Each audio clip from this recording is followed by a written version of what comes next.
Introduction. The title of this collection ought to have been the subtitle, Occasional Writings. It was only my publisher's proper concern that such a pompously modest title might not attract the reader's attention, whereas the title of the first essay may arouse curiosity that determined the final choice. What are occasional writings and what are their virtues? They are generally on topics about which the author had no specific interest. He was, instead, encouraged to write each one after being invited to contribute to a series of discussions or essays on a particular theme. It captured the author's interest and encouraged him to reflect on something he might otherwise have ignored, and often a subject imposed from outside turns out to be more fruitful than one arising from some inner whim. Another virtue of occasional writing is that it does not demand originality at all costs, but aims to entertain the speaker as well as the listener. In short, occasional writing is an exercise in Baroque rhetoric, as when Roxana sets challenges for Christian, and through him, for Cyrano, such as "Speak to me of love." At the end of each essay, all written over the past decade, I note the date and occasion. To emphasize their occasional nature, I should mention that Absolute and Relative and The Beauty of the Flame were presented during the Milan's Iana Festival of Literature, an event centered on a specific theme. It provided an interesting opportunity to talk about the absolute at a time when the controversy over relativism was blowing up, though the second essay was quite a challenge, as I had never before felt, shall we say, fired by such a topic. No Embryos in Paradise is based on a lecture I gave in 2008 in Bologna at a conference on the ethics of research, which was then included in a book titled Etica della Ricerca Medica e Identità Culturale Europea, edited by Francesco Galloferro, Bologna, Club, 2009. Thoughts on the Poetics of Excess in Victor Hugo bring together 3 different essays and lectures. I brazenly presented my entertainment called Imaginary Astronomies in 2 different versions at 2 different conferences, one on astronomy and the other on geography. Treasure Hunting gathers various contributions on cathedral treasuries. Fermented Delights was presented during a conference on Piero Camporese. Censorship and Silence was delivered almost off the cuff at the conference of the Italian Semiotics Association in 2009. 3 essays appeared in 3 different issues of the Almanacco del Bibliofilo, in 3 different years, and are pieces of real entertainment, inspired by 3 set themes. In Search of New Utopian Islands was the theme for Living by Proverbs, Sentimental Digressions on Readings from Earlier Times for I Am Edmond Dantes, and Late Reviews for Ulysses, That's All We Needed. The penultimate essay, Why the Island is Never Found, appeared in the 2011 issue of the Almanacco del Bibliofilo and is the text of a lecture given on islands at a conference in Sardinia in 2010. Thoughts on WikiLeaks is the reworking of 2 articles, one that appeared in Liberation, December 2, 2010, and the other in El Espresso, December 31, 2010. Finally, returning to the first essay, Inventing the Enemy was delivered as one of a series of lectures on the classics organized at the University of Bologna by Ivano Dionigi. These few pages seem rather scant, now that Gian Antonio Stella has so splendidly developed the whole question over more than 300 pages in his book Negri, Frosci, Giudi and Co., L'Eterna Guerra contro l'Altro, Milan, Rizzoli, 2009, but never mind, it would have been a shame to let it sink into oblivion, seeing that making enemies is a continual and relentless occupation. Inventing the Enemy. Some years ago in New York I found myself in conversation with a taxi driver whose name I had difficulty in placing. He was, he explained, Pakistani and asked where I came from. Italy, I replied. He asked how many of us there were and was surprised we were so few and that our language wasn't English. Then he asked me who our enemies were. In response to my sorry, he explained patiently that he wanted to know who were the people against whom we have fought through the centuries over land claims, ethnic rivalry, border incursions, and so forth. I told him we are not at war with anyone. He explained that he wanted to know who were our historical enemies, those who kill us and whom we kill. I repeated that we don't have any, that we fought our last war more than half a century ago, starting, moreover, with one enemy and ending with another. He wasn't satisfied. How can a country have no enemies? Getting out of the taxi, I left a $2 tip to compensate him for our indolent Italian pacifism. And only then did it occur to me how I should have answered. It is not true that we Italians have no enemies. We have no outside enemies, or rather we are unable to agree on who they are, because we are continually at war with each other: Pisa against Lucca, Guelphs against Ghibellines, North against South, Fascists against partisans, Mafia against state, Berlusconi's government against the judiciary. It was a pity that during that time the two governments headed by Romano Prodi had not yet fallen, otherwise I could have explained to the taxi driver what it means to lose a war through friendly fire. Thinking further about the conversation, I have come to the conclusion that one of Italy's misfortunes over the past 60 years has been the absence of real enemies. The unification of Italy took place thanks to the presence of Austria, or, in the words of Giovanni Burchett, of the Irtu, increscioso alemano, the bristling, irksome Teuton. And Mussolini was able to enjoy popular support by calling on Italy to avenge herself for a victory in tatters, for humiliating defeats in Abyssinia at Dogali and Adua, and for the Jewish Pluto-democracy, which, he claimed, was penalizing us iniquitously. See what happened in the United States when the evil empire vanished and the great Soviet enemy faded away. The United States was in danger of losing its identity until bin Laden, in gratitude for the benefits received when he was fighting against the Soviet Union, proffered his merciful hand and gave Bush the opportunity to create new enemies, strengthening feelings of national identity as well as his own power. Having an enemy is important not only to define our identity but also to provide us with an obstacle against which to measure our system of values and, in seeking to overcome it, to demonstrate our own worth. So when there is no enemy, we have to invent one. Look at the generous flexibility with which the skinheads of Verona would, just to identify themselves as a group, choose anyone not belonging to their group as their enemy. And so we are concerned here not so much with the almost natural phenomenon of identifying an enemy who is threatening us, but with the process of creating and demonizing the enemy. In the orations against Catiline, Cicero had no need to convince the Roman senators that they had an enemy, since he had proof of Lucius Catiline's plot. But nonetheless he builds up a picture of the enemy in the second oration, where he describes Catiline's friends, reflecting on the main accusation, that they were tainted with moral perversity. Individuals who spend their time feasting, in the arms of loose women, torpid with wine, sated with food, crowned with wreaths, oiled with unguents, weakened by copulation, belch out in words that all good citizens must be killed and the city must be set on fire.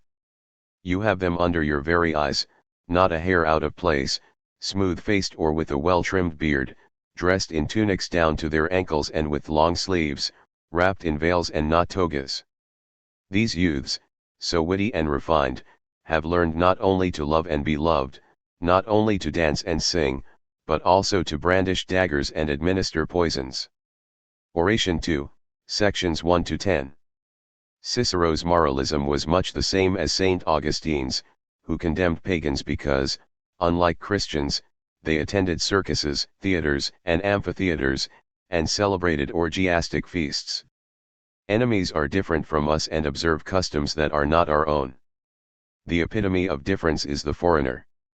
In Roman bas-reliefs the barbarians appear as bearded and snub-nosed, and as is well known, the word itself alludes to a defect in language and therefore in thought, barbar, they are stuttering.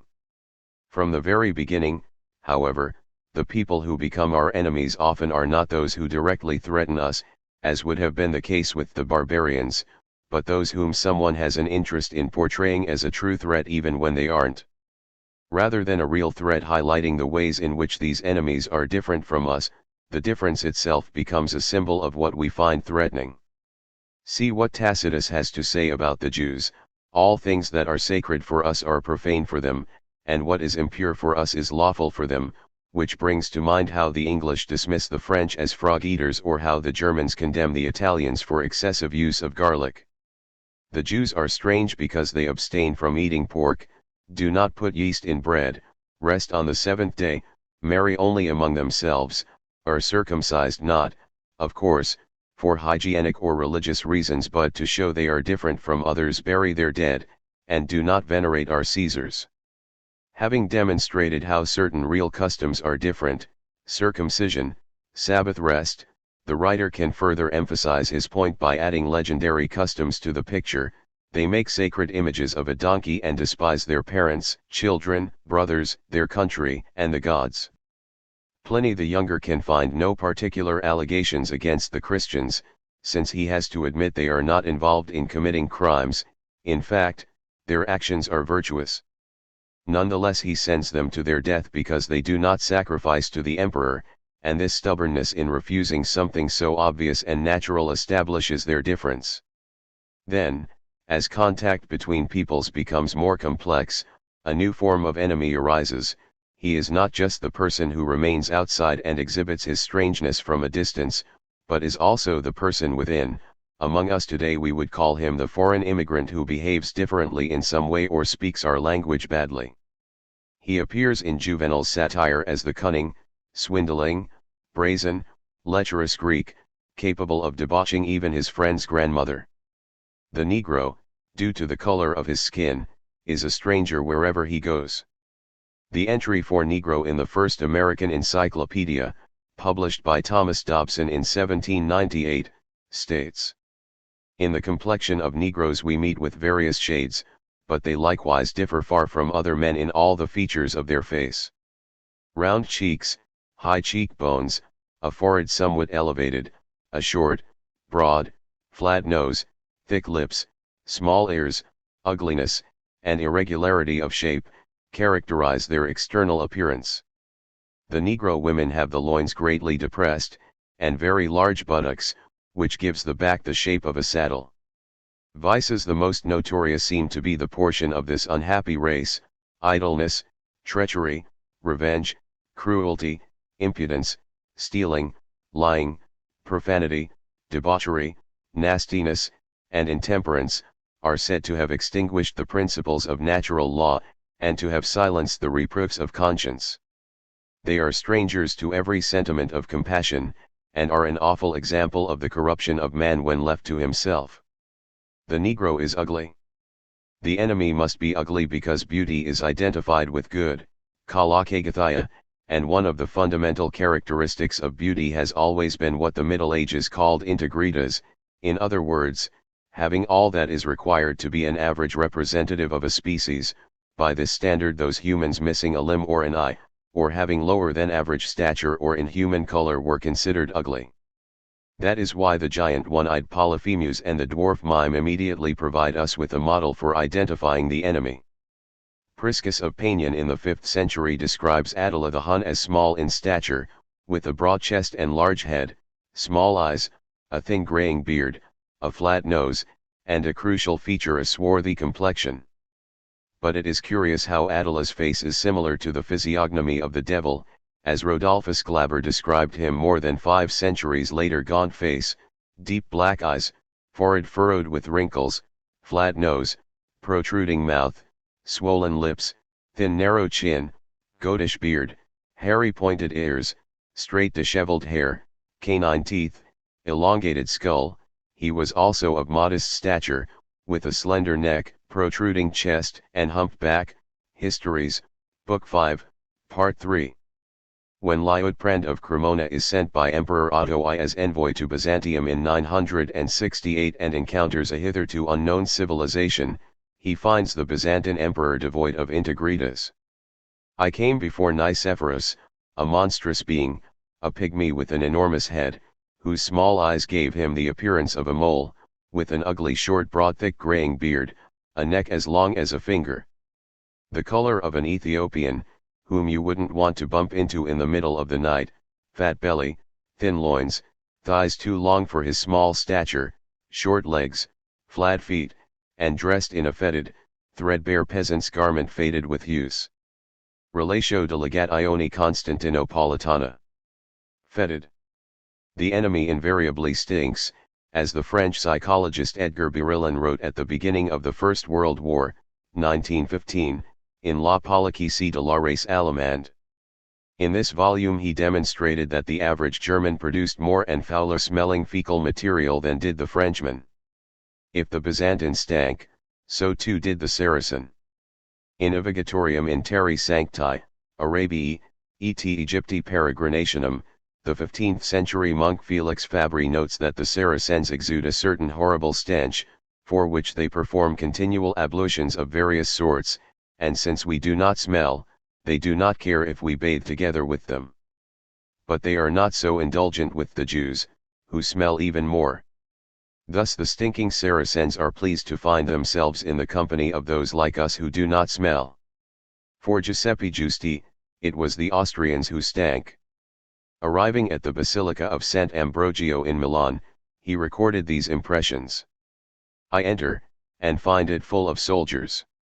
Those soldiers from the north. Bohemians and Croatians. Lined up like poles in a vineyard. I drew back, since standing there. Amid that rabble, I must admit a feeling of disgust, of suffocation, of filthy breath, which, by your calling, you can scarcely feel, even the candles. Excuse me, Your Excellency. On the altar of that fine house of God. Seemed to reek of tallow. Sant Ambrogio, 1845. The gypsy inevitably stinks, given that he feeds on carrion, as Cesare Lombroso tells us in El Uomo Delinquent, 1876, Volume 1, Chapter 2, and so does James Bond's enemy Rosa Klebeb in Ian Fleming's From Russia, with Love, 1957. She is not only a Soviet Russian but, worse still, a lesbian. Outside the anonymous, cream-painted door, Tatiana already smelled the inside of the room. When the voice told her curtly to come in, and she opened the door, it was the smell that filled her mind while she stood and stared into the eyes of the woman who sat behind the round table under the center light. It was the smell of the metro on a hot evening, cheap scent concealing animal odors. People in Russia soak themselves in scent, whether they have had a bath or not, but mostly when they have not. Tatiana was still cheerfully reviewing the situation when the bedroom door opened and the Klebeb woman appeared. Wearing a semi-transparent nightgown in orange crepe de chine. One dimpled knee, like a yellowish coconut, appeared thrust forward between the half-open folds of the nightgown in the classic stance of the modeler. Rosa Klebeb had taken off her spectacles and her naked face was now thick with mascara and rouge and lipstick. She patted the couch beside her. Turn out the top light, my dear. The switch is by the door. Then come and sit beside me. We must get to know each other better. Chapter 9. The Jew has been described as monstrous and smelly since at least the birth of Christianity, given that he is modeled on the Antichrist, the archenemy, the foe not only of man but of God. This is how he looks: his head is like a burning flame, his right eye is bloodshot, his left is a cat-like green and has two pupils, his eyelids are white, his lower lip is large, his right femur is weak, his feet large, his thumb flat and elongated. Syriac Testament of Our Lord Jesus Christ, 5th century, Volume 1, Part 4. The Antichrist will be born from the Jewish people. From the union between a father and a mother, like other men, and not, as some say, from a virgin. At the beginning of his conception the devil will enter the mother's uterus, by virtue of the devil he will be nurtured in the mother's womb, and the power of the devil will always be with him. Adso of Montier Ender, Letter on the Origin and Time of the Antichrist, 10th century. He will have two flaming eyes, ears like those of a donkey, the nose and mouth of a lion, so that he will set men to acts of most criminal folly amid the fires and most shameful voices of contradiction, making them deny God, spreading into their senses the most horrible fator, mutilating the institutions of the Church with the most ferocious greed, sneering with an enormous grimace and showing horrible teeth of iron. Hildegard of Bingen, Liber Civias, 12th century, Volume 3, Part 1, Section 14.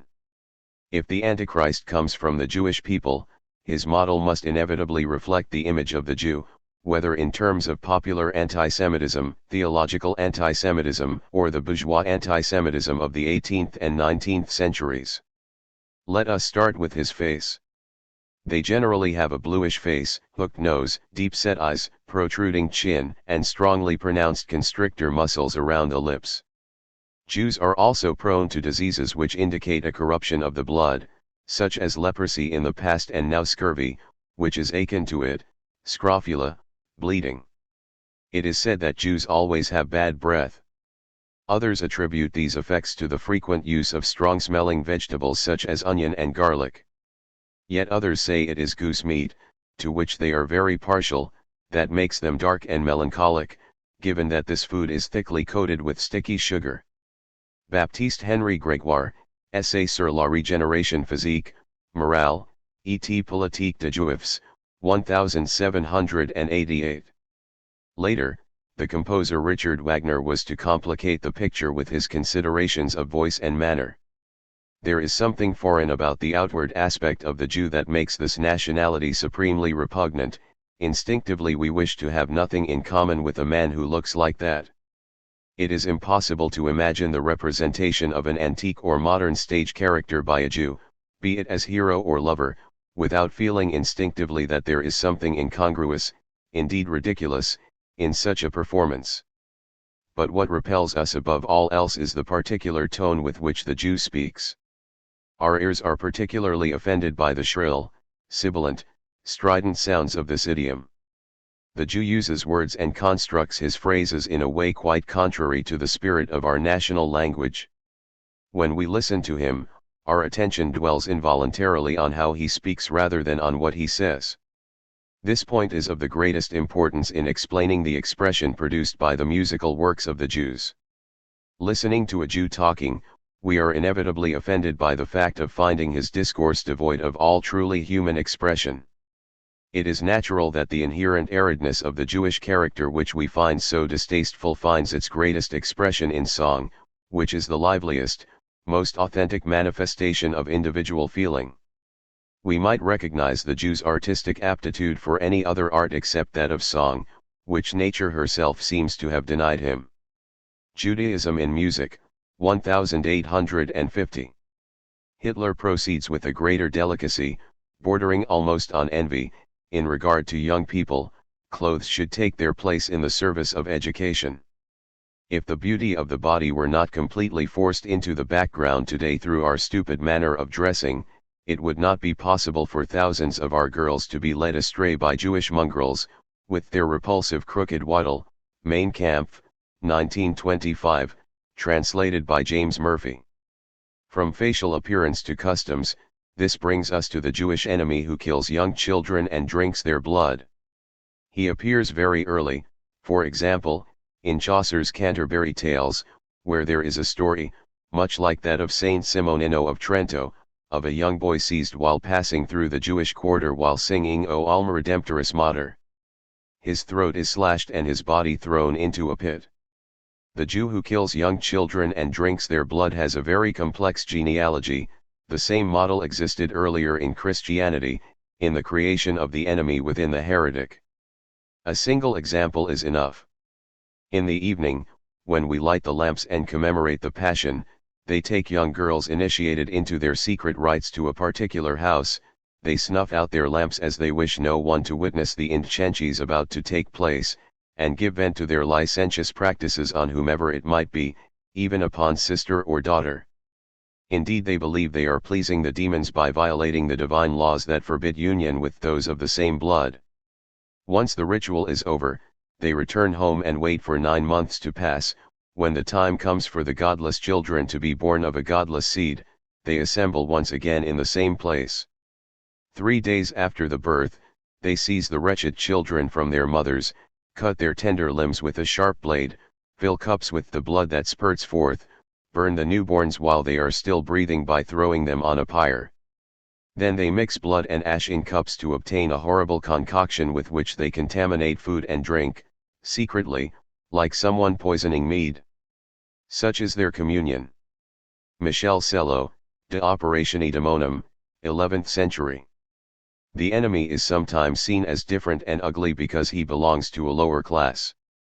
In the Iliad, Thersites, crooked, lame in one foot, his shoulders rounded and bent over his chest, his head pointed and sprouting tufts of hair, Book 2, line 212, is socially inferior to Agamemnon and Achilles, and is therefore jealous of them. There is little difference between Thersites and Edmondo de Amicis' character Franti in his novel Cuore, Hart, 1886, whereas Odysseus attacks Thersites, drawing blood. Society punishes Franti with imprisonment. October 25, and beside him there's a tough, cheeky-looking fellow called Franti who has already been expelled from another school. January 21, only one boy could laugh while Derossi was talking about the king's funeral, and that was Franti. I hate him. He's evil. When a father comes to school to reprimand his son, Franti thinks it's funny. When a boy cries, he laughs. He's frightened of Garone, and thumps the builder's son because he's small. He torments Crossi as his arm is paralyzed. He taunts Precossi, whom everyone likes. He even pokes fun at Robiti, in the second year, who walks on crutches after having saved a young child. He goads everyone who's weaker than him, and when it comes to blows, he gets vicious and hurts people. There's something repulsive about that low forehead, those dark eyes, which he keeps half hidden beneath the peak of his waxed cotton cap. He fears nothing, laughs in the teacher's face, steals when he can, lies brazenly, is always arguing with someone, brings large pins to school to prick his classmates. He rips buttons off his jacket and off those of other boys, and plays with them, and his school bag, exercise books, textbooks are all crumpled, torn, dirty, his ruler dented, his pen chewed, his nails raw, his clothes creased and torn from fighting. The teacher sometimes pretends not to see his mischief, and that makes him worse. When he tried to treat him kindly, he insulted him. When he scolded him, he covered his face with his hands, as if he were crying, and he was laughing. The born criminal and the prostitute are obvious examples of ugliness, due to their social position. But with the prostitute we enter another world, that of sexual enmity, or what might be called sexual racism. For the male who dominates and writes, or by writing dominates, the woman has always been portrayed with hostility from the earliest times. Let us not be deceived by angelic descriptions of women. On the contrary, precisely because great literature is dominated by sweet, gentle creatures, the world of satire, which is that of the popular imagination, continually demonizes the woman, from antiquity, through the Middle Ages, and up to modern times.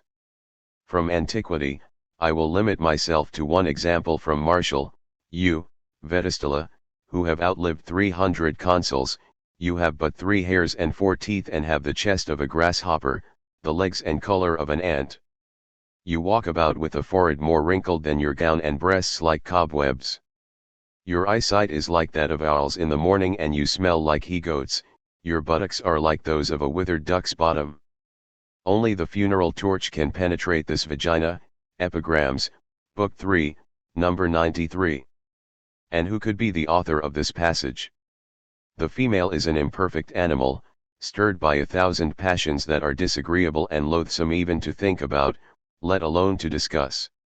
No other animal is less clean than she, not even the pig, wallowing in mud, is as ugly as they are, and if anyone should wish to deny this, let him examine their parts, let him search out the secret places where, in shame, they hide the fearful instruments with which they remove their superfluous humors. If someone as irreligious and bawdy as Giovanni Boccaccio, in The Crow, could think such a thing, then imagine what a medieval moralist must have thought and written to emphasize the Pauline principle that, if such temptation could be avoided, it would be better never to experience the pleasures of the flesh. The churchman Odo of Cluny recalled in the 10th century that the beauty of the body is only skin deep. If men could see beneath the flesh, with the power of the Boeotian lynx to penetrate visually within, they would be nauseated just to look at women, for all this feminine charm is nothing but phlegm, blood, humors, gall. Consider what is hidden in the nostrils, in the throat, in the stomach, everywhere, filth. And we are repelled to touch vomit and ordure even with our fingertips. How then can we ever want to embrace what is merely a sack of excrement?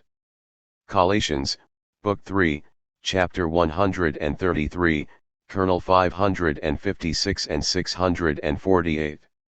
From what might be called this normal misogyny we come to the creation of the witch, a masterpiece of modern civilization.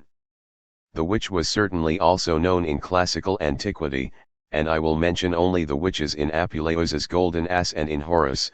I myself saw Candia, wrapped in a black gown, barefooted and hair disheveled, howling with the elder Sagana. Pallor had rendered both of them horrible to behold. Satires, Book 1, Number 8.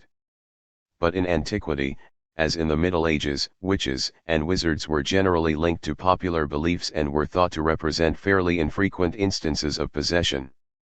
Rome at the time of Horace did not feel threatened by witches, and witchcraft in the Middle Ages was still regarded as a phenomenon of autosuggestion. In other words, the witch was someone who believed she was a witch, as the 9th century Canon Episcopi stated. Certain depraved women, having turned to Satan and been led astray by his illusions and seductions, believe and claim they have ridden certain beasts at night, in the company of a multitude of women, following Diana. Priests must constantly preach to God's people that these things are all raised in the minds of the faithful not by the divine spirit but by the force of evil. Satan, in fact, is transformed into an angel of light and takes possession of the mind of these poor women and rules over them due to their lack of faith and their incredulity. And yet, at the dawn of the modern age, witches were said to meet in sects, to celebrate their Sabbaths, to fly, to transform themselves into animals, and thus become the enemies of society, and as such to merit inquisitorial trials and death at the stake. This is not the place for examining the complex problem of the witchcraft syndrome, whether it represented a way of finding a scapegoat at a time of profound social crisis, or the influence of Siberian shamanism, or the phenomenon of eternal archetypes. What interests us here is the recurring model for the creation of an enemy similar to the treatment of the heretic or the Jew. And it is not enough for men of science, such as Gerolamo Cardano in the 16th century, to raise their sensible objections. They are poor women of miserable condition, who scrape a living in the valleys feeding on chestnuts and herbs. Thus they are emaciated, deformed, ashen in color, with protruding eyes, and their gaze reveals a melancholy and bilious temperament. They are taciturn, distracted, and hardly distinguishable from those who are possessed by the devil. They are so firm in their opinions that anyone listening to their stories alone would be quite sure the things they say with such conviction were true, things that have never happened and will never happen. De Rerum Varietate, Book 15. A new wave of persecutions began in response to the spread of leprosy. Carlo Ginzburg, in his Ecstasies, Deciphering the Witch's Sabbath, 1991, translated by Raymond Rosenthal, records that lepers were burned to death throughout France in 1321 because they had been convicted of trying to kill the whole population by poisoning water supplies, fountains, and wells. Leprous women who had confessed to the crime spontaneously, or as a result of torture, were to be burnt, unless pregnant. In that eventuality, they must be kept segregated until their confinement and the weaning of their offspring, and then burnt. It is not difficult to identify here the origins of every persecution of those thought to be spreading plague. But Ginzburg describes yet another aspect of this phenomenon. The contagious lepers were automatically identified with Jews and Saracens. Various chroniclers relate stories that accuse the Jews of aiding and abetting the lepers, and many of them were sent to the stake with the afflicted. The local population took justice into their own hands, summoning neither priest nor bailiff. They closed the people in their homes, together with their livestock, goods, and chattels, and set fire to them. One leader of such a group confessed he had been bribed by a Jew, who had given him some poison, made with human blood, urine, 3 herbs, and pieces of the consecrated host, placed in a sack that was weighted so it would easily sink to the bottom of a drinking fountain. But, he said, it was the king of Granada who had gone to the Jews, and another source also added the Sultan of Babylon to the plot. Three traditional enemies, the leper, the Jew, and the Saracen, were thus brought together in one fell swoop. Reference to the fourth enemy, the heretic, was provided in a detail. The assembled lepers had to spit on the host and trample on the cross. Rituals of this kind were later said to be practiced by witches. The 14th century saw the appearance of the first manuals for the trial of heretics by Inquisition, such as the Practica Inquisitionis Heretici Providedis by Bernardo Gui and the Directorium Inquisitorum by Nicolau Emmerich, and in the 15th century, while Marsilio Ficino is translating Plato in Florence on the orders of Cosimo de' Medici, and, according to a well-known schoolboy's ditty, people were preparing to sing at last, the Middle Ages are past. John Knitter's Formicarius, written between 1435 and 1437 and published in 1473, speaks for the first time in a modern vein about the various practices of witchcraft. Innocent VIII wrote about these practices in the papal bull Summis Desiderants Effectibus of 1484. It has recently reached our ears to our great distress that in certain regions of Germany, persons of both sexes, heedless of their own well-being and straying from the Catholic faith, have no hesitation in giving themselves carnally to devils incubus and succubus, letting the progeny of women, animals, fruits of the earth, die or perish. By means of spells, charms, incantations, and other odious magical practices.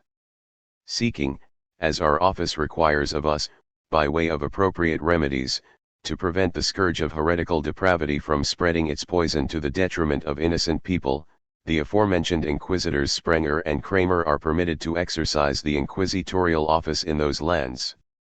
And Sprenger and Kramer, inspired also by the Formicarius, published their infamous Malleus Maleficarum, Hammer of the Witches, in 1486. The records of the Inquisition in 1477 against Antonia, of the parish of St. Georgios in the Diocese of Geneva, provide one of 1,000 examples of how a witch was created. The accused, having abandoned her husband, went with Masset to the place known as Les Paroi near the stream, where a synagogue of heretics was held, and found there a large number of men and women, who courted, capered, and danced backwards with her. He then showed her a demon, called Robinet, who had the appearance of a Negro, saying, "Here is our master, to whom we must pay homage if you wish to have all you desire." The defendant asked him what she had to do. And the said Masset replied, "Disown God your Creator, and the Catholic faith and that adulteress the Virgin Mary, and accept this demon called Robinet as your Lord and Master, and do whatever he wishes of you." Having heard these words, the accused began to feel regretful and refused at first to comply. But she eventually disowned God her Creator, saying, "I disown God my Creator and the Catholic faith and the Holy Cross, and accept you, demon Robinet, as my Lord and Master." And she paid homage to the demon by kissing his foot. Then in contempt of God she threw a wooden cross to the ground, trampled it under her left foot, and broke it. She was transported on a staff 1.5 feet long. To reach the synagogues she had to lubricate it with the ointment contained in a pyx, which was filled with it, and place the staff between her thighs, saying, "Go, go to the devil," and she was immediately transported swiftly into the air to the place of the synagogue. She also confesses that in the aforesaid place they ate bread and meat, they drank wine and danced again, the said demon, their master, having then transformed himself from a man into a black dog, they honored and worshipped him, kissing him on the behind. Finally the demon, having doused the fire that was burning there with green flames illuminating the synagogue, exclaimed loudly, "Meklet! Meklet!" and upon that cry the men lay bestially with the women and she with the aforesaid Masset Garin. Quoted in La Civiltà del Strighi by Giuseppina and Eugenio Battisti, 1964. This testimony, with its various details about spitting on the cross and kissing the anus, is almost identical to the testimony given in the trial of the Knights Templar, which took place a century and a half before. What is surprising in this 15th century trial is that not only are the inquisitors guided in their lines of questioning by what they have read of the earlier trials, but also, at the end of the interrogation, which seemed fairly summary, the victim is herself convinced of the truth of the accusations made against her. At the witchcraft trials, not only is a picture built up of the enemy, and not only does the victim in the end also admit to doing what she hasn't done, but through the act of confessing she becomes convinced that what she is saying is true. You will remember how a similar procedure is described in Arthur Koestler's Darkness at Noon, 1940, and how, during the trials under Stalin, a picture was first built up of the enemy and the victims were then persuaded to recognize themselves in that picture. Even those who might otherwise hope to be viewed in a favorable light are induced, in this way, to become the enemy. Theater and literature provide us with examples of the ugly duckling who, having been scorned by his equals, adapts to the image they have of him. I will quote Shakespeare's Richard III as an example. But I that am not shapt for sportive tricks, nor made to court an amorous looking glass. I that am curtailed of this fair portion, cheated of feature by dissembling nature, deformed, unfinished, sent before my time, into this breathing world scarce half made up, and that so lamely and unfashionable, that dogs bark at me as I halt by them. Why I have no delight to pass away the time, unless to spy my shadow in the sun, and descant my own deformity. And therefore, since I cannot prove a lover, to entertain these fair well-spoken days, I am determined to be a villain. Act 1, Scene 1. It seems we cannot manage without an enemy. The figure of the enemy cannot be abolished from the processes of civilization. The need is second nature even to a mild man of peace. In his case, the image of the enemy is simply shifted from a human object to a natural or social force that in some way threatens us and has to be defeated, whether it be capitalistic exploitation, environmental pollution, or third world hunger. But though these are virtuous cases, even hatred of injustice, as Brecht reminds us, makes the brow grow stern. Is our moral sense therefore impotent when faced with the age-old need for enemies? I would argue that morality intervenes not when we pretend we have no enemies but when we try to understand them, to put ourselves in their situation. Aeschylus has no resentment toward the Persians, whose tragedy he experiences with them and from their point of view. Caesar treats the Gauls with great respect. At worst, he makes them appear rather wimpish each time they surrender. And Tacitus admires the Germans, crediting them with fine complexions and complaining only about their dirtiness and their reluctance to undertake heavy work as they cannot cope with heat and thirst. Trying to understand other people means destroying the stereotype without denying or ignoring the otherness. But let us be realistic. These ways of understanding the enemy are the prerogative of poets, saints, or traders. Our innermost impulses are of quite another kind. In 1967, report from Iron Mountain on the possibility and desirability of peace was published in America by a certain John Doe. Someone even suggested it was Galbraith. 1. It was clearly a pamphlet against war, or at least a pessimistic lament on its inevitability. But since, in order to wage war, we need an enemy to fight, the inevitability of war is linked to the inevitability of identifying and creating an enemy. In the pamphlet it is thus suggested with extreme seriousness that the reconversion of the whole of American society to a state of peace would be disastrous, since only war provides the basis for the harmonious development of human societies. Its organized wastage provides a valve that regulates the effective running of society. It resolves the problem of supplies. It is a driving force. War enables a community to recognize itself as a nation. A government cannot even establish its own sphere of legitimacy without the contrasting presence of war. Only war ensures the equilibrium between classes and makes it possible to locate and exploit antisocial elements. Peace produces instability and delinquency among young people. War channels all disruptive forces in the best possible way, giving them a status. The army is the last hope for outcasts and misfits. The system of war alone, with its power over life and death, induces people to pay a blood price for institutions far less central to social organization than war, such as the motor car. From the ecological point of view, war provides a release valve for surplus lives, and though, until the 19th century, only the most courageous members of society, soldiers, were killed in war while worthless members survived, current technology has made it possible to overcome this problem with the bombardment of urban centers. Bombardment limits the population boom better than ritual infanticide, monasticism, sexual mutilation, extensive use of capital punishment. War makes it possible, at last, to develop a truly humanistic art in which conflicted situations predominate. If this is so, the cultivation of the enemy must be intensive and continuous. George Orwell provides an excellent example of this in 1984, 1949. The next moment a hideous, grinding speech, as of some monstrous machine running without oil, burst from the big telescreen at the end of the room. It was a noise that set one's teeth on edge and bristled the hair at the back of one's neck. The hate had started. As usual, the face of Emmanuel Goldstein, the enemy of the people, had flashed onto the screen. There were hisses here and there among the audience.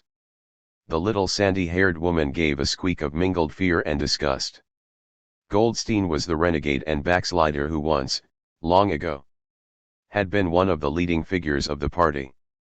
He was the primal traitor, the earliest defiler of the party's purity.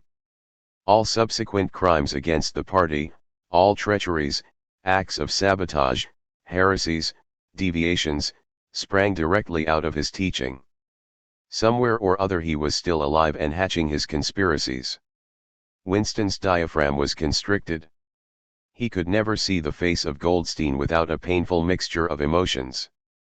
It was a lean Jewish face, with a great fuzzy aureole of white hair and a small goatee beard, a clever face, and yet somehow inherently despicable, with a kind of senile silliness in the long thin nose near the end of which a pair of spectacles was perched.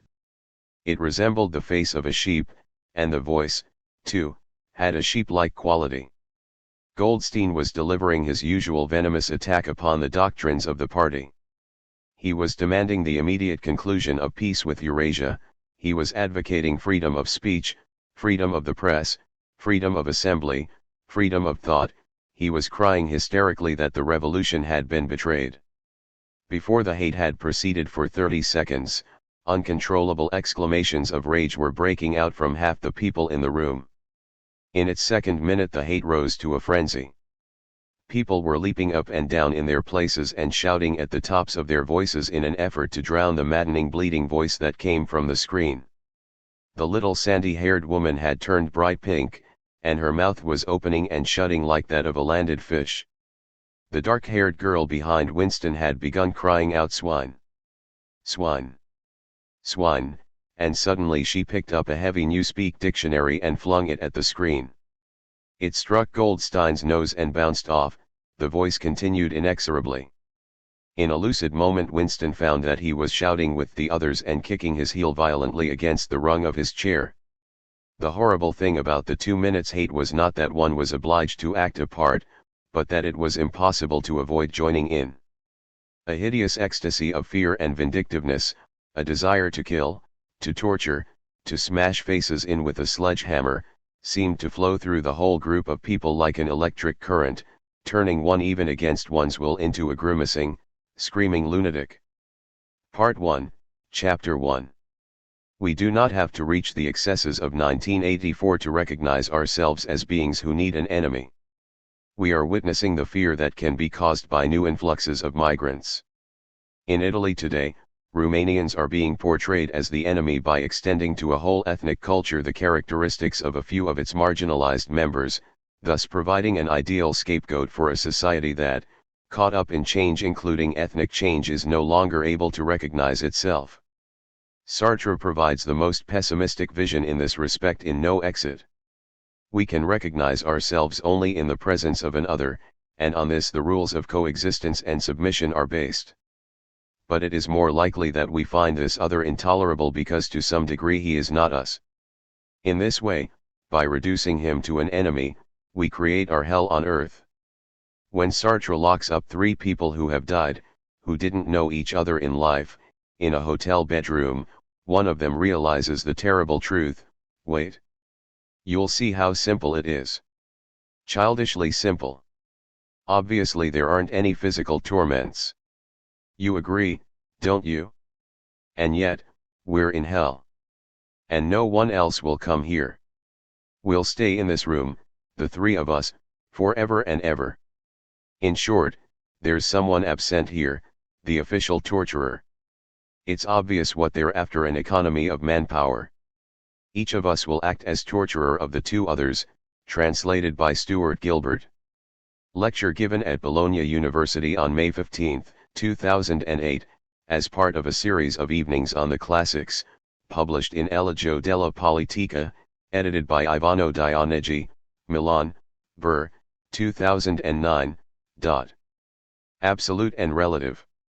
If you are here this evening in spite of the terroristic title of my talk, that means you are prepared for anything, though a serious lecture about absolute and relative ought to last at least 2,500 years, as long as the debate itself. The title of this year's Milanesiana festival is Conflict and the Absolute, and naturally I have been wondering what these words mean. It's the most basic question any philosopher must ask. Since I haven't been to the festival's other events, I did a search on the internet for pictures by artists who refer to the absolute, and there I found Magritte's La Connaissance Absolue, as well as various works by others I needn't name painting the absolute, Quid di Absolu, In Search of the Absolute, Marc Heur di Absolu, and several advertisements like the one for Absolut Vodka. The absolute, it seems, is selling well. The notion of absolute also brought to mind one of its opposites, namely, the notion of relative, which has become rather fashionable ever since leading churchmen, and even some secular thinkers, began a campaign against what they call relativism. It's a term that has become derogatory, used for almost terroristic ends, like Berlusconi's use of the word communism. But here I will limit myself to confounding your ideas rather than clarifying them, suggesting how each of these terms, depending on the circumstances, means many different things, and that they shouldn't be used as baseball bats. According to dictionaries on philosophy, absolute means anything that is absolutus, free from ties or limits, something that does not depend on something else, which has its own inherent reason, cause, and explanation. Something therefore very similar to God, in the sense that he describes himself as I am who I am, ego sum qui sum, to which everything else is contingent and therefore does not have its own inherent cause, and even if it happens to exist it could just as well not exist, or not exist tomorrow, as is the case with the solar system or with each one of us. As we are contingent beings, and therefore destined to die, we desperately need to think there is something to fasten onto that will not perish, in other words, an absolute. But this absolute can be transcendent, like the biblical divinity, or immanent. Without discussing Spinoza or Giordano Bruno, with the idealist philosophers we ourselves enter to become part of the absolute, since the absolute, for example, in Schelling, would be the indissoluble unity of the conscious being and of such things that were once considered extraneous to the individual, such as nature or the world.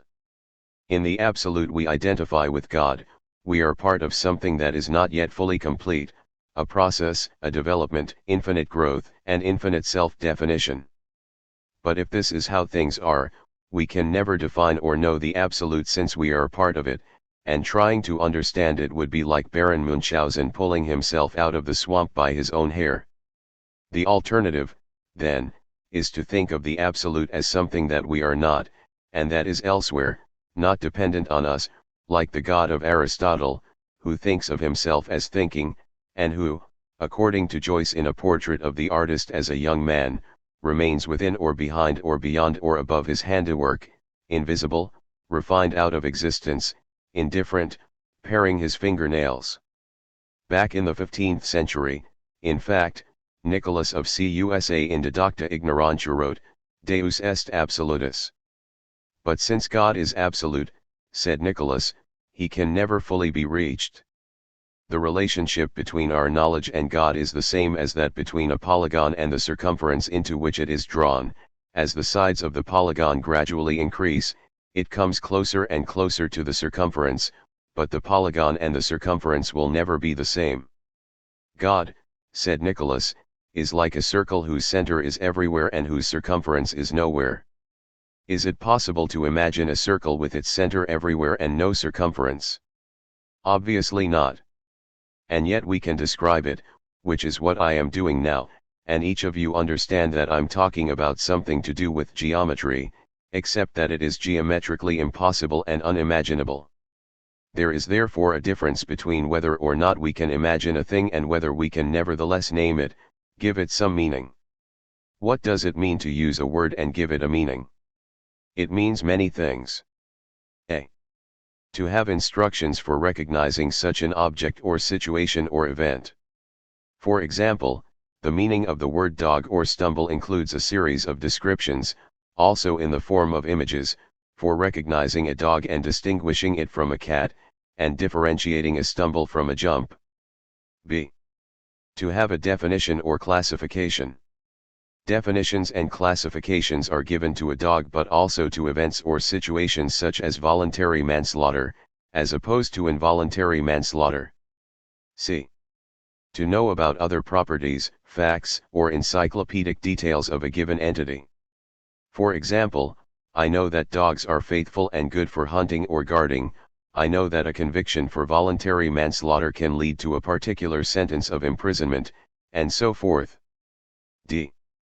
Where possible, to have instructions on how to produce the corresponding object or event.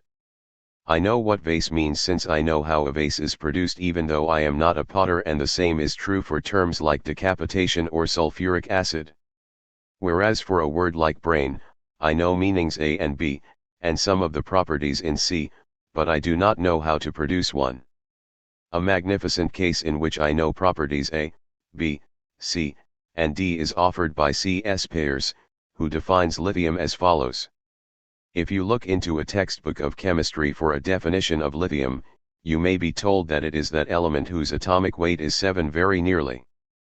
But if the author has a more logical mind, he will tell you that if you search among minerals that are vitreous, translucent, gray, or white, very hard, brittle and insoluble, for one which imparts a crimson tinge to an unluminous flame, this mineral being triturated with lime or witherite ratsbane, and then fused, can be partly dissolved in muriatic acid, and if this solution be evaporated and the residue be extracted with sulfuric acid, and duly purified, it can be converted by ordinary methods into a chloride, which being obtained in the solid state, fused, and electrolyzed with half a dozen powerful cells, will yield a globule of pinkish silvery metal that will float on gasoline, and the material of that is a specimen of lithium.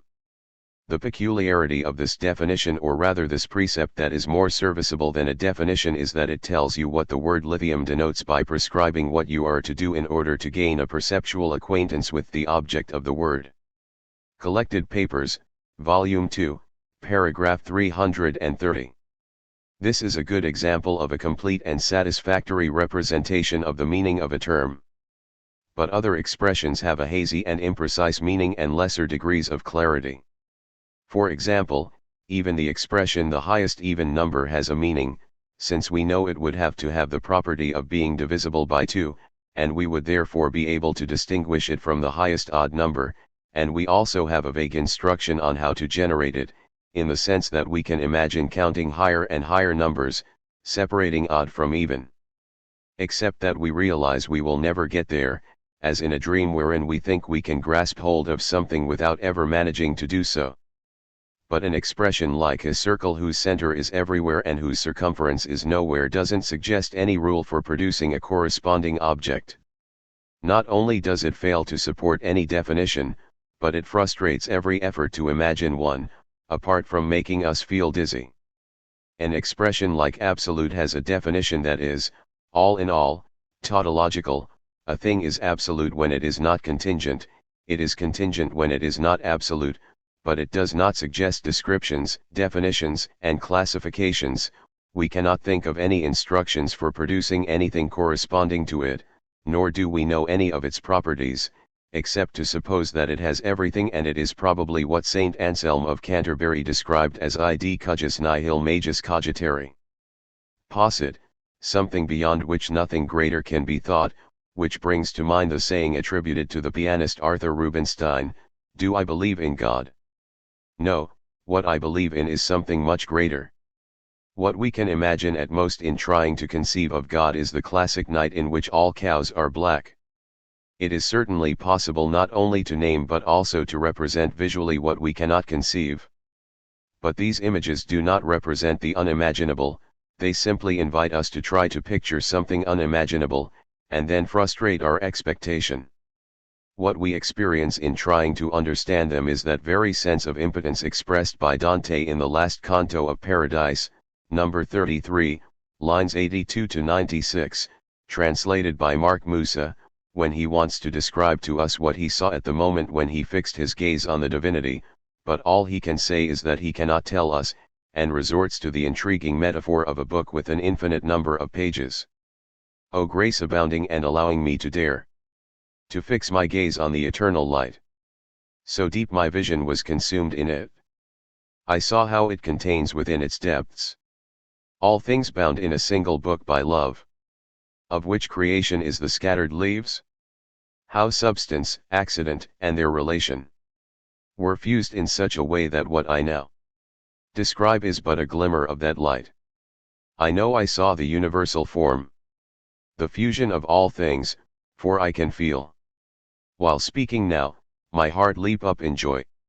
One instant brings me more forgetfulness than 25 centuries brought the quest that stunned Neptune when he saw Argo's keel. And the sense of impotence is no different when expressed by Leopardi seeking to describe infinity. My mind sinks in this immensity, and foundering is sweet in such a sea. Point 1. This is why it is artists who have come here, to this festival, to talk about the Absolute.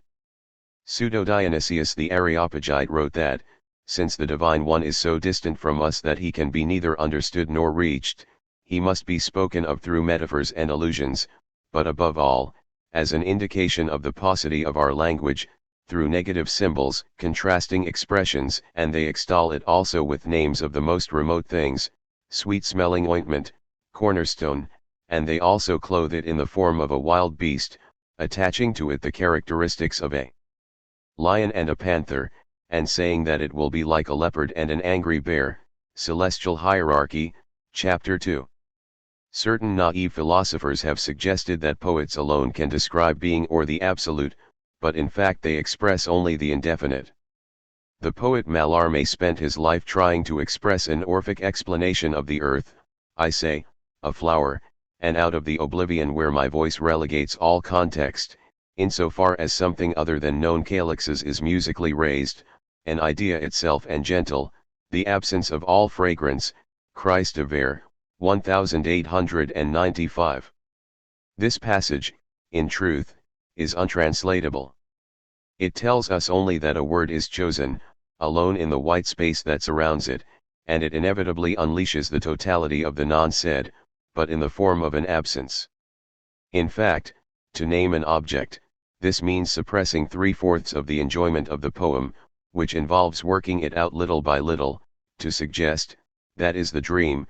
Sur l'évolution littéraire, Réponse à l'enquête de Jules Huret, 1891. Mallarmé pursued this dream throughout his life, but it eluded him. Dante had taken such illusion for granted from the very beginning, well aware that it is diabolic pride to claim that infinity can be expressed in finite terms, and he had avoided this inadequacy of poetry by making poetry out of such an inadequacy. His is not poetry that seeks to say the unsayable, but rather poetry about the impossibility of saying it. It should be remembered that Dante was a believer, as were Pseudo-Dionysius and Nicholas of Cusa. Can you believe in an absolute and claim it is unimaginable and indefinable? Certainly, provided the impossible thought of the absolute is replaced by a feeling of the absolute and therefore by faith, as the substance of those hoped for things and argument for things we have not seen. Dante, Paradise, Canto 24, lines 64 to 65. Elie Wiesel, during this festival, recalled the words of Kafka, that it is possible to talk with God, but not about God. If the Absolute is philosophically a night in which all cows are black, then for the mystic who, like John of the Cross, perceives it as a dark night, O night that guided me / O night more lovely than the dawn, it is a source of ineffable feeling. John of the Cross expresses his mystical experience through poetry. In the face of the indescribability of the Absolute, we may feel reassured by the fact that this unsatisfied tension can be materially resolved in a finished form.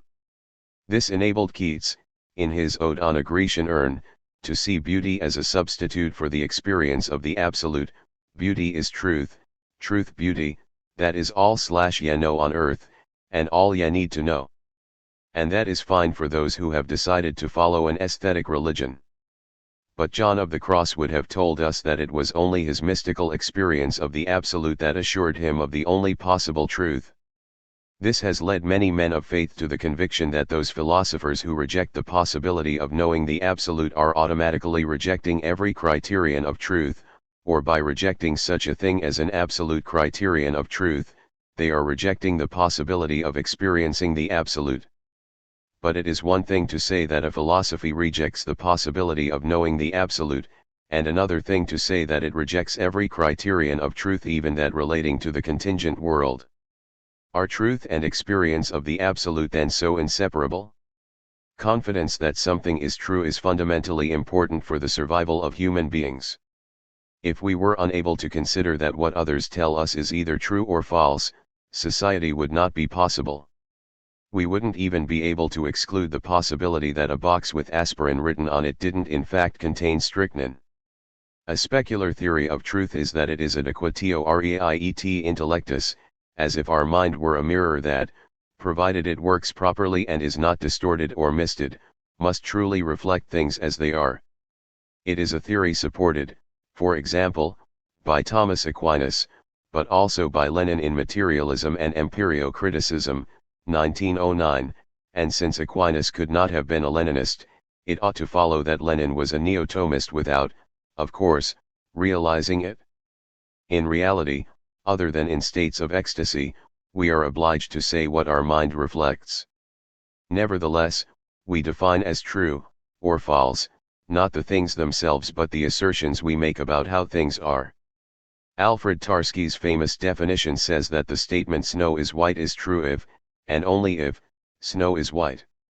Let us leave aside for the moment the whiteness of snow, which is more and more open to dispute, and consider another example. The statement "it is raining," set between quotation marks, is true only if outside it is raining, without quotation marks. The first part of the definition, between quotation marks, is a verbal statement and represents nothing other than itself, but the second part should express how things in fact are. Nevertheless, something that ought to be a state of things is expressed once again in words. To avoid this linguistic mediation, we ought to say that "it is raining," between quotation marks, is true if there is that thing there, and, without saying anything, we point to the rain that is falling. But although this way of indicating the evidence of the senses can be used with rain, it would be more difficult to do the same with the statement "Earth revolves around the sun," since, if anything, the senses would tell us quite the opposite.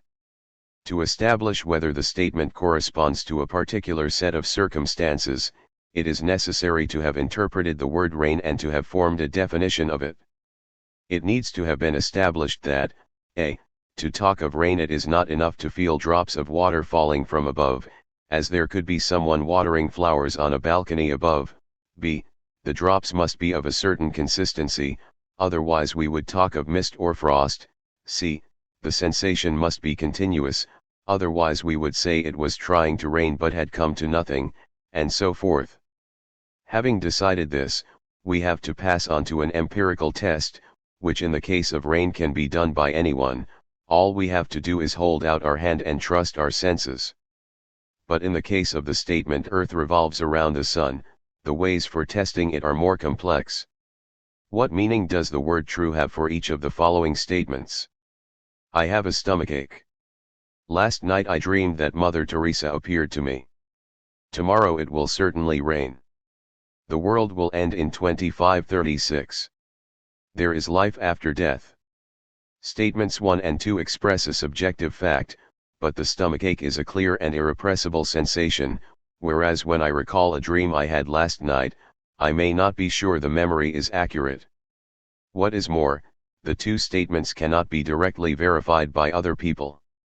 A doctor would, of course, have certain ways of checking whether I actually have gastritis or whether I'm a hypochondriac, but a psychoanalyst would have more difficulty if someone tells him she has seen Mother Teresa in a dream, since she could easily be lying. Statements 3, 4, and 5 are not directly verifiable. But whether it will rain tomorrow can be verified tomorrow, whereas whether the world will end in 2536 is rather more of a problem, and here we distinguish between the reliability of a weather forecaster and that of a prophet. The difference between statements 4 and 5 is that 4 will become true or false in 2536, whereas 5 will continue to remain empirically undecidable per secula seculorum. Now let's consider these statements. 6. The sum of the angles of a triangle is 180 degrees. 7. Water boils at 100 degrees Celsius. 8. The apple is an angiosperm. 9. Napoleon died on May 5, 1821. 10. We reach the coast following the path of the sun. 11. Jesus is the Son of God. 12. The correct interpretation of the Holy Scriptures is decided by the teachings of the Church. 13. An embryo is already a human being and has a soul.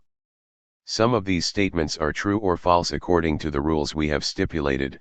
The sum of the angles of a triangle is 180 degrees only in the context of a Euclidean system of postulates, that water boils at 100 degrees at standard atmospheric pressure, that is, at sea level, is true not only if we accept a law of physics elaborated through inductive generalization, but also on the basis of the definition of degrees centigrade.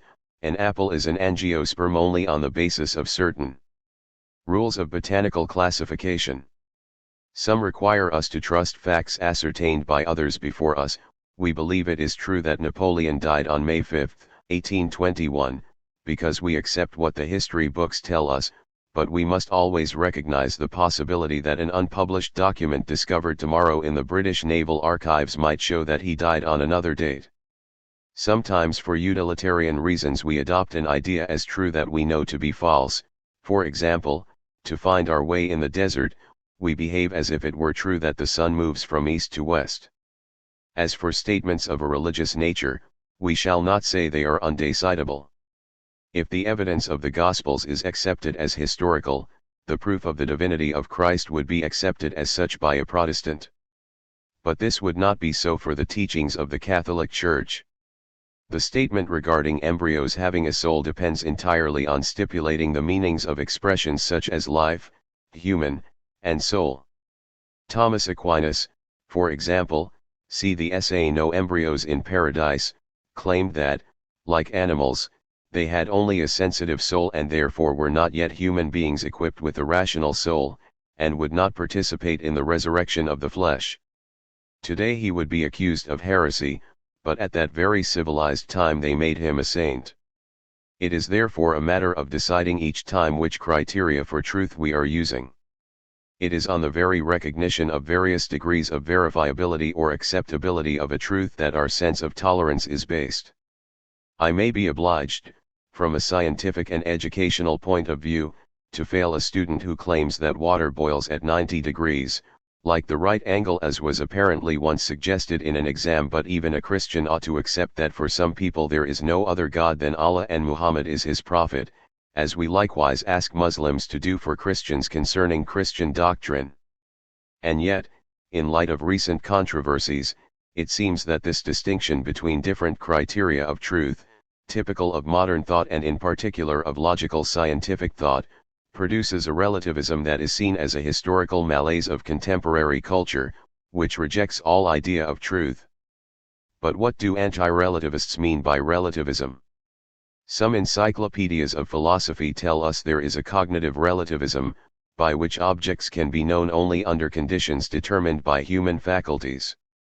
But in this sense Kant would also have been a relativist, and he certainly didn't reject the possibility of setting out laws of universal value, and what is more, he believed in God, if only on moral grounds.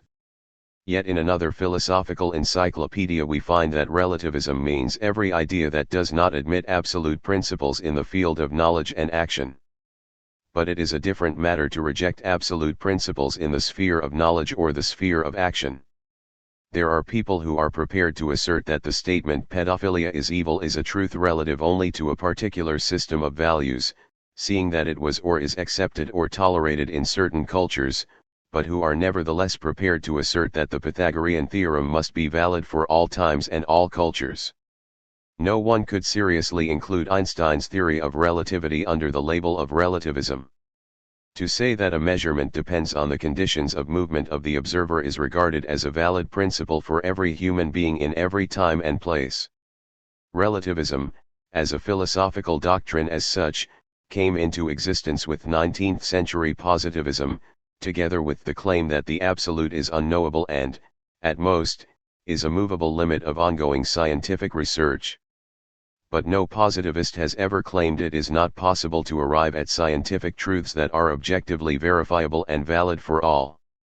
A philosophical position that, on a cursory reading of the textbooks, might be defined as relativistic is so-called holism, according to which every statement is true or false, and acquires a meaning, only within an organic system of assumptions, a given conceptual scheme, or, as others have said, within a given scientific paradigm.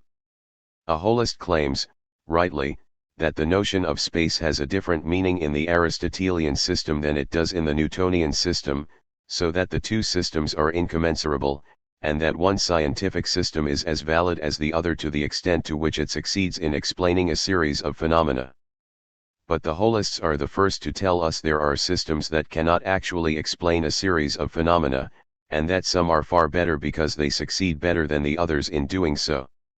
Thus even the holist, in his apparent tolerance, has to deal with matters that require explanation and, even when he doesn't say so, follows what I would call a minimal realism, the belief that things exist or behave in a certain way. Perhaps we will never understand it, but if we don't believe it exists, our research would make no sense, and it would make no sense to go on trying out new systems to explain the world. The holist is usually said to be a pragmatist, but here again it is better not to be over hasty in reading the textbooks. The true pragmatist, such as Peirce, did not say that ideas are true only if they prove to be effective, but that they show their effectiveness when they are true. When he supported fallibilism, namely, the possibility that all of our ideas could always be revoked in case of doubt, at the same time he stated that through the continual correction of its knowledge the human community carries forward the torch of truth.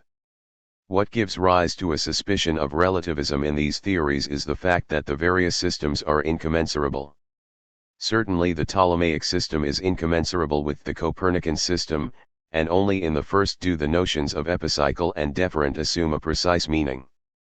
But the fact that the two systems are incommensurable does not mean they are not comparable, and it is precisely by comparing them that we understand what are the celestial phenomena that Ptolemy explained with the notions of epicycle and deferent, and we understand that they were the same phenomena that the Copernicans wanted to explain according to a different conceptual scheme. The holism of philosophers is similar to linguistic holism, wherein a given language, through its semantic and syntactic structure, is said to impose a particular vision of the world in which the speaker is, so to speak, a prisoner. Benjamin Lee Worf, for example, pointed out that there is a tendency in Western languages to consider many events as objects, and an expression such as 3 days is grammatically equivalent to 3 apples, whereas some Native American languages focus on the process they see events whereas we see things. For this reason, the Hopi language would be better equipped than English for defining certain phenomena studied by modern physics. And Worf also pointed out that the Eskimos have 4 different words for snow, depending on its texture, and they would therefore see different things where we see only one. Leaving aside the fact that this suggestion has been disputed, a Western skier knows nevertheless how to distinguish between various textures of snow, and it would be quite enough for an Eskimo to meet us to understand perfectly well that when we say snow for the four things that he supposedly describes in different ways, we are behaving in the same way as a Frenchman who uses the word glacé for ice, glacier, ice cream, mirror, and window glass, and the Frenchman isn't such a prisoner of his own language that he shaves in the morning looking at himself in an ice cream. Finally, apart from the fact that not all contemporary thought accepts the holistic approach, holism follows the line of those perspective-based theories of knowledge according to which reality can be given different perspectives and each perspective matches one aspect of it, even if it doesn't exhaust its unfathomable richness. There is nothing relativistic in claiming that reality is always defined from a particular point of view, which does not mean subjective and individual, nor does the assertion that we see it always and only under a certain description stop us from believing and hoping that what we picture is always the same thing. Alongside cognitive relativism, the encyclopedias refer to cultural relativism. First Montaigne, then Locke, had begun to understand, at a time when Europe was coming into more significant contact with other peoples, that different cultures not only have different languages or mythologies but also different conceptions of morality, all reasonable in their own context.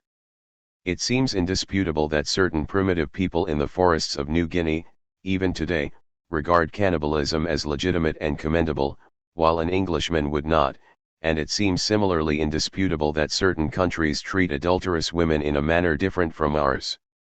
But, first, recognizing the variety of cultures does not mean denying that certain types of conduct are more universal, for example, a mother's love for her children, or the fact that people generally use the same facial expressions to express disgust or delight, and second, it does not automatically imply that this recognition is tantamount to moral relativism, the idea that since there are no ethical values valid for all cultures, we can freely adapt our behavior to fit our personal tastes or interests. Recognizing that another culture is different, and must be respected in this, does not mean abdicating our own cultural identity. How then has the specter of relativism come to be built up as a standard ideology, the canker of contemporary civilization? There is a secular critique of relativism, directed mainly against the excesses of cultural relativism. Marcelo Pera, who presents his arguments in a book titled Senza Radici, Without Roots, 2004, written jointly with the then Cardinal Ratzinger, is well aware that there are differences between cultures, but claims there are certain values of Western culture, such as democracy, the separation between church and state, and liberalism, that have proved superior to those of other cultures. Now, Western culture has good reason to regard itself as more developed than others in terms of these ideas, but in claiming that such superiority ought to be universally evident, Pera uses a dubious argument. He says, if members of culture B freely show they prefer culture A and not vice versa, if, for example, there is a migrant influx from Islamic countries to the West and not vice versa, then it is reasonable to believe that A is better than B. The argument is weak when we recall that the Irish in the 19th century did not immigrate en masse to the United States because they preferred that Protestant country to their beloved Catholic Ireland, but because at home they were dying of starvation as a result of potato blight. Pera's rejection of cultural relativism is dictated by the concern that tolerance for other cultures degenerates into acquiescence, and that the West is giving way under the pressure of immigration to the demands of outside cultures. Pera's problem is not the defense of the absolute but the defense of the West. Giovanni Gervais, in his book Contro il relativismo, 2005, gives us a portrait of a relativist, a strange blending of a late Romantic, postmodern thinker of Nietzschean origin with a follower of New Age thinking that seems to be constructed to support his arguments. This person's relativism appears irrational, unscientific. Gervais denounces a reactionary quality in cultural relativism, to claim that every form of society is to be respected and justified, and even idealized, encourages the segregation of populations. Moreover, those cultural anthropologies that, rather than seeking to identify a continuity of biological characteristics and behavior between populations, have instead emphasized their diversity due to culture alone, giving too much importance to cultural factors and ignoring biological ones, and have indirectly supported once again the primacy of the spirit over matter, thereby supporting the arguments of religious thought. It is therefore not clear whether relativism is contrary to the religious spirit or whether it is a disguised form of religious thought. If only the anti-relativists would agree among themselves. But the fact is that different people mean different things when they talk about relativism. For some Christians there is a double fear, that cultural relativism necessarily leads to moral relativism, and claiming there are different ways of verifying the truth of a proposition casts doubt on the possibility of recognizing an absolute truth. On cultural relativism, Cardinal Ratzinger, in various doctrinal notes of the Congregation for the Doctrine of the Faith, saw a close relationship between cultural relativism and ethical relativism, regretting that various people claim ethical pluralism to be the condition for democracy. Cultural relativism does not, as I have already said, imply ethical relativism. Cultural relativism allows a Papuan from New Guinea to put a spike through his nose, and yet, by virtue of an ethical principle that our group does not hold in question, it does not allow an adult, not even a priest, to abuse a 7-year-old child. As for the contrast between relativism and truth, Pope John Paul II, in his encyclical Fides et Ratio, stated that abandoning the investigation of being, modern philosophical research has concentrated instead upon human knowing. Rather than make use of the human capacity to know the truth, modern philosophy has preferred to accentuate the ways in which this capacity is limited and conditioned. This has given rise to different forms of agnosticism and relativism that have led philosophical research to lose its way in the shifting sands of widespread skepticism. And Ratzinger, in a homily of 2005, said that a dictatorship of relativism is being established, which recognizes nothing definite or allows as a single lone measure the personal self and its wishes. Yet we have another measure, the Son of God, the true man, Missa pro Elegendo Romano Pontifice, April 18, 2005. Here are two opposing notions of truth, one as a semantic property of what is said and the other as a property of divinity. This is due to the fact that both notions of truth appear in the Holy Scriptures, at least according to the translations through which we know them. Truth is sometimes used as a correspondence between something said and the way in which things are. Verily, verily, I say unto you, in the sense of that's truly what I'm saying, and sometimes truth is an intrinsic property of divinity, I am the way, the truth, and the life.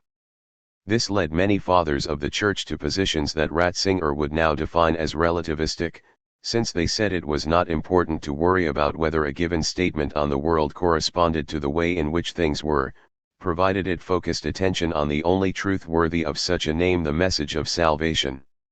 Saint Augustine, when faced with the dispute over whether the earth was round or flat, seemed inclined to think it was round, but recalled that such knowledge did not help to save the soul, and therefore took the view that in practice one was much the same as the other. It is difficult to find among Cardinal Ratzinger's many writings a definition of truth that does not invoke the truth revealed and embodied in Christ.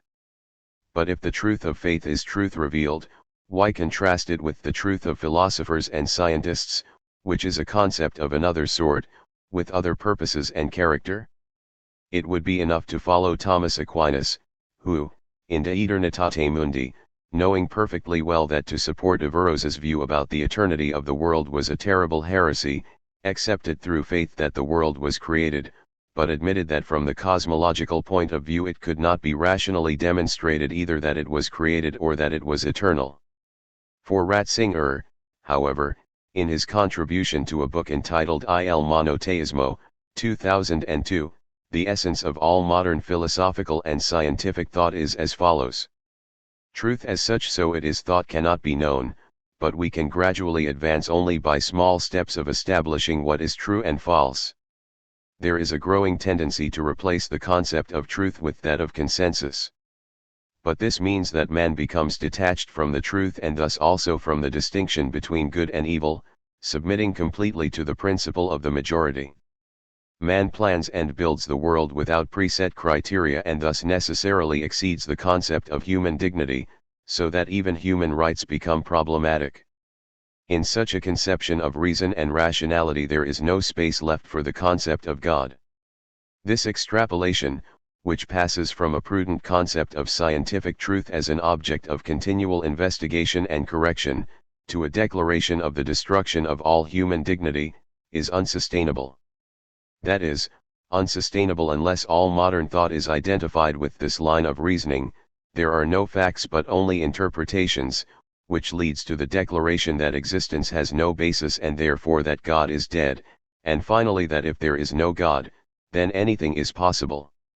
Now, Ratzinger and the anti-relativists are, generally speaking, neither fantasists nor conspiracy theorists. Quite simply, the anti-relativists whom I shall describe as moderate or critical identify in their enemy that specific form of extreme relativism whereby facts do not exist, only interpretations. Those anti-relativists I shall call radicals extend this claim to the whole of modern thought, committing an error that at least when I was at university would have failed them in their history of philosophy exam. The idea that there are no facts but only interpretations began with Nietzsche and is explained very clearly in On Truth and Lies in a Non-Moral Sense, 1873. Since nature has thrown away the key, the mind works on conceptual fictions that it calls truth. We believe we are talking about trees, colors, snow, and flowers, but they are metaphors that do not correspond to the original entities. When faced with the multiplicity of individual leaves, there is no primordial leaf, the model upon which all leaves were perhaps woven, sketched, measured, colored, curled, and painted but by incompetent hands. A bird or insect perceives the world in a different way than we do, and it is quite meaningless to say which perception is more accurate, because to do so we would need to have the criterion of correct perception, which does not exist. Nature knows no forms and no concepts, nor even any species, but only an X which for us remains inaccessible and indefinable. Truth then becomes a movable host of metaphors, metonyms, anthropomorphisms, of poetical inventions that have become rigid knowledge, illusions whose illusory nature has been forgotten. Nietzsche, however, avoids considering two phenomena. One is that, by adjusting to the constraints of our dubious knowledge, we manage to some extent to reckon with nature. When someone has been bitten by a dog, the doctor knows what sort of injection to give, even if he knows nothing about the actual dog that bit the person. The other is that every so often nature compels us to expose our knowledge as illusory and to choose an alternative, which is then the problem of the revolution of cognitive paradigms. Nietzsche is aware of the existence of natural constrictions, which appear to him as terrible forces that continually press in upon us, conflicting with our scientific truths. But he refuses to conceptualize them, sensing that it was to escape from them that we built our conceptual armor, as a defense. Change is possible, not in the form of reorganization, but as a permanent poetic revolution, if each of us had a different kind of sensuous perception, if we ourselves could only perceive things as, variously, a bird, a worm, or a plant does, or if one of us were to see a stimulus as red, a second person were to see the same stimulus as blue, while a third were ever to hear it as a sound, nobody would ever speak of nature as something conforming to laws. Art, together with myth, therefore constantly confuses the cells and the classifications of concepts by setting up new translations, metaphors, metonyms.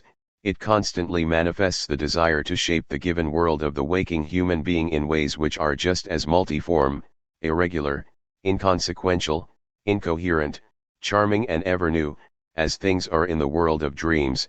Translation by Ronald Spears. If these are the conditions, the first possibility would be to take refuge in dream as an escape from reality. But Nietzsche himself admits that this dominion of art over life would be deceptive, though supremely enjoyable. Alternatively, and this is the real lesson that posterity has taken from Nietzsche, art can say what it says because it is the individual himself who accepts whatever definition, since it is unfounded. This fading out of the individual coincided for Nietzsche with the death of God. This enables some Christians to draw from this proclamation of death a false Dostoevskian conclusion: if God does not exist, or no longer exists, then all is permissible. But if there is no heaven or hell, then it is the non-believer who realizes it is essential for us to save ourselves on earth through benevolence, understanding, and moral law. Eugenio Lecaldano published a book, Indiana 20062, that claimed, with ample evidence, that only by leaving God to one side can we lead a truly moral life. I certainly do not intend to establish here whether Lecaldano and the authors he cites are correct.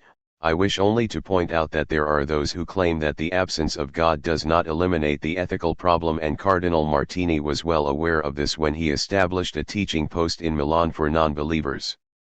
That Cardinal Martini did not then become Pope may cast doubt on the divine inspiration of the papal conclave, but such matters go beyond my competence. Elie Wiesel reminded us, a couple of weeks ago, that those who imagined they could do what they liked were not those who thought God was dead, but those who thought they themselves were God, a common failing among dictators, great and small. In any event, the idea that there are no facts but only interpretations is certainly not shared by all of contemporary thought, the greater part of which makes these objections to Nietzsche and his followers. If there were no facts but only interpretations, then an interpretation would be an interpretation of what? If interpretations interpret each other, there would still have to have been an object or event in the first place that had spurred us to interpret. If the individual were not definable, we would still have to explain who it is who is talking about it metaphorically, and the problem of saying something true would be shifted from the object to the subject of the knowledge. God might be dead, but not Nietzsche. On what basis do we justify the presence of Nietzsche? By saying he is only a metaphor? But if he is, who says so? And not only that, but even if reality is described using metaphors, in order to be elaborated there have to exist words that have a literal meaning and denote things we understand through experience. I cannot call a table support a leg unless I have a non-metaphorical notion of the human leg, knowing its form and function. And finally, in claiming that there is no longer a criterion for verification between one thing and another, we forget that what is outside us, which Nietzsche calls the terrible forces, every so often opposes our attempts to express that criterion even metaphorically. That, let us say, you cannot cure an inflammation by using the phlogiston theory, whereas you can with antibiotics, and therefore one medical theory is better than another. Therefore, an absolute does not perhaps exist, or if it exists it is neither imaginable nor attainable, but natural forces do exist that support or challenge our interpretations. If I interpret an open door painted in trompe-l'oeil as a real door and go to walk straight through it, the fact that it is an impenetrable wall will undermine my interpretation. There must be a way in which things are or behave, and the evidence is not only that all men are mortal, but also that if I try to pass through a wall, I break my nose. Death and that wall are the only form of absolute about which we can be in no doubt. The evidence of that wall, which says no when we want to interpret it as if it were not there, will perhaps be a fairly modest criterion of truth for guardians of the absolute, but, to quote Keats, that is all /ye know on earth, and all ye need to know. Lecture given during the Milanesiana Festival of Literature, Music, and Cinema, July 9, 2007. The Beauty of the Flame. The theme of this year's Milanesiana Festival is the four elements. To speak about all four would be beyond me, so I have chosen to limit myself to fire. Why? Because, though still essential to our lives, of all the elements it is the one most liable to be forgotten. We breathe air all the time, we use water every day, we continually tread the earth, but our experience of fire is in danger of gradually diminishing. The role once played by fire has slowly been taken over by invisible forms of energy. We have separated our idea of light from that of the flame, and our only experience of fire now is that of gas, which we hardly notice, the matchstick or cigarette lighter, at least for those who still smoke, and the flicker of candles, for those who still go to church. A lucky few still have a fireplace, and this is where I would like to begin. In the 1970s I bought a house in the country with a fine hearth. For my children, then between 10 and 12, the experience of fire, of burning logs, of flames, was something entirely new, and I realized when the fire was lit they lost all interest in television. The flame was more beautiful and varied than any television program. It told countless stories, it could flare up at any moment, it didn't follow the set patterns of the television show. Perhaps, among our contemporaries, the person who reflected most on the poetry, mythology, psychology, and psychoanalysis of fire was Gaston Bachelard, who could hardly avoid encountering fire during his research into archetypes associated with human imagination from earliest times. The heat of the fire recalls the heat of the sun, which itself is seen as a ball of fire. Fire hypnotizes and is therefore the first object and source of wonder. Fire reminds us of the first universal injunction, not to touch it, thus becoming an epiphany of law. Fire is the first creature that, as it takes life and grows, devours the two pieces of wood that have generated it, and this birth of fire has a strong sexual significance since the seed of the flame is unleashed through friction. And yet, if we want to pursue a psychoanalytical interpretation, we will recall how for Freud the condition for taking control of the fire is renunciation of the pleasure of quenching it with urine, and therefore the renunciation of instinctual life. Fire is a metaphor for many impulses, from the fire of anger to being inflamed with amorous infatuation. Fire is metaphorically present in every discussion about passions, in the same way as it is always linked metaphorically to life through the color that it shares with blood.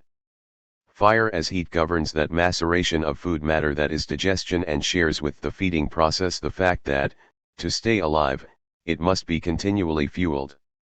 Fire is ever present as an instrument for every transformation, and fire is called for when something has to be changed. To prevent the fire from dying out requires a care similar to that for a newborn baby. Fire immediately highlights the fundamental contradictions in our lives.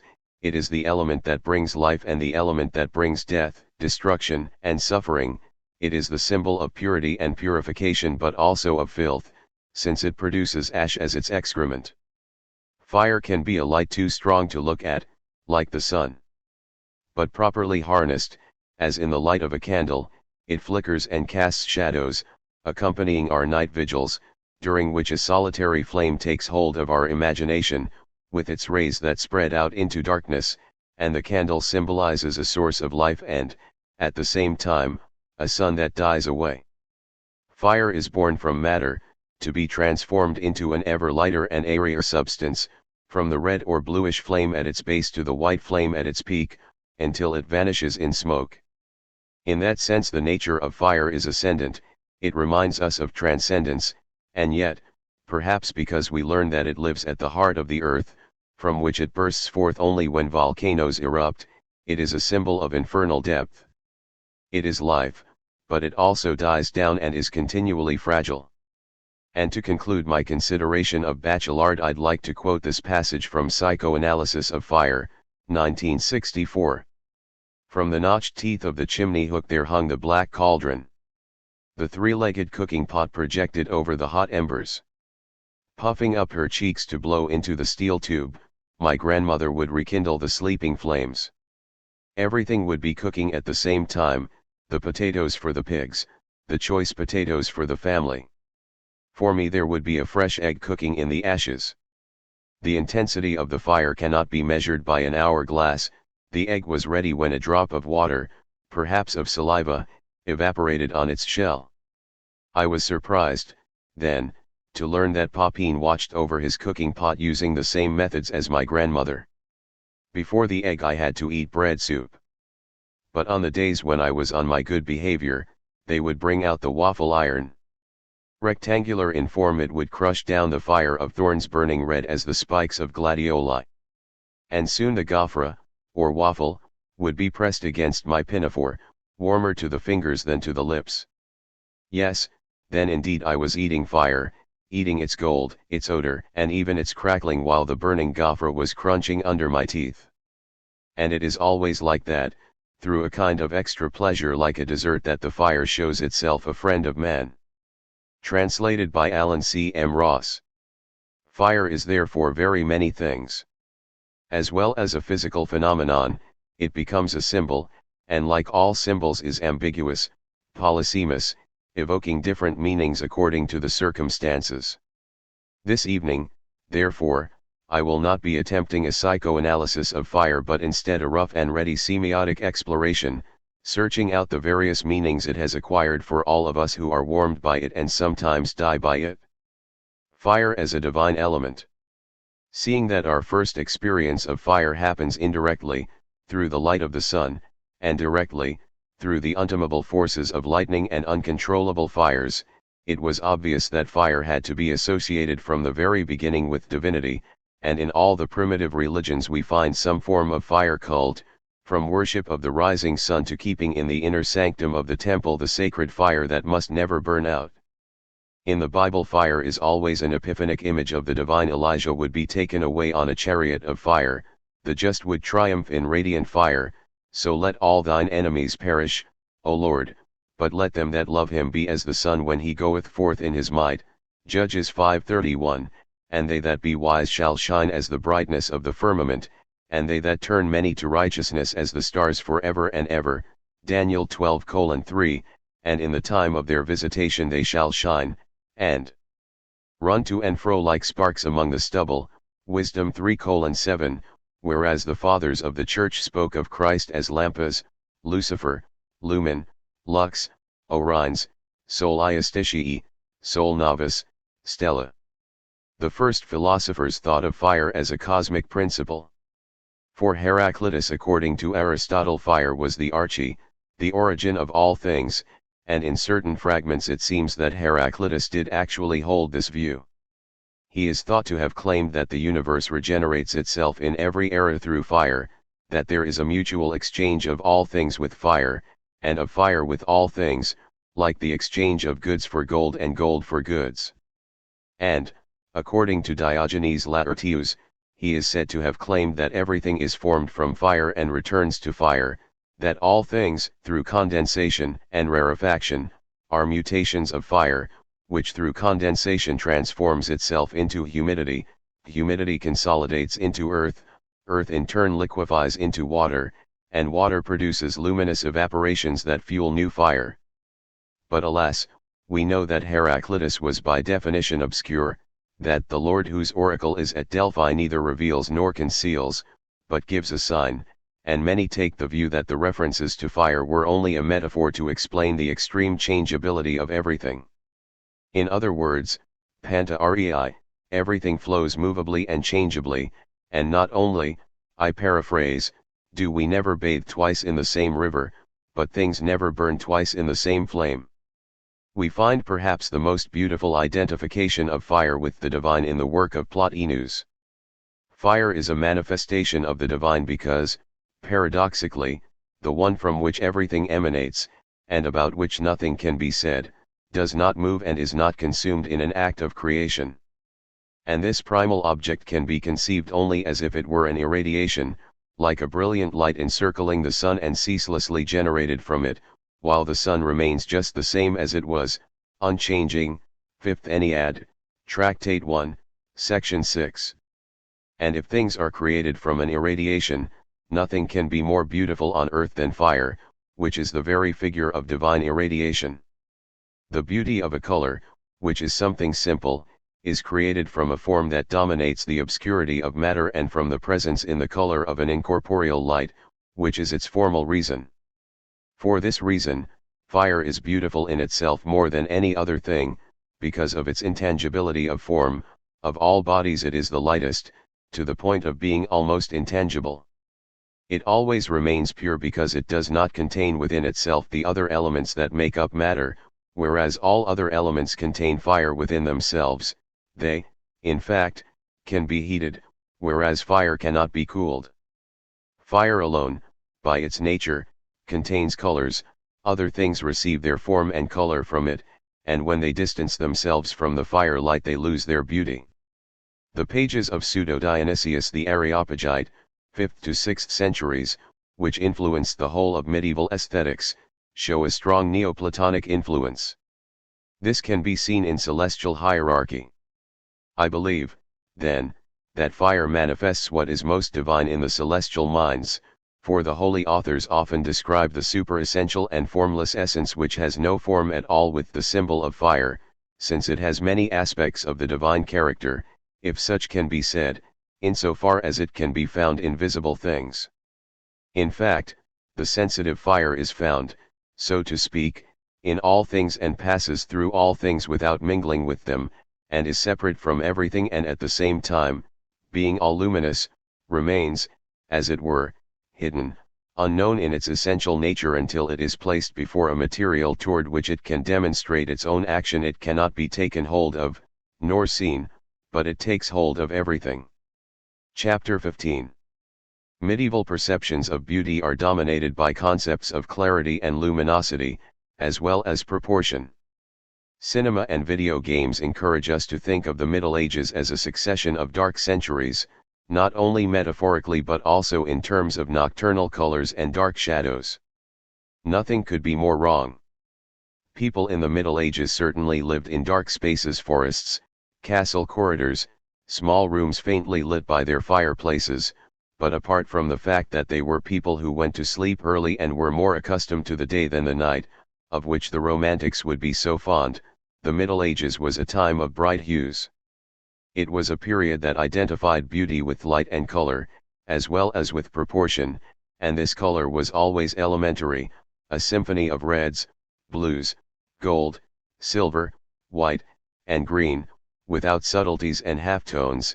The splendor is generated from the overall effect rather than deriving from a light that envelopes things from outside or exalts the color beyond the outlines of the figure.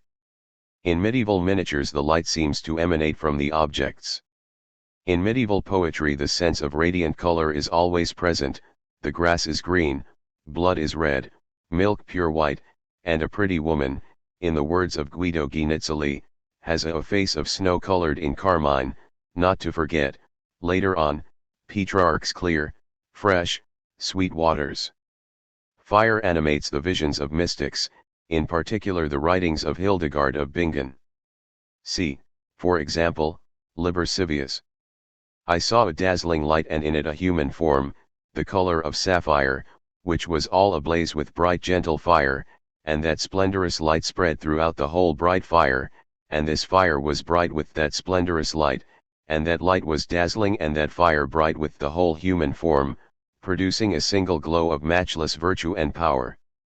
The flame consists of a splendid clarity, an inherent vigor and a fiery ardor, but the splendid clarity possesses it so that it is resplendent, the inherent vigor so that it endures, and the fiery ardor so that it burns. Book 2, Part 2. Not to forget the visions of brilliant light in Dante's Paradise, and which have been depicted in their maximum splendor by a 19th-century artist, Gustave Doré, who sought, as only he could, to depict those scenes of radiance, those flaming vortexes, those lamps, those suns, that clearness that hides like an horizon brightening with the dawn, Canto 14, line 69, those white roses, those rubicund flowers that shine out in the third part of the Divine Comedy, where even the vision of God appears like an ecstasy of fire, within its depthless clarity of substance. I saw the great light shine into 3 circles, in 3 clear colors bound in one same space. The first seemed to reflect the next like rainbow on rainbow, and the third was like a flame, equally breathed forth by the other 2. Canto 33, lines 115 to 20, translated by Mark Musa. The Middle Ages was dominated by a cosmology of light. Already by the 9th century John Scotus Eriugena said, "This universal manufactory of the world is a vast lamp consisting of many parts like many lights to reveal the pure species of intelligible things and to sense them with the mind's eye, instilling divine grace and the help of reason into the heart of learned followers." It is right then that the theologian calls God the Father of enlightenment, since all things are from him, for which and in which he manifests himself, and in the light of the lamp of his wisdom he unifies and makes them. Commentary on the Celestial Hierarchy, Chapter 1. In the 13th century the cosmology of light put forward by the English churchman Robert Grosseteste built up a picture of the universe formed by a single flow of luminous energy, a source both of beauty and being, making us think of a sort of Big Bang. The astral spheres and natural areas of the elements are created from the single light by gradual rarefaction and condensation, producing the infinite shades of color and the volumes of things. Saint Bonaventure of Bagnergio, Commentary on the Book of Sentences, Book 2, Distinction 12, Chapters 1 and 2, was to record that light is the common nature found in all bodies, whether celestial or terrestrial. Light is the substantial form of bodies, and the more they possess it, the more they are a real and worthy part of existence. Hellfire. But while fire moves across the sky and shines down on us, it likewise erupts from the bowels of the earth, bringing death. Thus, from the very earliest times, fire has also been associated with the infernal depths. In the book of Job, 41:19, 21, from the mouth of Leviathan go burning lamps, and sparks of fire leap out. His breath kindleth coals, and a flame goeth out of his mouth. In Revelation, when the seventh seal is broken, hail and fire come to devastate the earth, the bottomless pit opens up, and from it emerge smoke and locusts. The four angels, set loose from the river Euphrates where they were bound, move with countless armies of men wearing breastplates of fire. And when the Lamb reappears and reaches the supreme judge on a white cloud, the sun burns the survivors. And, after Armageddon, the beast and the false prophet will be thrown into a lake of burning sulphurous fire. In the Gospels, sinners are cast into everlasting fire. As therefore the tares are gathered and burned in the fire, so shall it be in the end of this world. The Son of Man shall send forth his angels, and they shall gather out of his kingdom all things that offend, and them which do iniquity, and shall cast them into a furnace of fire. There shall be wailing and gnashing of teeth. Matthew 13:40, 42. Then shall he say also unto them on the left hand, Depart from me, ye cursed, into everlasting fire, prepared for the devil and his angels. Matthew 25:41. Curiously, in Dante's Inferno there is less fire than we might expect, since the poet contrives to think up a whole range of torments, but we may be satisfied with heretics lying in fiery tombs, men of violence plunged into pools of blood, blasphemers, sodomites, and usurers struck by rains of fire, simoniacs shoved headfirst into pits, with flames lapping at their feet, and barators submerged in boiling pitch. Hellfire was certainly more prevalent in Baroque writings, with descriptions of the torments of hell that exceed the violence of Dante, not least because they are unredeemed by the inspiration of art like this passage by Saint Alphonsus de Liguori. The punishment that most torments the senses of the damned, is the fire of hell. Even in this life, the pain of fire is the greatest of all, but there is much difference between our fire and that of hell which, says Saint Augustine, makes ours seem painted. Thus the wretched will be surrounded by fire, like wood inside a furnace. The damned will find themselves with an abyss of fire beneath, an abyss above, and an abyss around them. If they touch, see, or breathe, they will touch, see, or breathe nothing but fire. They will be in the fire like fish in water. But this fire will not only surround the damned, but will enter even their bowels to torment them. Their body will become all fire, so that their bowels will burn within their belly, their heart within their breast, their brains within their head, their blood within their veins, even their marrow with their bones. Every lost soul will become in himself a furnace of fire. Apparuccio alla morte, consideration 26. And Ercole Mattioli, in Pieta Illustrate, 1694, wrote, Great wonder will it be that a fire alone contains perfectly within it, according to great theologians, the coldness of ice, the stings of thorns and iron, the venom of asps, the poisons of vipers, the cruelty of all wild beasts, the malevolence of all elements and stars.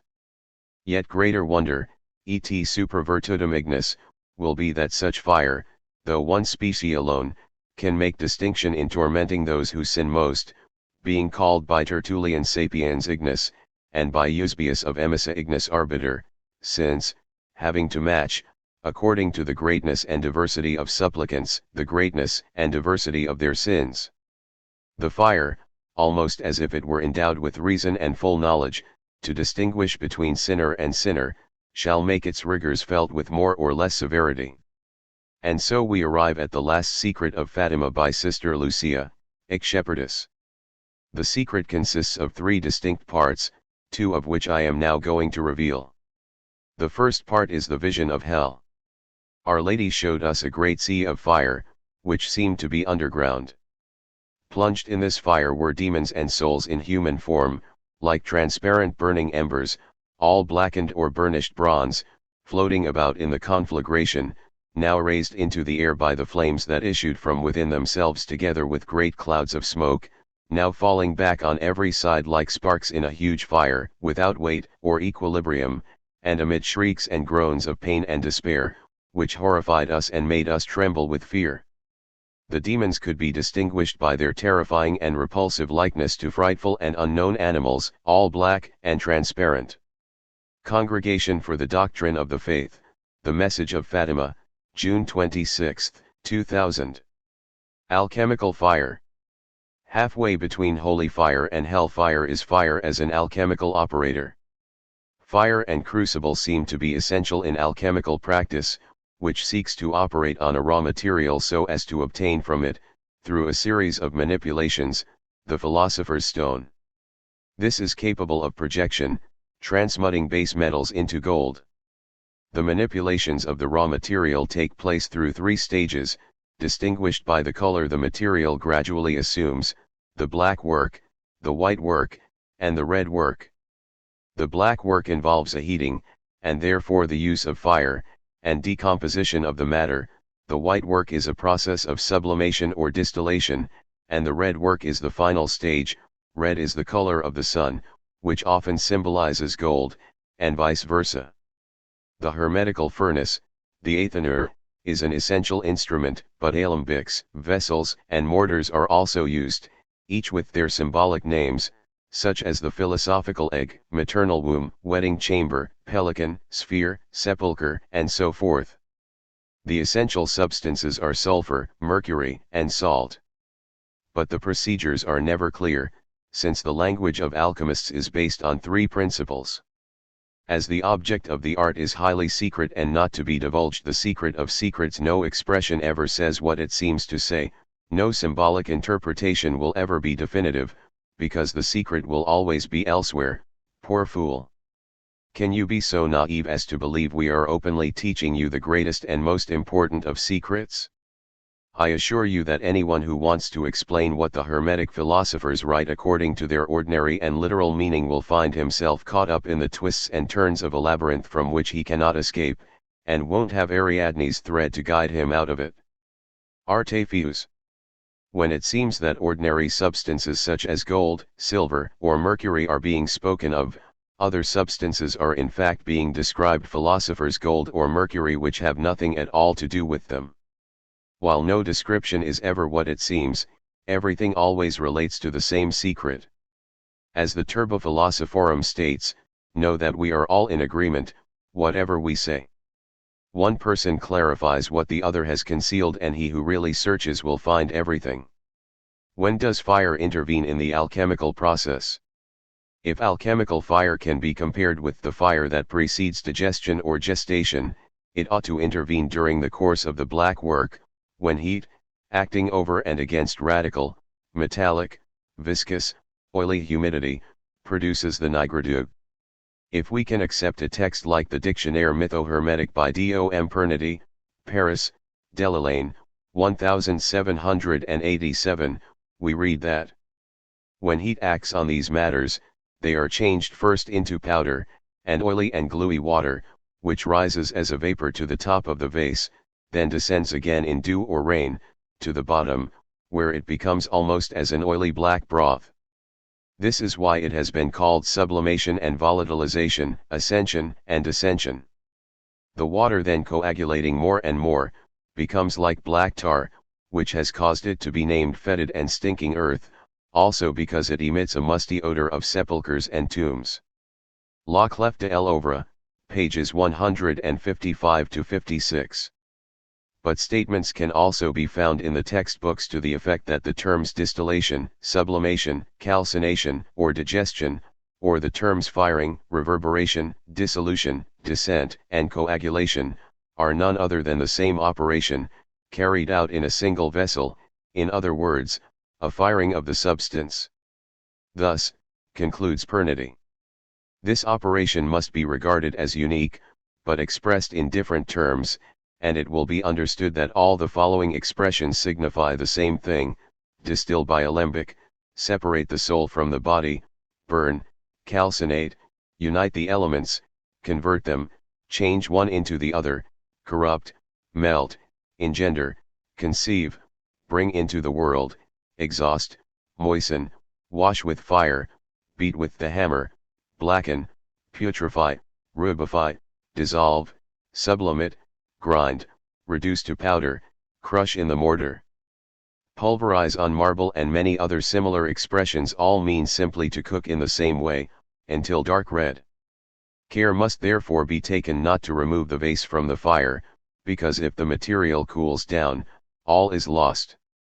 Regles Generales, pages 202-6. But what fire is being described, seeing that different writers speak from time to time about fire of Persia, fire of Egypt, fire of the Indies, elementary fire, natural fire, artificial fire, fire of ashes, fire of sand, fire of filings, fire of fusion, fire of flames, fire against nature, algar fire, azothic fire, celestial fire, corrosive fire, fire of matter, lion fire, fire of putrefaction, dragon fire, dung fire, and so forth. Fire heats the furnace throughout, from the beginning to the red work. But is the word fire also perhaps a metaphor for the red matter that appears in the alchemical process? And here, in fact, according to Pernety, are some of the names given to the red stone: red gum, red oil, ruby, vitriol, ashes of tartar, red body, fruit, red stone, magnesium, red oil, starry stone, red salt, red sulfur, blood, poppy, red wine, red vitriol, cochineal, and also fire, fire of nature, Signes, pages 187-89. Alchemists have therefore always worked with fire, and fire is the basis of alchemical practice. Yet fire itself constitutes one of the most impenetrable mysteries of alchemy. As I have never produced gold, I cannot provide the answer to this problem, and so pass on to another type of fire, another type of alchemy, that of the artist, where fire becomes an instrument of new birth, and artists set themselves up to imitate the gods. Fire as the origin of art. Plato recounts in Protagoras that once upon a time there were gods, but no mortal creatures. And when they were about to bring these creatures to light, they charged Prometheus and Epimetheus to provide and distribute the most appropriate faculties for each race. But Epimetheus asked Prometheus to let him do the distribution himself, and when I have completed the distribution, he added, you shall come and see. And so, having thus persuaded him, he started the work of distribution. And to some races he gave strength without speed, while the weaker races he equipped with speed. And to others he gave weapons of defense and attack, while for others, who were defenseless by nature, he devised other faculties to guarantee their safety. To those races that he made small, he gave the capacity to escape using their wings, or to hide underground, whereas to those he made large he gave the possibility of saving themselves with their size. And he distributed all other faculties in this way, so that they balanced each other. And when he had provided the various races with the means to avoid mutual destruction, he devised a way for them to defend themselves against the inclemency of the seasons sent by Zeus, covering them with thick hair and leathery skin, sufficient to defend them from coldness and capable of protecting them from hot weather, and such that, when they slept in their lairs, these would serve as natural blankets suitable for each of them. And some he shod with hoofs, others he gave tough skin and no blood. Then he provided different food for the different races, to some he gave the grass of the land, to others the fruits of trees, to others roots. And he allowed some races to devour other races of animals for food, and he provided that the former would have fewer offspring, and that the offspring of the latter would be numerous, to ensure the preservation of the race. Now Epimetheus, who was not particularly clever, had failed to notice he had used up all the faculties for the animals, but at this point the human race had still not been provided for, and he did not know what to do with it. While he was in this situation of embarrassment, Prometheus came to see the distribution, and realized that whereas all the other creatures were properly provided for, man was naked, barefoot, homeless, and defenseless.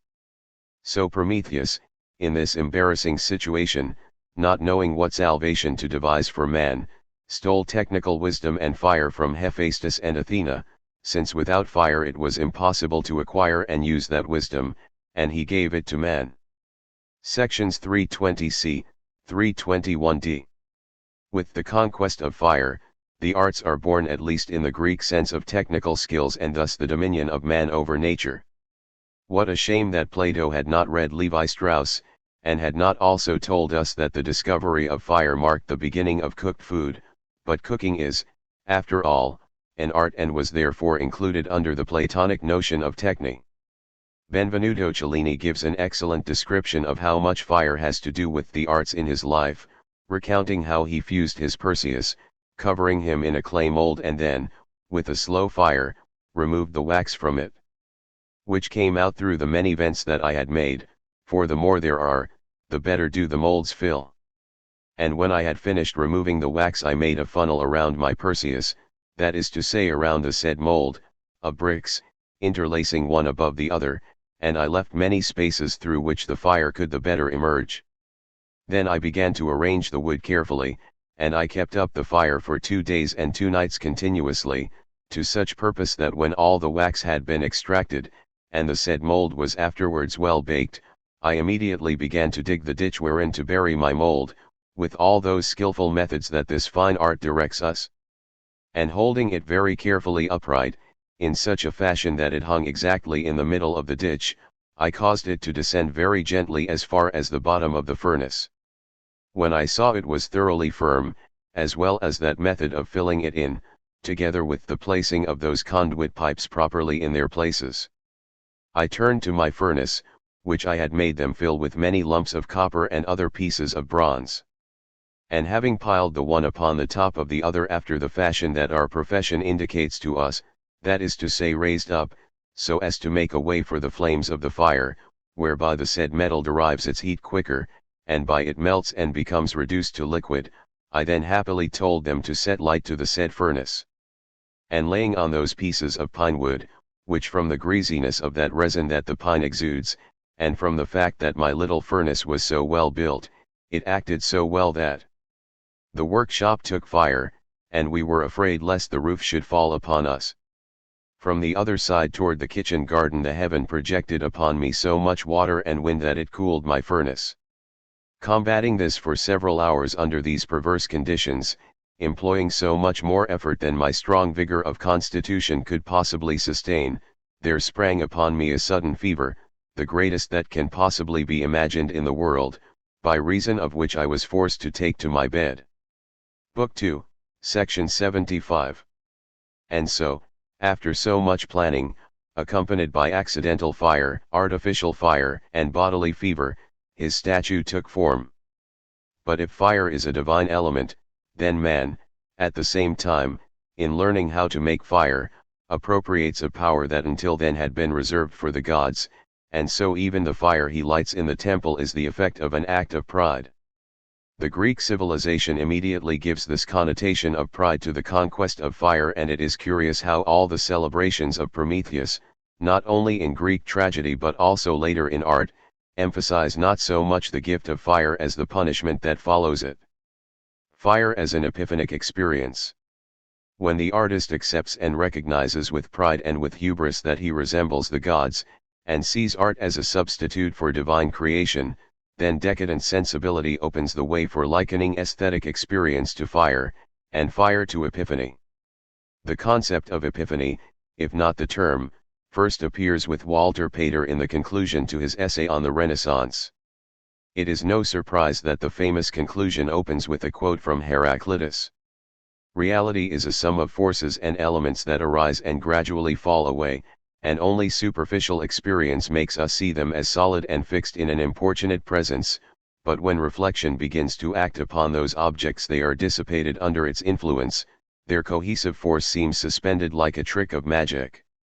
We find ourselves among a group of impressions that are unstable, flickering, inconsistent, habit is broken, ordinary life fades away, and from this, beyond this, there remain single moments that can be grasped for an instant and immediately fade away. Every moment some form grows perfect in hand or face, some tone of the hills or the sea is choicer than the rest, some mood of passion or insight or intellectual excitement is irresistibly real and attractive to us for that moment only. To maintain this ecstasy is success in life. While all melts under our feet, we may well catch at any exquisite passion, or any contribution to knowledge that seems by a lifted horizon to set the spirit free for a moment, or any stirring of the senses, strange dyes, strange colors, and curious odors, or work of the artist's hands, or the face of one's friend. Walter Pater, The Renaissance, Studies in Art and Poetry, 1873. All decadent writers feel aesthetic and sensual ecstasy in terms of radiance. But perhaps it was D'Annunzio who first linked aesthetic ecstasy to the idea of fire. We will not be so banal as to associate him only with the rather hackneyed idea that, as Mila de Codro shrills in The Daughter of Iorio, the flame is beautiful. The idea of aesthetic ecstasy as an experience of fire appears in his novel Il Fuoco, The Flame. Before the beauty of Venice, Stelio Iferina has the experience of fire. Each moment vibrated through the matter like an unbearable flash of lightning. Everything glittered in a sublime jubilation of light, from the crosses erect on the top of domes swollen by prayer to the delicate salt crystal droplets hanging beneath the bridges. Just as the lookout on the mast top shouts aloud of a storm at sea, so the golden angel on the top of the highest tower burst into flame and announced the coming. And so he came. He came seated on a cloud like a chariot of fire, the hem of his purple garments trailing behind him. Translated by Susan Basenet. James Joyce, the supreme theorist on Epiphany, had read, loved, and was inspired by D'Annunzio's novel. By an epiphany Stephen meant a sudden spiritual manifestation, whether in the vulgarity of speech or of gesture or in a memorable phrase of the mind itself. Stephen Hero. This experience always appears in Joyce as fiery. In his portrait of the artist as a young man, the word fire is repeated 59 times, and flaming 35 times, not to mention other similar words, such as radiance or splendor. In Il Fuoco, Foscarina listens to the words of Stelio and feels attracted to that blazing atmosphere like the hearth of a forge. For Stephen Dedalus aesthetic ecstasy always appears as flashes of splendor and is expressed using metaphors of the sun. The same happens for Stelio Iferina. Let us compare two passages. First, D'Annunzio. The boat veered violently. A miracle caught it. The first rays of the sun pierced through the heaving sail, glittered on the bold angels on the bell towers of San Marco and San Giorgio Maggiore, turned the sphere of the Fortuna to flame, crowned the 5 mitres on the basilica with lightning. Hail to the miracle! A superhuman feeling of power and freedom swelled the young man's heart, as the wind swelled the sail that was transfigured for him. He stood in the crimson splendor of the sail and in the splendor of his own blood. And then Joyce, his thinking was a dusk of doubt and self-mistrust, lit up at moments by the lightnings of intuition, but lightnings of so clear a splendor that in those moments the world perished about his feet as if it had been fire-consumed, and thereafter his tongue grew heavy and he met the eyes of others with unanswering eyes, for he felt that the spirit of beauty had folded him round like a mantle. Regenerating fire. For Heraclitus, as we have seen, the universe regenerates itself through fire in every era.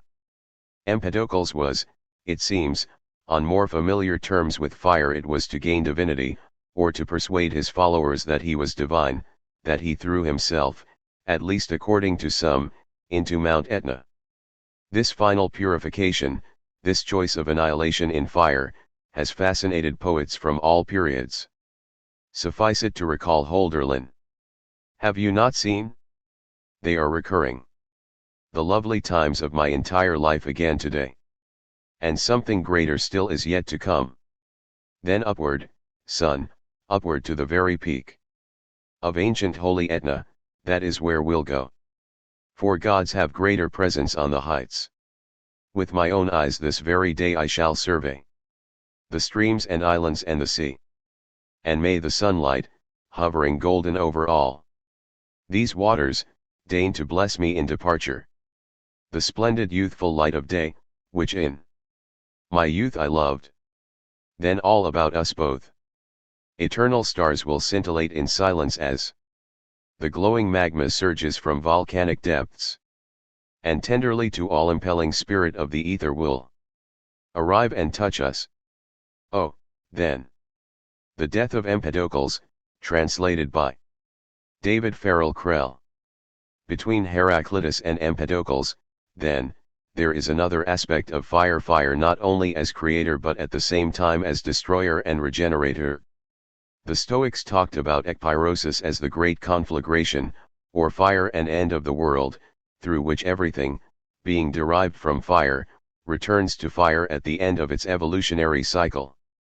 The idea of ekpyrosis does not actually suggest that purification through fire can be achieved by human planning and achievement. But certainly behind many sacrifices based on fire there is an idea that, by destroying, fire purifies and regenerates. And thus the sacral nature of death at the stake. Past centuries are full of burnings at the stake, and not just those of medieval heretics but also witches burned in more recent times, at least up to the 18th century. And it is only D'Annunzio's aestheticism that made Mila di Codro say that the flame is beautiful. The fires that have burned so many heretics are terrifying, not least because they followed other tortures. It is enough to quote, from the medieval story of Fra Dalsino the heresiarch, the description of Fra Dalsino's torture when he and his wife, Margherita, were handed over to the civil authorities for the sentence of the Inquisition to be carried out. While the bells rang the tocsin, they were taken on a cart around the whole city, surrounded by their executioners and followed by armed troops, and in every district their flesh was pierced with red-hot tongs. Margherita was burned first, before Dalsino, whose face flinched not a muscle, nor did he utter any complaint when the tongs ripped into his flesh. Then the cart continued on its way, while the executioners plunged their irons into burning braziers. Dalsino suffered other torments and still he remained silent, except that his shoulders tightened a little when they cut away his nose, and when they tore off his male member he let out a long sigh, like a moan. His last words had the ring of impenitence, and he said that he would rise again on the third day. Then he was burned and his ashes were scattered in the wind. For inquisitors of every age, race, and religion, fire purifies not only the sins of human beings but also those of books. There are many stories about the burning of books. Sometimes they occur by accident, sometimes through ignorance, but on other occasions, such as the Nazi bonfires of books, they are to purify and to destroy the evidence of a degenerate art. Don Quixote's zealous friends burn his library of books on chivalry for moral reasons and for the sake of his sanity. The library in Elias Canetti's Auto da Fe burns in a way that reminds us of the sacrifice of Empedocles. When the flames finally reach him he laughs loudly, as he has never laughed in all his life. Books condemned to disappearance are burned in Ray Bradbury's Fahrenheit 451. My library in the Abbey of the Name of the Rose is set alight by fate, but the cause is an originating act of censorship. Fernando Baez, in A Universal History of the Destruction of Books, 2004, asks for what reasons fire has been the dominant agent in the destruction of books. And he answers: fire is salvation, and for that reason, almost all religions dedicate fires to their respective divinities. This power to conserve life is also a destructive power. When man destroys with fire, he plays God, master of the fire of life and death.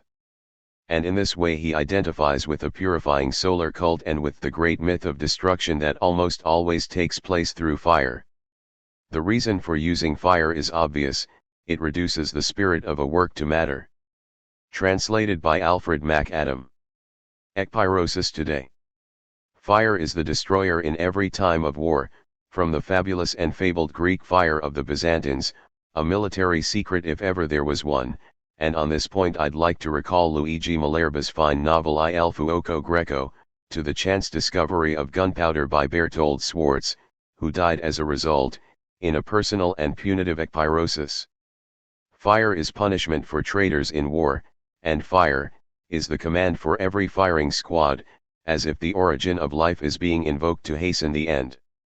But perhaps the fire of war that has most terrified humanity, by which I mean all of humanity, around the globe, conscious for the first time of what was taking place in one part of it, was the explosion of the atomic bomb.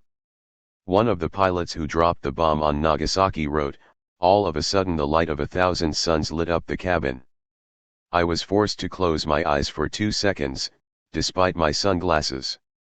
In the Bhagavad Gita it was written, if the radiance of 1,000 suns were to burst at once into the sky, that would be the splendor of the Mighty One. I am become death, the destroyer of worlds. These verses came to Oppenheimer's mind after the explosion of the first atomic bomb. With which we come dramatically close to the end of my lecture, and over a more reasonable space of time to the end of human existence on Earth, or the existence of Earth in the cosmos. Because now, as never before, 3 of the primordial elements are under threat: air, throttled by pollution and by carbon dioxide; water, contaminated on the one hand and increasingly scarce on the other. Only fire is victorious, in the form of a heat that, by parching Earth, is upsetting the seasons, and by melting the ice caps, is inviting the seas to invade it. Without realizing it, we are marching toward the first real ekpyrosis. While Bush and China reject the Kyoto Protocol, we are marching toward death through fire, and it is of little importance to us whether the universe regenerates after our Holocaust, because it will no longer be ours. The Buddha made this recommendation in his fire sermon. Monks, all is aflame.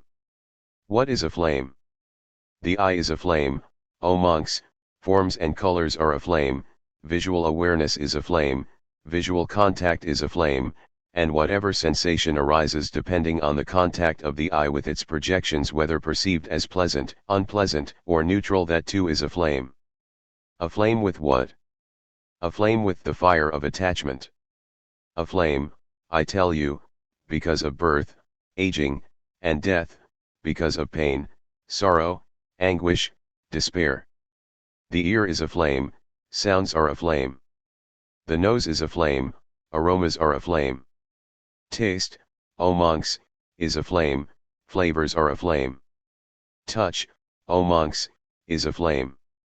The mind, O monks, is aflame. O monks, seeing all thus, the noble disciple who has understood the teachings is serenely disenchanted with the eye, with forms and colors, with the ear, with sounds.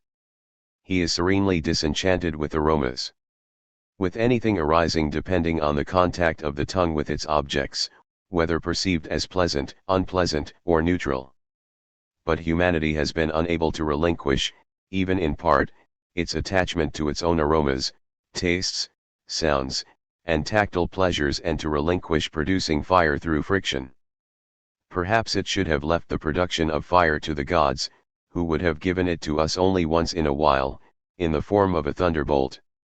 Lecture given during the 2008 Milanesiana Festival of Literature, Music, and Cinema, organized around the theme of the 4 elements fire, air, earth, and water on July 7, 2008.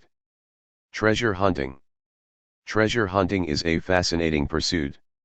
It is well worth making a journey, organizing it properly, and following a route that takes in the more interesting treasuries, searching them out also in lesser-known abbeys.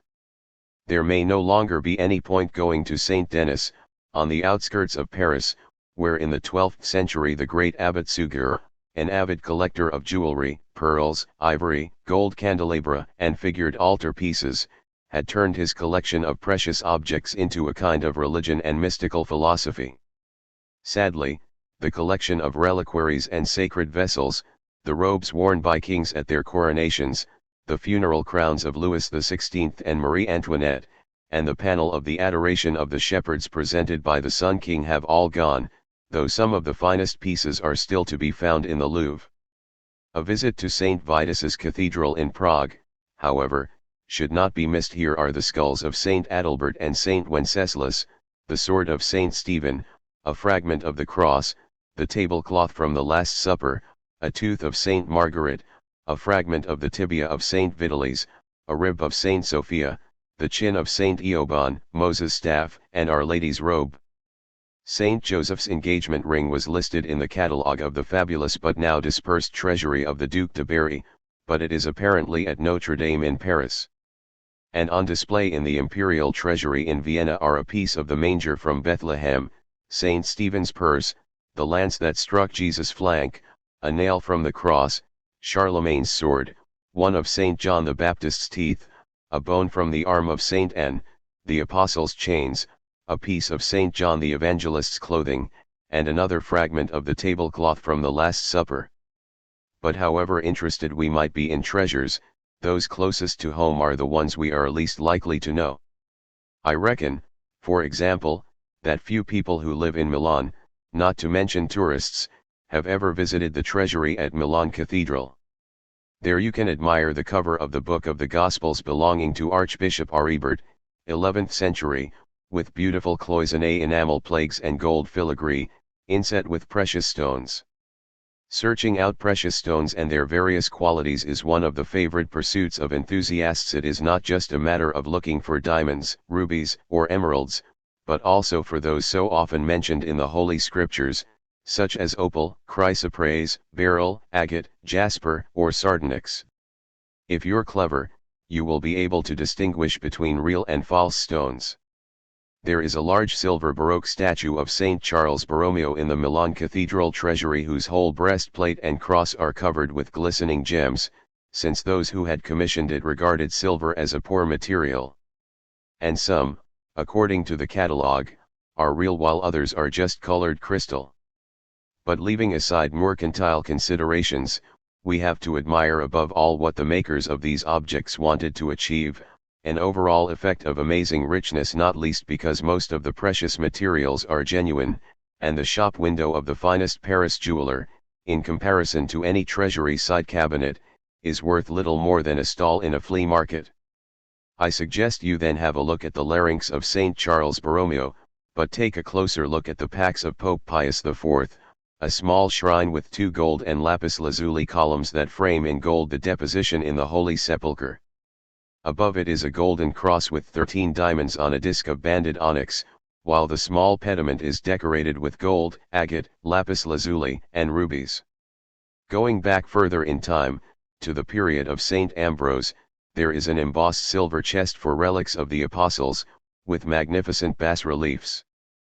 But the most interesting bas-reliefs are those of the 5th century 5-part diptych, an ivory Ravenna-style series of scenes from the life of Christ. At the center is the mystical Lamb of God in gilded silver with molded glass, a single image in pale colors on a background of ancient ivory. They are examples of what historical tradition has wrongly accustomed us to describe as lesser arts. They are quite clearly art, without the adjective, and if there is anything lesser, meaning worth less artistically, it is the cathedral itself. If there was a flood, and I was asked whether to save Milan Cathedral or the 5-part diptych, I would certainly choose the latter, and not because it would be easier to fit inside the ark. Nonetheless, even considering the crypt, known as the Scurillo, for St. Charles Borromeo, with the body of the saint in a container of silver and crystal that seems to me more miraculous than its contents, the cathedral treasury does not display all that it might. Reading through the inventory of the vestments and sacred furnishings of Milan Cathedral, we realize that the treasury itself is only a tiny part of a collection spread around the various sacristies, which includes splendid vestments, vessels, ivories, sumptuous gold objects, and reliquaries, including several thorns from Christ's crown, a piece of the cross, and various fragments of Saint Agnes, Saint Agatha, Saint Catherine, Saint Praxedes, and Saint Simplician, Caius, and Gerontius. On visiting a treasury, we should not approach the reliquaries with a scientific mind, otherwise there's a risk of losing faith in the 12th century. For example, according to legend, the skull of Saint John the Baptist at the age of 12 was kept in a German cathedral. Once, in a monastery on Mount Athos, talking to a monk librarian, I discovered he had been a student of Roland Barthes in Paris and had taken part in the demonstrations of 1968, and therefore, knowing him to be a man of culture, I asked whether he believed in the authenticity of the holy relics he kissed devotedly, each morning at dawn, during a magnificent and interminable religious ceremony. He smiled kindly, with a certain malicious complicity, and said that the problem was not one of authenticity but of faith, and that when he kissed the relics he sensed their mystic aroma. In short, it is not the relic that makes faith, but faith that makes the relic. But not even a non-believer can remain immune to the fascination of two phenomena. First of all, the objects themselves, these anonymous yellowing pieces of cartilage, mystically repugnant, pathetic, and mysterious, these scraps of clothing from who knows what period, faded, discolored, frayed, sometimes enclosed in a vial like a mysterious manuscript in a bottle, materials that have often disintegrated, that have become one with the cloth and the metal or bone on which they lie. And secondly, the containers, often incredibly ornate, sometimes made by a devout bricoleur from pieces of other reliquaries, in the form of a tower or a small cathedral with pinnacles and domes, and then those Baroque reliquaries, the finest are in Vienna, a forest of tiny sculptures, looking like clocks, carillons, or magic boxes. Some of them will remind contemporary art enthusiasts of Joseph Cornell's surrealist boxes and Armand's vitrines filled with ordered objects, secular reliquaries that show, however, the same taste for worn, dusty materials, for manic accumulation, and they require a detailed, analytical study that cannot be done in a simple glance. Treasure hunting also means knowing not only about the tastes of early medieval patrons but also about Renaissance and Baroque collectors. Up to the Wunderkammern of the German princes, no clear distinction was made between a devotional object, a curiosity, and a work of art. An ivory high-relief was precious for its workmanship, today we would say for its artistry, as well as for the value of its material. And a curiosity was recognized, at the same time, as precious, amusing, and marvelous, so that in the Duc de Berry's collection, alongside chalices and vessels of great artistic worth, there were also a stuffed elephant, a basilisk, an egg that a priest had found inside another egg, some manna from the desert, a coconut, and the horn of a unicorn. All lost? No. The horn of a unicorn is to be found in the imperial treasury in Vienna, providing proof that unicorns existed, even though the catalogue states with positivistic ruthlessness that it is the horn of a narwhal. But at this point, the visitor, having entered into the spirit of the keen devotee of treasuries, will study with the same interest a horn, a 4th century agate cup said to be the cup of the Grail, the imperial crown, orb, and scepter, splendors of medieval jewelry, and also, since the treasury of Vienna has no bounds of time, the imperial four-poster bed in which slept the unfortunate son of Napoleon, the King of Rome, known as the eaglet, who at this point becomes as legendary as the unicorn. And the Grail. We have to forget what we have read in the art history books, to lose our sense of the difference between curio and masterpiece, to enjoy above all the mass of wonders, the procession of marvels, the epiphany of the incredible. And to dream about the head of Saint John the Baptist at the age of 12, imagining its reddish veins on an ashen background, the arabesque of crumbling, corroded joints, and the reliquary that has to contain it, of blue enamel like the altar of Verdun, and the cushion under it of yellowed satin, covered with withered roses in a glass cabinet, airless for 2,000 years, immobilized in a vacuum, before the Baptist could grow up and the executioner was able to chop off his other head. That other, more mature head has a lesser mystical and commercial value since, though it is supposed to be conserved in the church of San Silvestro in Capet in Rome, an older tradition claims it to be in the cathedral at Amiens, and, in any event, the head in Rome has no jaw, which is said to be in the church of San Lorenzo in Viterbo. All we have to do is take a map and plot a few possible routes. For example, the true cross, discovered in Jerusalem by Saint Helena, mother of Constantine, was seized by the Persians in the 7th century and then retrieved by the Byzantine Emperor Heraclius.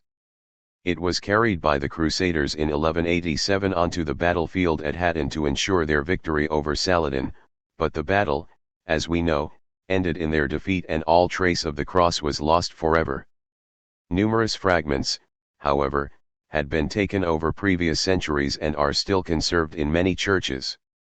The 3 nails, 2 for the hands and 1 for the feet, nailed together, were found still attached to the cross and were said to have been brought by Helena to her son Constantine. According to legend, one of them was mounted on his battle helmet and another was made into a bit for his horse. The 3rd nail, according to tradition, is to be found in the Church of the Santa Croce in Gerusalemme, in Rome. The sacred bit, on the other hand, is in Milan Cathedral, where it is shown to the faithful twice a year. There is no trace of the nail on the helmet. One tradition suggests it is to be found today in the Iron Crown, conserved in Monza Cathedral. The crown of thorns, long kept in Constantinople, was then passed on to King Louis IX of France, who put it in the Sainte-Chapelle, specially built by him in Paris for this purpose. It originally had 10 thorns, but over the course of the centuries they were given to churches, sanctuaries, and important people, and all that remains today is the branches woven into the shape of a helmet. The pillar of the flagellation is in Santa Prassede in Rome. The sacred lance belonged to Charlemagne and his descendants, and is now in Vienna. Christ's foreskin was kept and displayed each New Year's Day at Calcutta, a small town near Viterbo, until the 1970s, when the priest announced it had been stolen. But Rome, Santiago de Compostela, Chartres, Besançon, Metz, Hildesheim, Charroux, Conques, Langres, Antwerp, Fécamp, and Puy-en-Velay in the Auvergne have all made claims to possess a similar relic.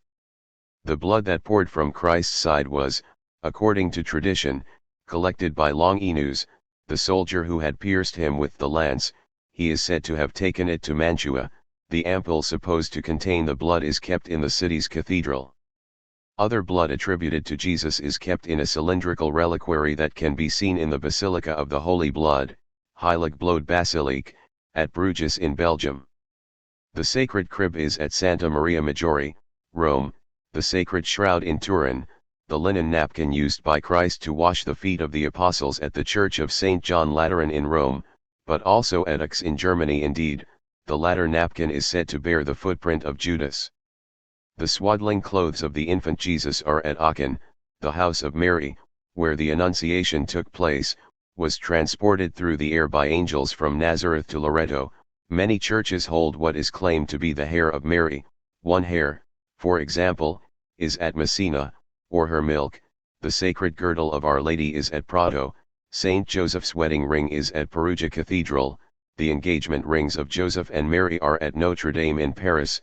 Saint Joseph's belt, brought to France by Joinville in 1254, is in the Church of the Feuillants in Paris, and his staff at the Camaldolese Church in Florence.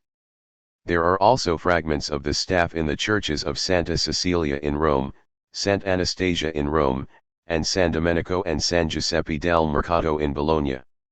There are fragments of the tomb of Saint Joseph at Santa Maria al Portico and Santa Maria in Campitelli in Rome. Fragments of the Holy Veil of Our Lady and the cloak of Saint Joseph are to be found at Santa Maria di Liquidia, in Sicily, conserved in an artful silver reliquary, made in the 17th century. Until the 1970s, this reliquary was carried in procession on the last Saturday of August to mark the festival of the patron saint. The body of Saint Peter was buried in Rome near where he was martyred. At the Circus of Nero, a basilica was built on the site during the reign of Constantine, and later, the present St. Peter's Basilica. In 1964, after archaeological excavations, it was announced that the apostles' bones had been found, and today they are beneath the altar. According to legend, the body of St. James, son of Zebedee, was transported by the currents to the Atlantic coast of Spain and buried in a place called Compostela. The sanctuary of Santiago de Compostela stands there today, one of the major pilgrimage destinations, along with Rome and Jerusalem. since the Middle Ages. The body of Saint Thomas the Apostle is in the Cathedral of Ortona, Chieti, taken there in 1258 from Chios, an island in the Aegean Sea, where it had been brought to safety by Christians after the fall of Edessa in 1146. It had been taken to Edessa by order of the Emperor Alexander Severus in around 230 CE, from Madras, where Thomas had been martyred in 72 CE. One of the 30 pieces of silver for which Judas Iscariot betrayed Christ is in the sacristy of the Collegiate Church at Viso. A body of Saint Bartholomew the Apostle is in Rome, brought to Isola Tiberina by Pius IV, another is at the Church of San Bartolomeo in Benevento. In any event, both bodies ought to be without their skull caps, since one is conserved in Frankfurt Cathedral and the other at the monastery of Lune, Lubery. It is not known which body the third skull cap comes from, which is now at the Charter House in Cologne. An arm, once again belonging to Saint Bartholomew, is in Canterbury Cathedral, though Pisa boasts possession of a piece of his skin. The body of Saint Luke the Evangelist is kept in the Church of Santa Giustina in Padua. That of Saint Mark, originally kept at Antioch, was taken to Venice. What were said to be the remains of the Magi were conserved in Milan in ancient times. They were seized by Frederick Barbarossa in the 12th century as spoils of war and taken to Cologne, where they remain. Some relics were returned to Milan in the 1950s and are now in the Church of Sant'Eustorgio. The remains of Saint Nicholas of Bari, otherwise known as Santa Claus, were at Myra, in Asia Minor, until 1087, when they were smuggled away by seamen from Bari and transported to their city. The body of Saint Ambrose, patron saint of Milan, is buried in the crypt of the basilica dedicated to him, together with the bodies of Saints Gervas and Prates. In the basilica of Saint Antony of Padua are the saint's tongue and fingers. The hand of Saint Stephen of Hungary is kept in the basilica at Budapest. 2 ampoules of the blood of Saint Januarius are in Naples. Part of the body of Saint Judith is in Nevers Cathedral, while a fragment of bone is kept in a magnificent rock crystal reliquary in the crypt of the Medici Chapel at San Lorenzo in Florence. At Mr. Bianco, in Sicily, the arm of Saint Anthony the Great is displayed every January 17. That of Saint Benedict of Norcia was donated to the monastery of Leno, near Brescia, in the 8th century at the behest of King Desiderius. The body of Saint Agatha at Catania was divided up, and the goldsmiths of Limoges made reliquaries for the limbs, one for each thigh, one for each arm, and one for each lower leg. One was made in 1628 for her breast. But the ulna and radius of her forearm are at Palermo, in the Royal Chapel. One of Saint Agatha's arm bones is at Messina, in the monastery of the Santissimo Salvatore, another at Ali, just outside Messina. One of her fingers is at Sant'Agata dei Goti, Benevento. The body of Saint Peter of Verona is in the Portinari Chapel at Sant'Eustorgio, in Milan. Devotees bang their heads against his sarcophagus on April 29 to ward off headaches. The remains of Saint Gregory of Nazianzus are at Saint Peter's in Rome, but a portion was donated by Pope John Paul II to the Patriarch of Constantinople in 2004. Relics of Saint Lucidas are at Aquara, near Salerno. They were stolen several times and the head was eventually found by police in a private house in 1999. Relics associated with Saint Pantaleon, the sword that cut off the saint's head, the wheel on which he was tortured, the torch used to burn his flesh, the trunk of an olive tree that sprouted on contact with his body, are to be found in the church named after him at Lanciano, in the Abruzzo. A rib of Saint Catherine is at Assinet in Belgium. One of her feet is in the church of Santi Giovanni e Paolo in Venice. A finger and her head, detached from her body in 1381 by order of Pope Urban VI, are in the Basilica of San Domenico in Siena. A piece of Saint Blaise's tongue is at Carosino, near Taranto, an arm in the cathedral at Rovo di Puglia, and his skull at Dubrovnik. We can find a tooth of Saint Apollonius in Porto Cathedral, the body of Saint Judas Syracus in Ancona Cathedral, the heart of Saint Alpheus at Lentini in Sicily, the body of Saint Roch in the high altar of the Church of the Scuola Grande in Venice, part of the shoulder bone and another bone fragment at Silla, part of an arm bone in the church of San Rocco at Vaura, near Pavia, another piece of arm bone at the church of the same name in Rome, a tibia and other small parts of the massa corporis and what is said to have been his staff in his sanctuary at Montpellier, a phalanx bone in the parish church of Cisterna di Latina, part of his heel in Friganto Cathedral, and several bone fragments in the Basilica Moriziana and the church of the Confraternita di San Rocco in Turin. Relics were venerated in Constantinople but dispersed after the Fourth Crusade, such as Our Lady's mantle, the Maphorion, Christ's sandals, the cloak of St. John the Baptist, an ampoule of Christ's blood used to sign certain solemn documents, the parapet of the well where Christ met the Samaritan woman, the stone on which Christ's body was laid after his death, Solomon's throne, Moses' rod, the remains of the innocents slaughtered by Herod, a piece of dung dropped by the donkey on which Jesus entered Jerusalem, the icon of the Haute Getria, an image of Mary and child said to have been painted by St. Luke, other icons considered miraculous since they were not painted by human hand, Achieropoeta, and the Mandi lion, the cloth imprinted with the face of Christ, originally at Edessa, where it was famed for making the city impregnable when displayed on its walls. I wouldn't wish to give the impression that the conservation of relics is exclusively a Christian, or indeed Catholic, practice. Pliny tells us about the treasured relics of the Greco-Roman world, such as Orpheus's lyre, Helen's sandal, or the bones of the monster that attacked Andromeda. And by the classical period, the presence of a relic already provided a point of attraction for a city or for a temple, and was therefore a valuable tourist commodity as well as a sacred object. The cult of the relic is to be found in every religion and culture. It depends, on the one hand, upon a sort of impulse that I would describe as mytho-materialistic, so that by touching parts of the body of great men or saints we are able to experience something of their power, and, on the other hand, upon a normal antiquarian taste for the past, so that a collector is prepared to spend money to have not just the first edition of a famous book, but also the book that belonged to an important person. In this second sense, though perhaps in the first two, there is also a secular cult of the relic. All we have to do is read Christie's auction catalogues to see how a pair of shoes belonging to a famous diva is being offered at prices higher than that of a picture by a Renaissance painter.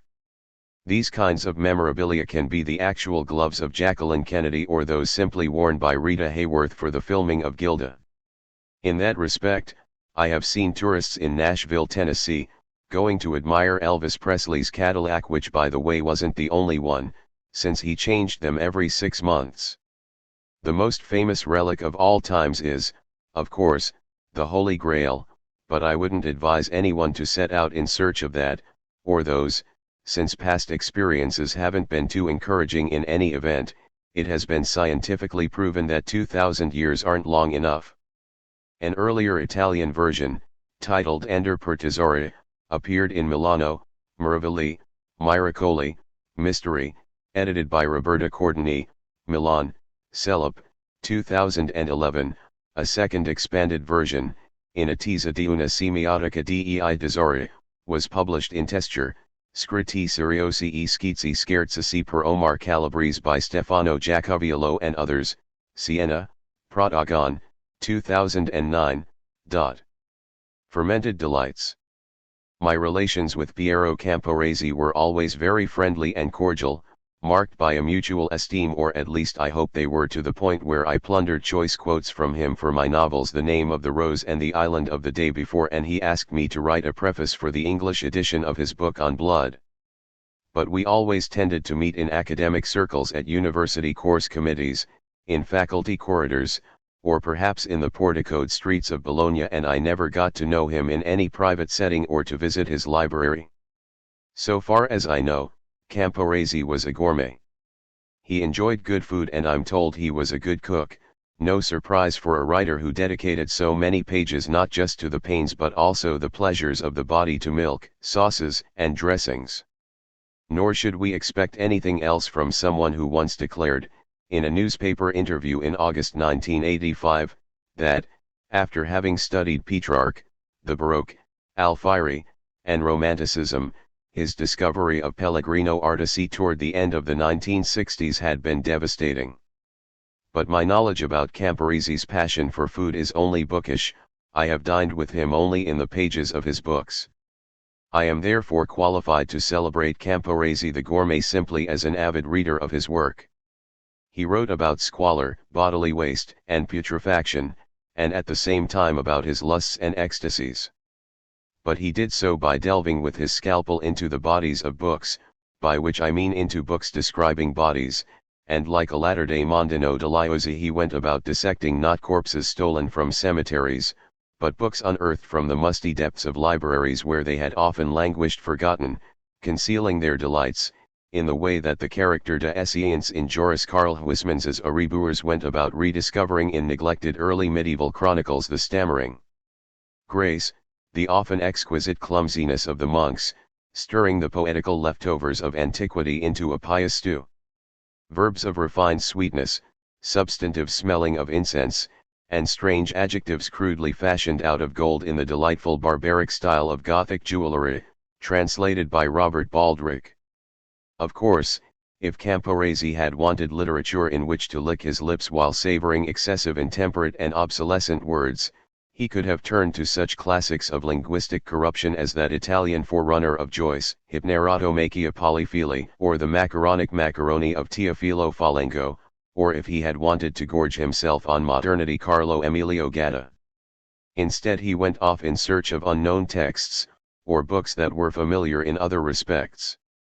Having read Camporesi's works we certainly know much more about blood, bread, wine, and chocolate, in the same way that we learn extraordinary things about hunger, worms, buboes, and scrofula, fiber, intestines, vomit, greed, as well as fun fairs and carnivals.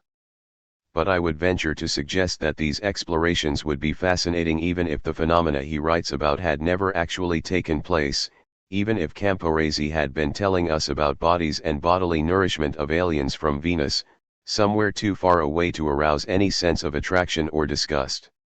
By which I mean that it is fascinating to know that remote centuries were peopled by bands of vagrants, but more fascinating still to discover this purely flatus vocis, and to read about fake monks, charlatans, rogues, swindlers, beggars and ragamuffins, lepers and cripples, peddlers, tramps, ballad singers, itinerant clerics, scholar gypsies, cart sharps, jugglers, maimed soldiers, wandering Jews, madmen, fugitives, convicts with docked heirs, or sodomites.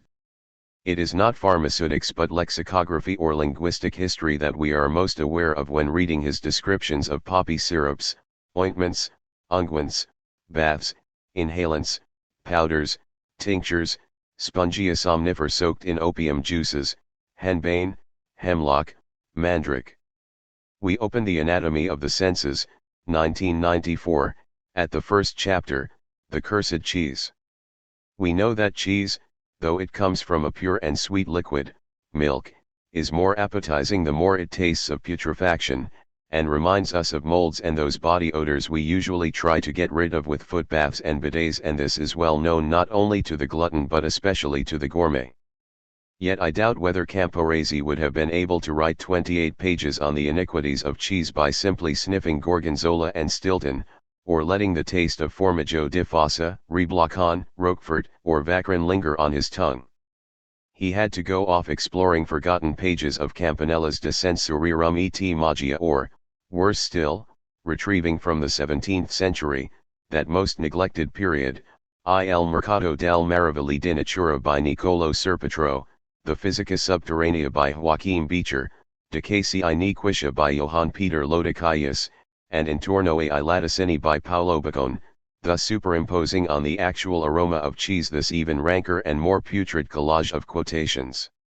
For many centuries, many people believed in the intrinsic malevolence of cheese, and its iniquity could be detected from its smell, which for many was sickening and nauseating, a sure indicator of dying matter. It was a decomposing residue of degenerate and harmful substances, and a terrible corrupter of humors. A foul and fetid thing, residential fetida et feta, the excremental part of milk, made up of harmful waste, coagulated from the earthy sludge of the white liquid. Lodicaius often uses the verb to copulate, coir, when referring to the coagulation of these inferior parts of the milk. Butter, on the other hand, constituted the best part. It was an elect, pure, and divine delicacy, termed Jupiter's marrow, Iovis medulla. Cheese, however, was variously described as something foul, rank, filthy, and decaying, or a shapeless mass, evil-smelling from the dross of milk, from bits of vegetables and refuse, but a source of nourishment, whether curdled or combined. It was suitable only for laborers and the lower classes. As something rustic and filthy, it was not worthy of decent people and honored citizens. It was, in other words, a food for the ragged peasant who was accustomed to eating bad foods. Lodicaius saw those who ate cheese as sordid and degenerate lovers of putrefied substances. Pre-scientific medicine not only agreed with him, but supplied easy arguments to demonstrate the iniquity of cheese, because the humors could only be disturbed and corrupted by fetid and putrid foods. Eating them triggered an uncontrollable proliferation of the worms that, even in normal conditions, teem in the intestines, which are their hiding place. This was the terrible truth. Cheese increased the existing putrefaction in the dark meanders of the intestines and the recesses of the human bowels, generating disgusting little monsters.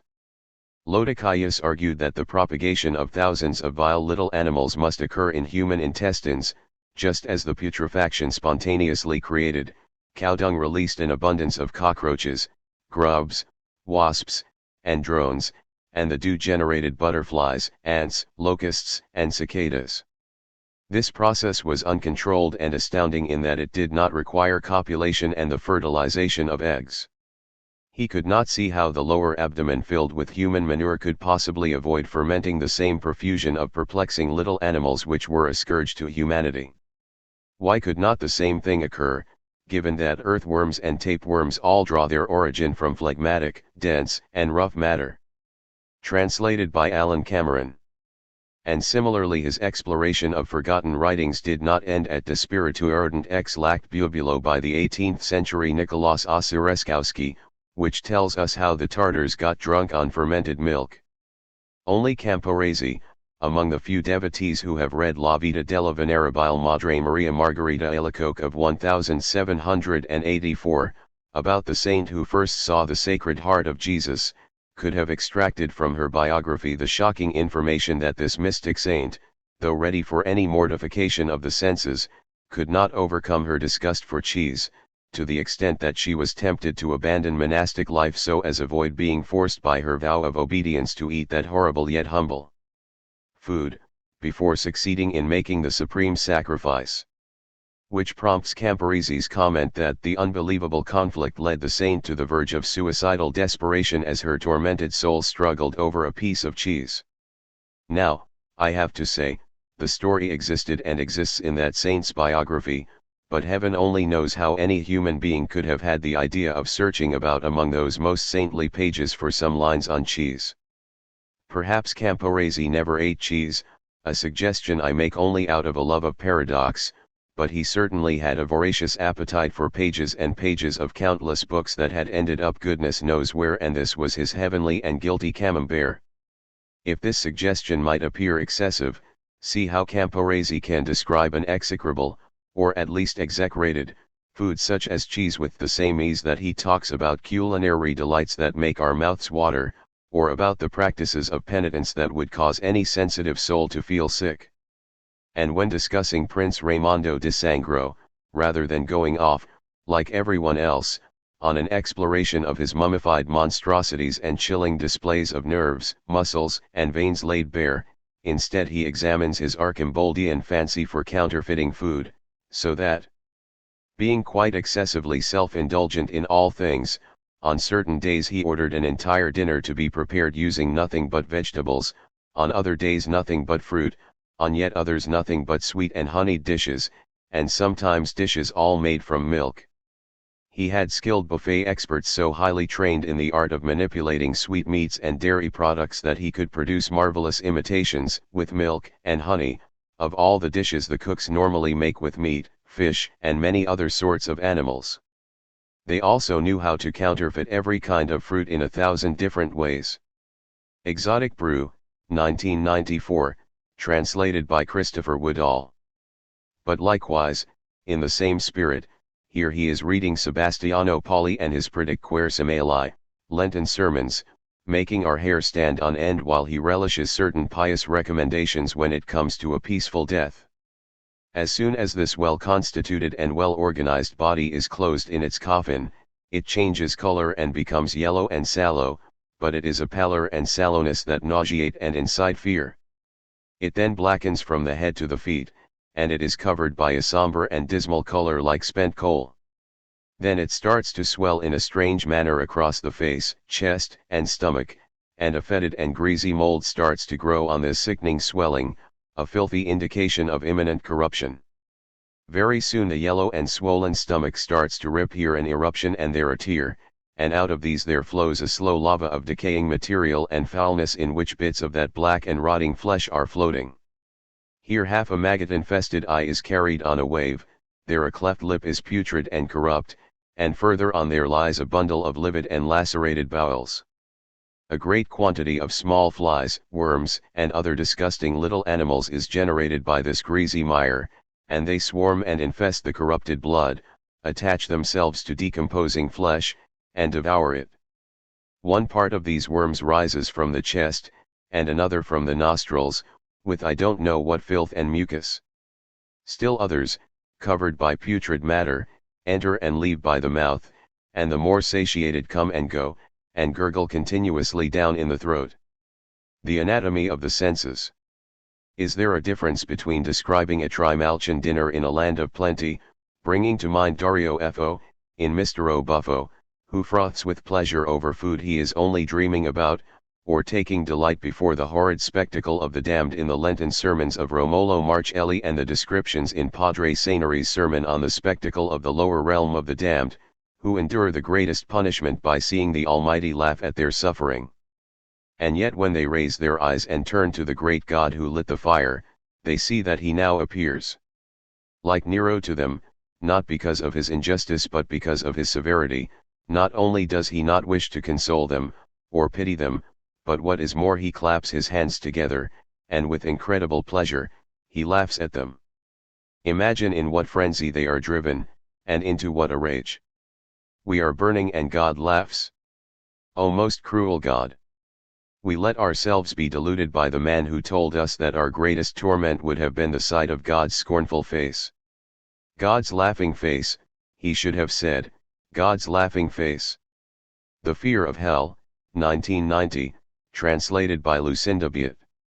I see no difference between the eagerness with which Camporese savors, in the pages of Giovan Battista Barpo's Le delizie I frutti dell'agricoltura e della villa, the lists of salted beef and lamb, mutton, pork, and veal, and then spring lambs, capons, hens, and ducks, and then of parsley roots, which, when boiled, floured, and cooked in oil, are just like lampreys, or pasta made from flour, rosewater, saffron, and sugar, with a little momsey, cut round, like window panes, and stuffed with breadcrumbs, apples, carnation flowers, and ground walnuts, while waiting for Easter to bring kid, veal, lamb, asparagus, and squabs and, over the following months, curd cheeses, fresh ricotta, peas, heads of cabbage, boiled beans floured and fried.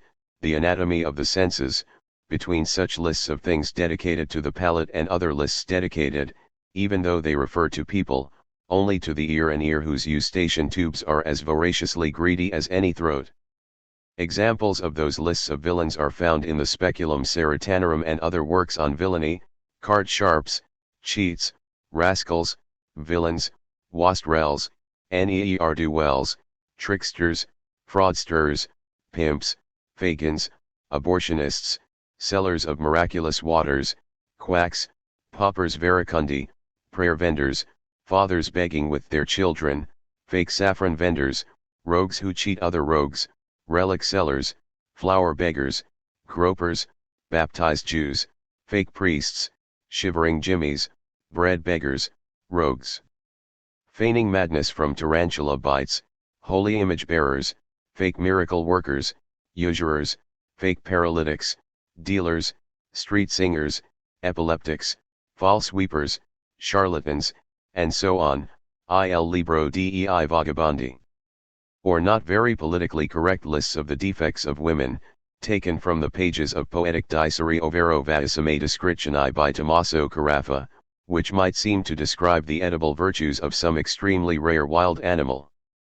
Do you not know that woman was called the portrait of inconstancy, the model of fragility, the mother of cunning, the symbol of variance, the mistress of malice, the minister of frauds, the inventrix of deception, the friend of simulation and of imperfection itself, since her voice is weak, she is voluble in tongue, tardy in action, fast in anger, steadfast in hatred, quick in envy, readily tired, well versed in evil, easily prone to lying, like abiding asp nesting in an open field, like dead cinders that conceal a burning ember, a false reef concealed among shallow waters, a prickly thorn covered by lilies and roses, a poisonous snake wrapped in herbs and flowers, a light that fades, a flame that burns out, a glory that falls, a sun eclipsed, a moon that wanes, a star that disappears, a sky that darkens, a shadow that vanishes, and a sea that ruffles.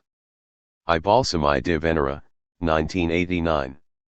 If it is still not clear that Camporese was a gourmet of lists, see the shameless greed with which he gleefully describes the poor and piteous table of the penitent saints such as Joseph of Cupertino, as found in an 18th-century life, whose table was furnished with herbs, dried fruits, and cooked broad beans sprinkled only with bitterest powder, and who on Friday fed on a herb that was so bitter and disgusting that even to lick it with the tip of the tongue nauseated him for several days.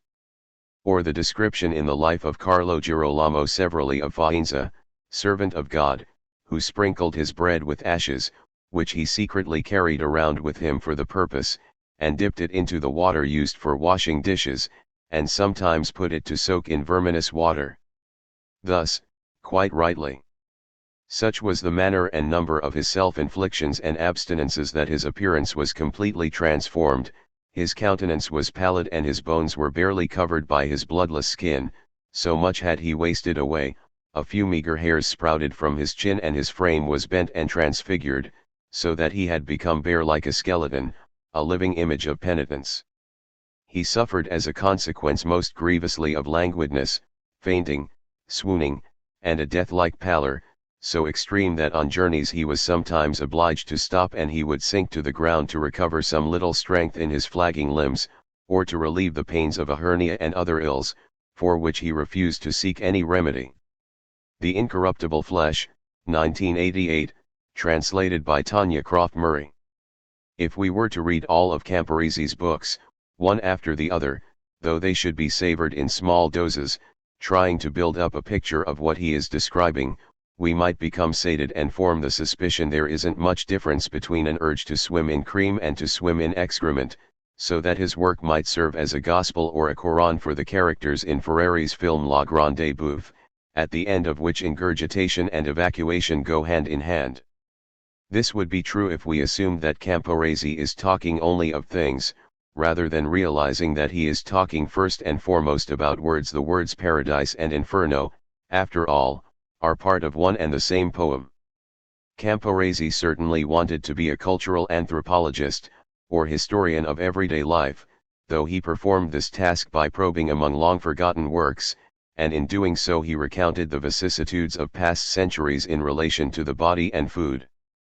But not infrequently he highlights parallels between those times and ours, and reflecting on ancient blood rituals and myths he never failed to point out how much blood has been spilled in our own most civilized age, whether it be through Holocaust, Intifada, genocide, tribal throat-slitting, or massacre, and nor did he ever fail to comment on the perversions of today, from dietary paranoia to mass hedonism, from olfactory decadence to the adulteration of food, as well as the disappearance of the traditional view of hell.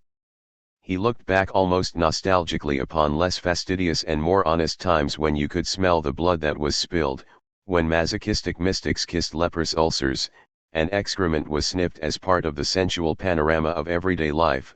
I wonder what he would have written about the rubbish piles in Naples. But this desire to understand the past and the present arose through that form of libido that has been dubbed libido. Nor could Camporese savor the aroma of a well-made pie or the stink of a rotting body except through the whiff of paper made from pulp rags, duly watermarked, slightly foxed, and adorned with wormholes, provided it was, as bibliographers would have once said, de la plus insign rarid. Lecture given at the International Study Conference on Piero Camporese in March 2008 at Forlì. Then published in Camporese nel Mondo, edited by E. Casali and M. Sofriti, Bologna, Bononia University Press, 2009. No embryos in paradise. It is not my intention in this lecture to support philosophical, theological, and bioethical positions on problems relating to abortion, stem cells, embryos, and the so-called right to life. My approach is purely historical and seeks to examine what St. Thomas Aquinas thought about such matters. At most, the fact that the Church of today thinks differently makes my reconstruction particularly curious. The debate is extremely old, dating back to Origen, who claimed that God created human souls that had existed from the very beginning. His view was immediately challenged, not least in the light of the words of Genesis 2:7, that the Lord formed man of the dust of the ground, and breathed into his nostrils the breath of life, and man became a living soul. In the Bible, therefore, God creates the body, and then breathes a soul into it, and this doctrine, which became the Church's official doctrine, is called creationism. But this position posed problems so far as the transmission of original sin. If the soul is not transmitted by the parents, why are babies not free from original sin, so that they have to be baptized? Thus Tertullian, in De Anima, claimed that the soul of the parent is translated from father to son through his semen. But traducianism was immediately judged to be heretical, since it presumed that the soul had a material origin. The person who found himself in difficulty was Saint Augustine. He had to reckon with the Pelagians, who denied the transmission of original sin. He therefore supported the creationist doctrine, against bodily traducianism, while admitting, at the same time, a sort of spiritual traducianism. But all commentators take the view that his position is rather convoluted. Augustine was tempted to accept traducianism, but finally, in Epistle 190, he admits to being uncertain and observes that the Holy Scriptures support neither traducianism nor creationism. We can also see how he wavers between the two positions in De Genesi ad Litteram. St. Thomas Aquinas was decidedly creationist, and resolved the question of original guilt in a most elegant way. Original sin is transmitted by semen like a natural infection, Summa Theologica, second part of Part 1, Question 81, Article 1, Reply to Objections 1 and 2, but this has nothing to do with the transmission of the rational soul. It is said that the child will not carry the iniquity of the father in the sense that he will not be punished for the sin of the father, unless he is a party to the blame. But this is what happens in our case. In fact, original sin is transmitted from father to child through procreation, in the same way that actual sin is transmitted by imitation. Yet the soul is not transmitted, because the power of the semen is not able to produce a rational soul. Nevertheless, the semen cooperates as an instrument. Thus, through the power of the semen, human nature is transmitted from parents to children, and the corruption of human nature with it. In fact, he who is born becomes a party to the guilt of his parent, because by force of procreation, he inherits his nature from him. If the soul is not transmitted with the semen, then when is it introduced into the fetus?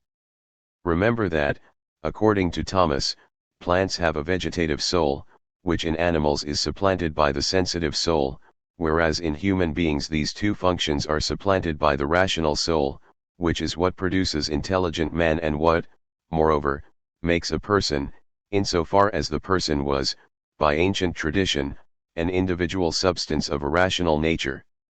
It is the rational soul that will endure the corruption of the body and will be sent to damnation or to eternal glory. This is what makes man what he is and distinguishes him from an animal or a plant.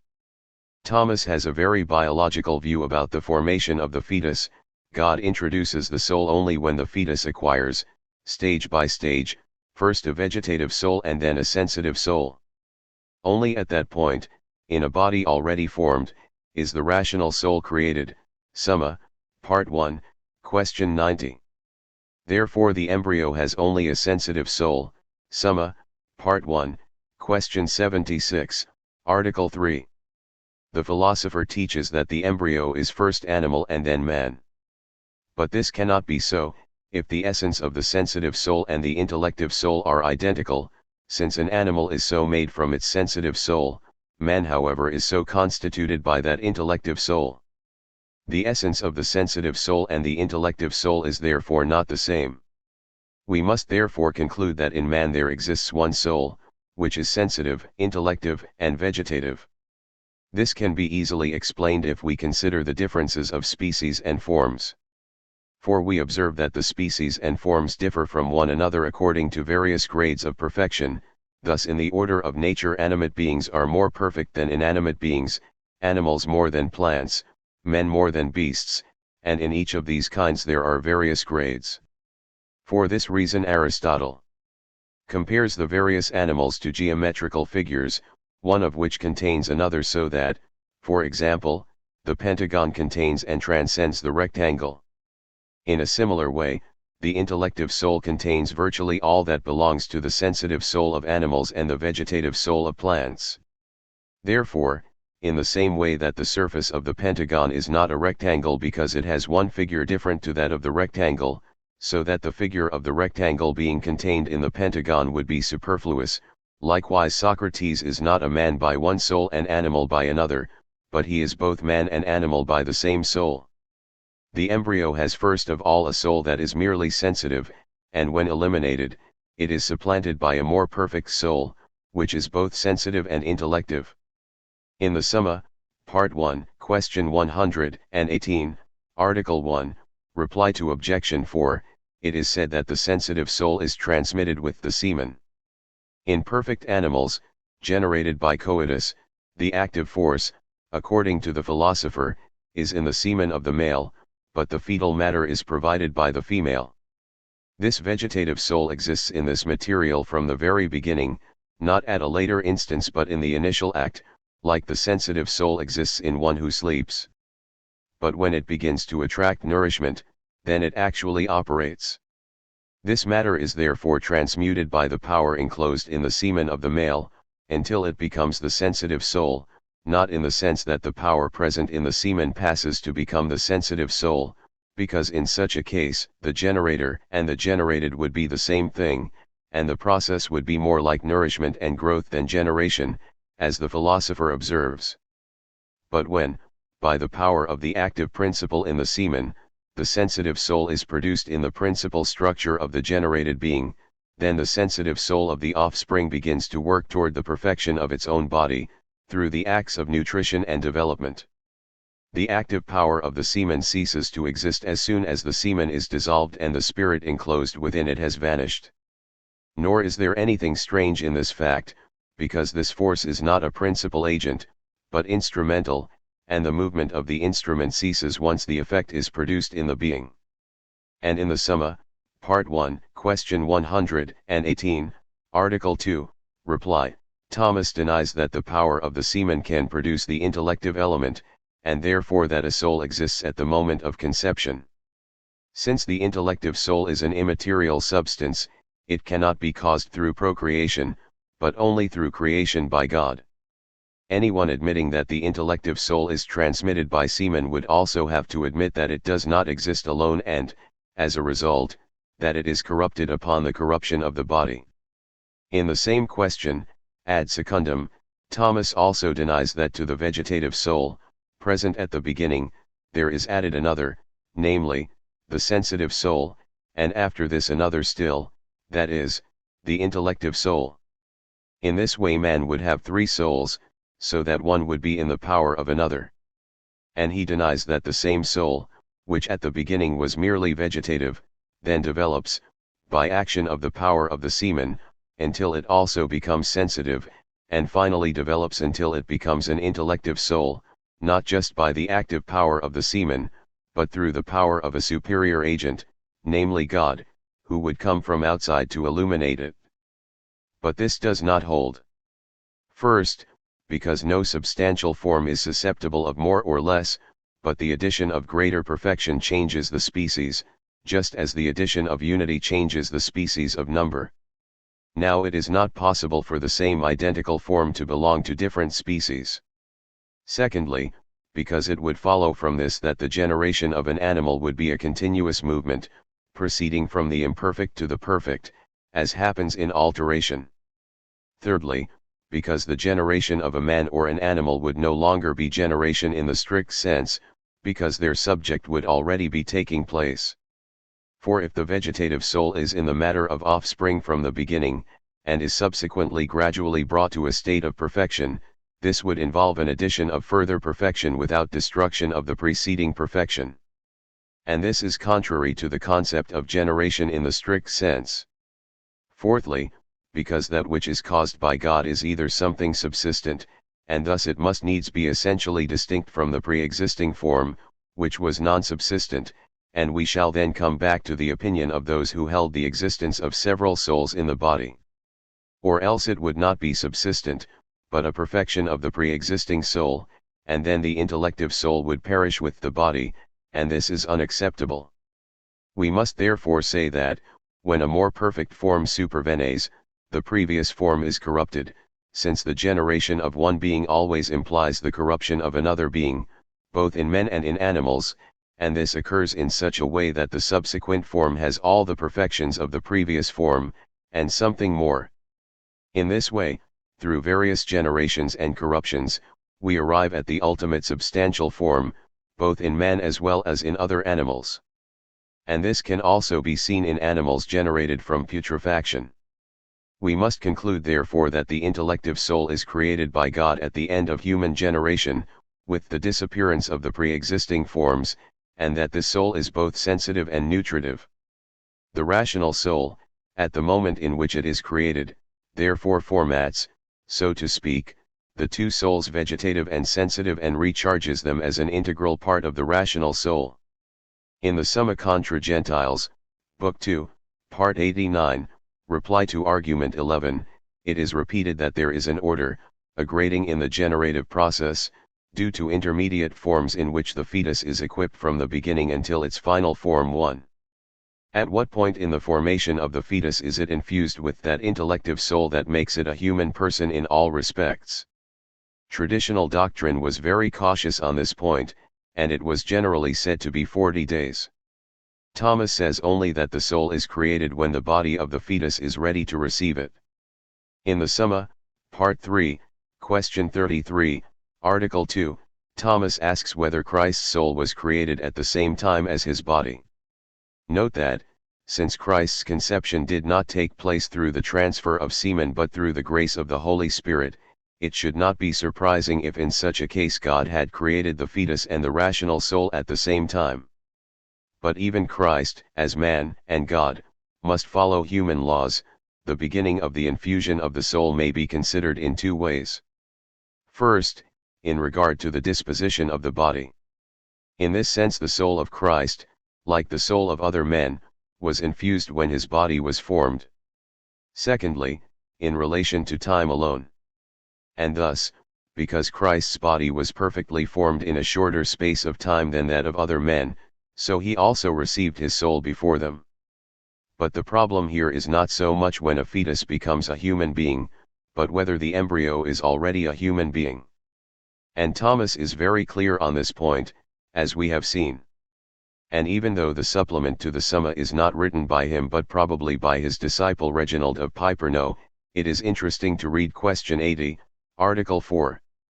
The problem is whether, upon the resurrection of bodies, all that has contributed to the growth of these bodies is resurrected. Several apparently grotesque questions arise from this. Food is transformed into substance of a human nature. Humans eat the flesh of oxen, therefore, if what was the substance of a human nature is resurrected, will the flesh of oxen also be resurrected? It is impossible for one and the same thing to be resurrected in different men.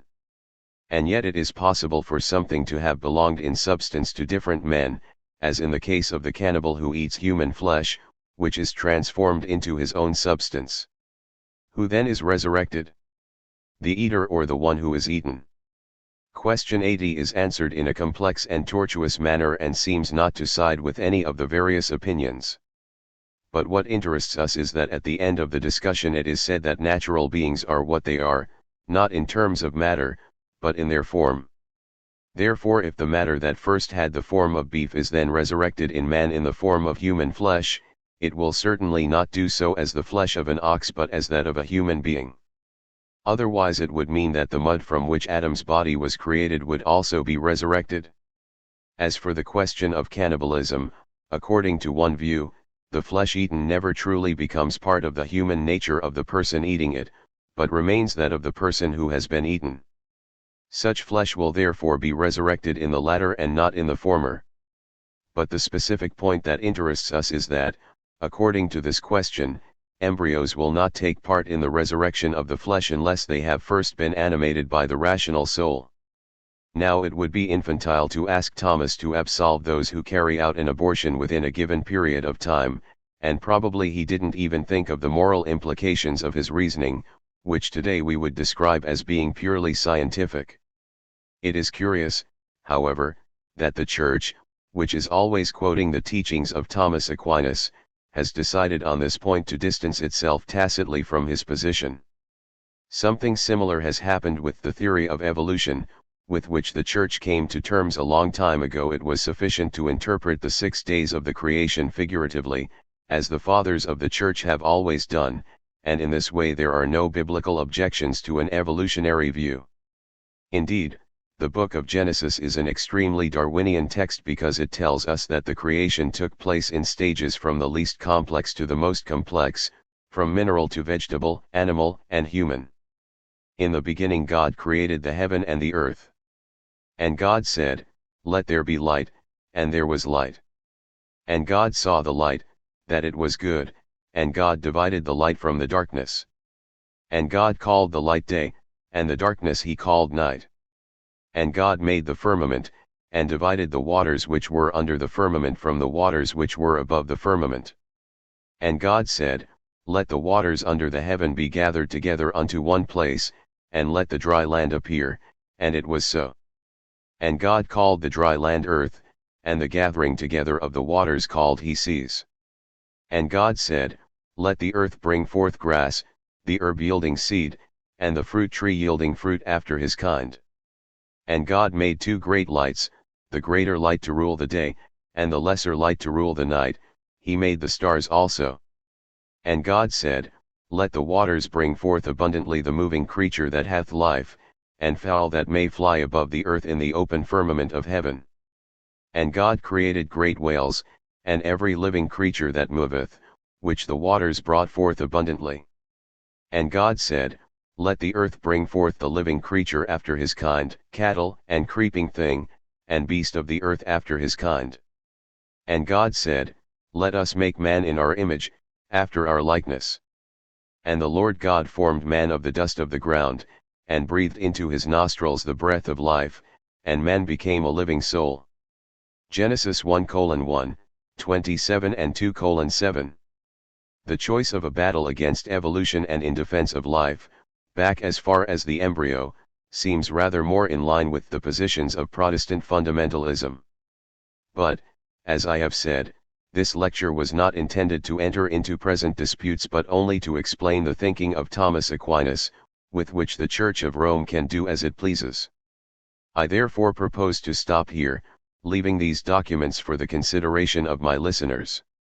Lecture given on November 25, 2008, in Bologna, at the Scuola Superiore di Studi Umanistici, during a conference on the ethics of research, later published in the Proceedings, Etica della Ricerca Medica e Identità Culturale Europea, edited by Francesco Galloferro, Bologna, Club, 2009. Hugo, Hellas, The Poetics of Excess.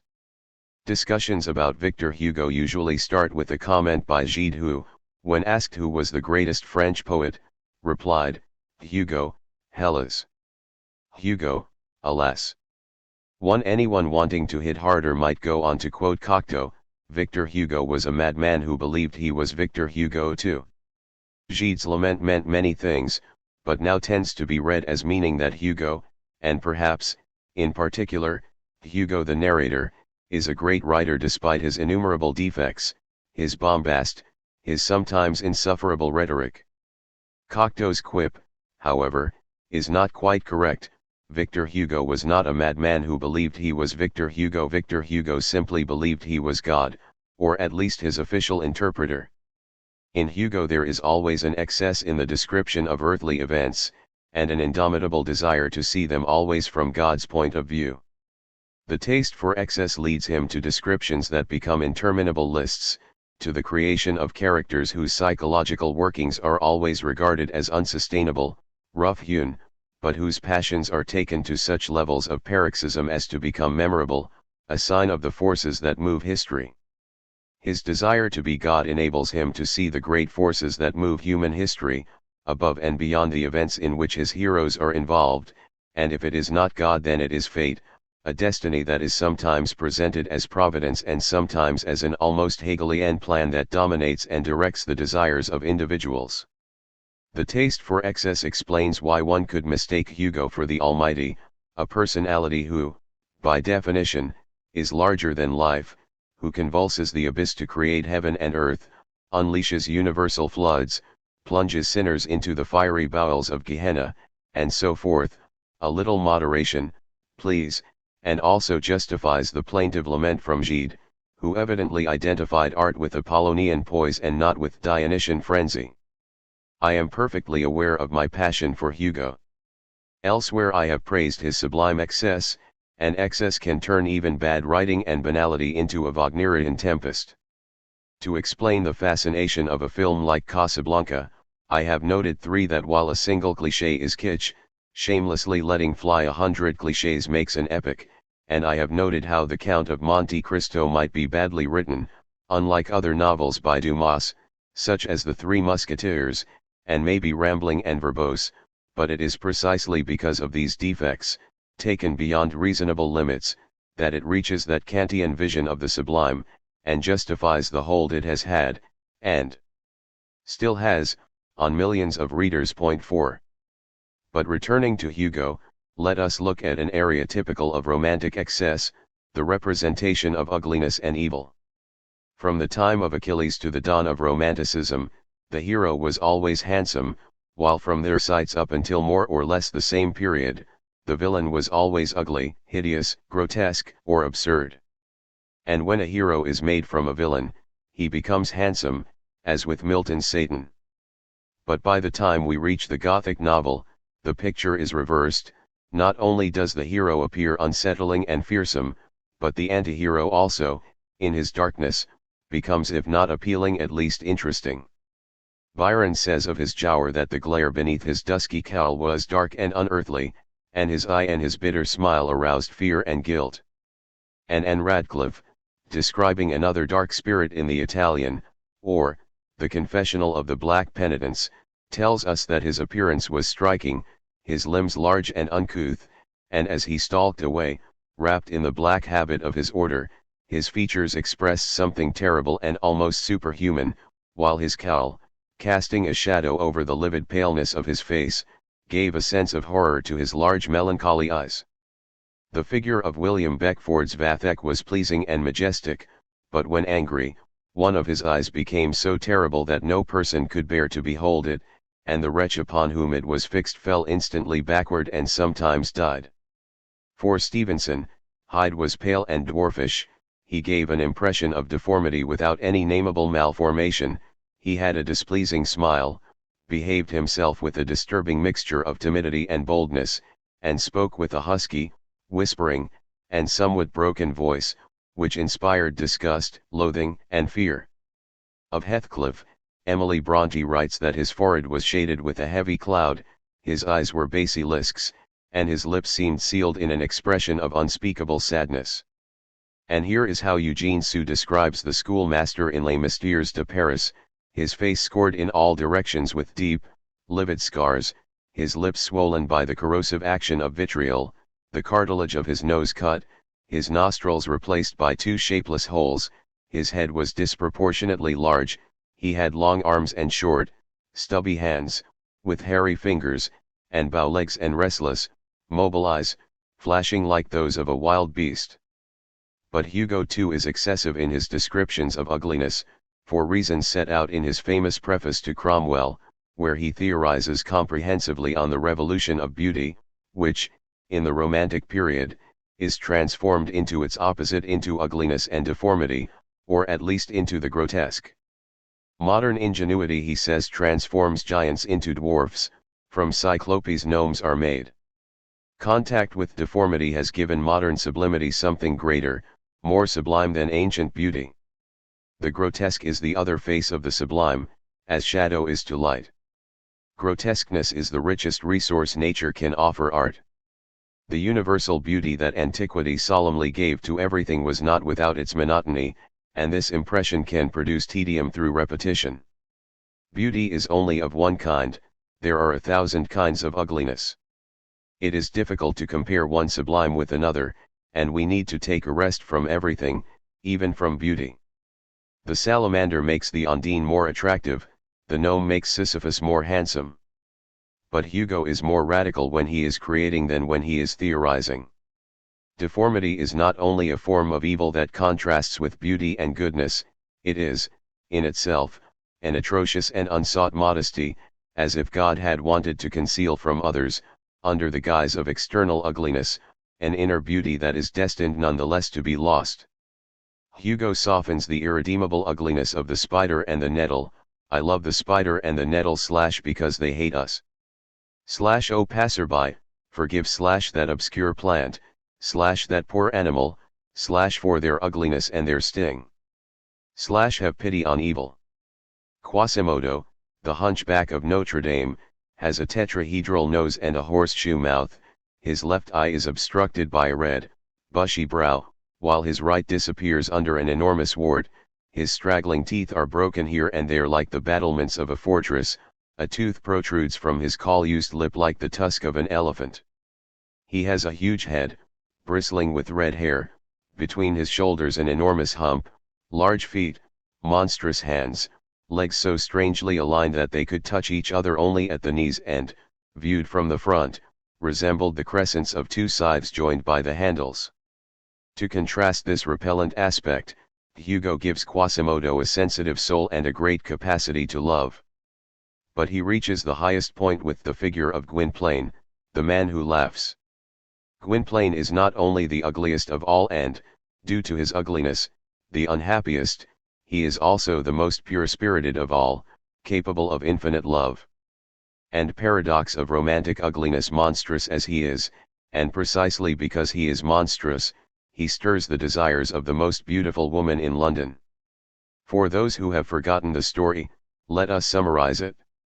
The scion of a noble family, kidnapped as a child in a political feud, Gwynplaine is transformed by Comprachicos into a grotesque mask, his features surgically disfigured, and he is condemned to an eternal smile. Nature had been prodigal of her kindness to Gwynplaine. She had bestowed on him a mouth opening to his ears folding over to his eyes, a shapeless nose to support the spectacles of the grimace maker, and a face that no one could look upon without laughing. But was it nature? Had she not been assisted?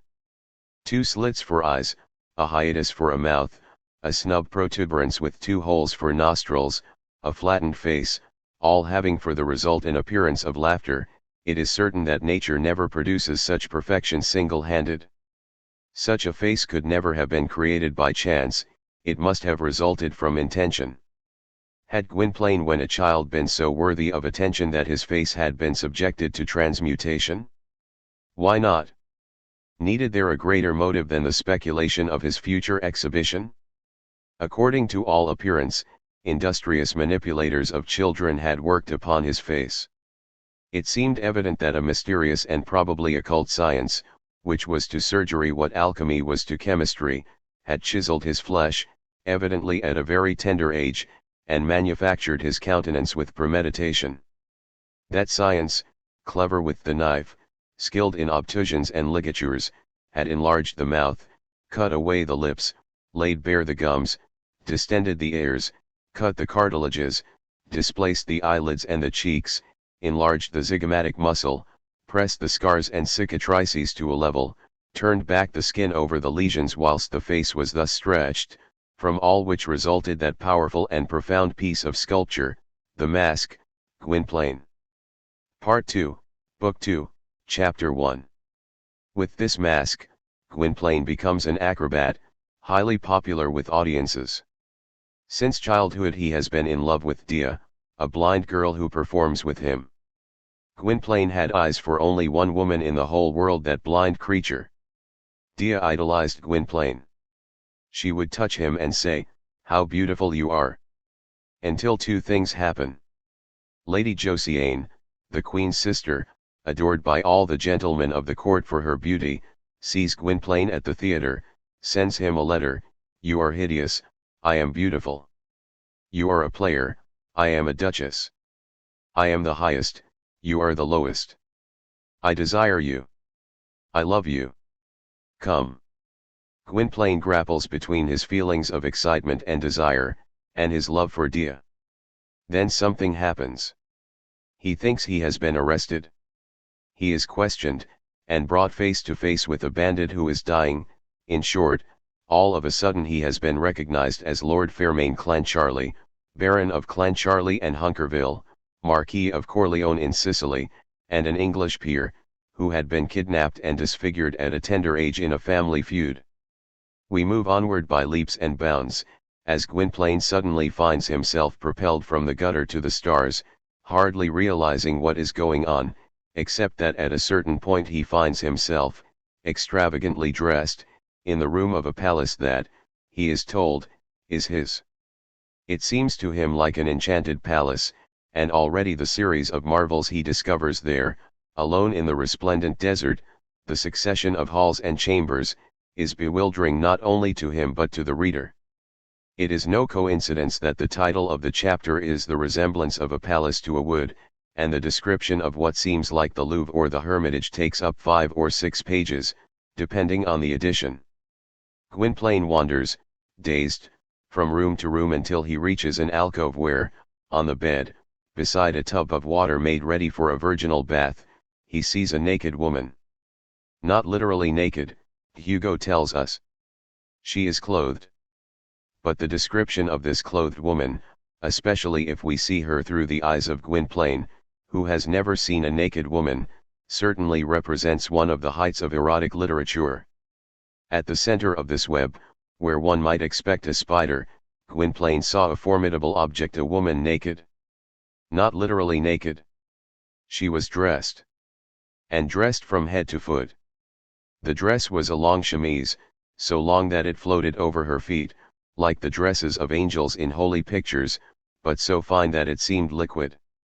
From here, the appearance of female nudity, more treacherous and dangerous than real nudity. The silver tissue, transparent as glass, was a curtain. It was fastened only at the ceiling, could be lifted aside. On that bed, which was silver like the bath and the canopy, lay the woman. She was asleep. Between her nudity and his gaze there were 2 obstacles, her chemise and the silver veil, 2 transparencies. The room, more an alcove than a room, was lit with a sort of discretion from the light reflected from the bathroom. The woman may have had no modesty, but the lighting did. The bed had neither columns nor canopy, so that the woman, when she opened her eyes, could see herself 1,000 times naked in the mirrors above her. Gwynplaine saw only the woman. He recognized her. She was the Duchess. Again he saw her, and saw her terrible. A woman naked is a woman armed. That immodesty was merged in splendor. That creature lay naked with the same calm of one with the divine right of cynicism. She had the security of an Olympian who knew that she was daughter of the depths, and might say to the ocean, "Father."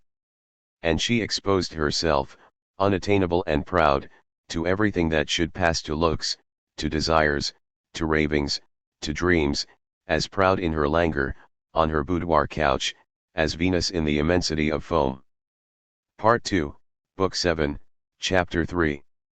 And so Josiane awakens, recognizes Gwynplaine, and begins a furious seduction, which the poor man can no longer resist, except that she brings him to the peak of desire but does not yield. She erupts into a series of fantasies, more stimulating than her own nudity, in which she reveals herself as a virgin, as she still is, and a prostitute, anxious to enjoy not only the pleasures of the teratology that Gwynplaine promises her, but also the thrill of defying the world and the court, a prospect that intoxicates her. She is a Venus awaiting the double orgasm of private possession and public exhibition of her Vulcan. I feel degraded in your presence, and oh, what happiness that is! How insipid it is to be a grandee! I am noble, what can be more tiresome? Disgrace is a comfort. I am so satiated with respect that I long for contempt. I love you, not only because you are deformed, but because you are low. I love monsters, and I love mountebanks. A lover despised, mocked, grotesque, hideous, exposed to laughter on that pillory called a theatre, has for me an extraordinary attraction. It is tasting the fruit of hell. An infamous lover, how exquisite! To taste the apple, not of paradise, but of hell, such is my temptation. It is for that I hunger and thirst. I am that Eve, the Eve of the depths. Probably you are, unknown to yourself, a devil. I am in love with a nightmare. You are a moving puppet, of which the strings are pulled by a spectre. You are the incarnation of infernal mirth. Gwynplaine, I am the throne, you are the footstool. Let us join on the same level. Oh, how happy I am in my fall! I wish all the world could know how abject I am become. It would bow down all the lower. The more man abhors, the more does he cringe. It is human nature. Hostile, but reptile, dragon, but worm. Oh, I am as depraved as are the gods. Now, you are not ugly, you are deformed. Ugliness is mean, deformity is grand. Ugliness is the devil's grin behind beauty, deformity is the reverse of sublimity. I love you, she cried. And she bit him with a kiss. Part 2, Book 7, Chapter 4. Just as Gwynplaine is about to yield, a message arrives from the Queen, telling her sister that the man who laughs has been recognized as the rightful Lord Clancharlie and that he is to be her husband. Josiane comments, "Be it so."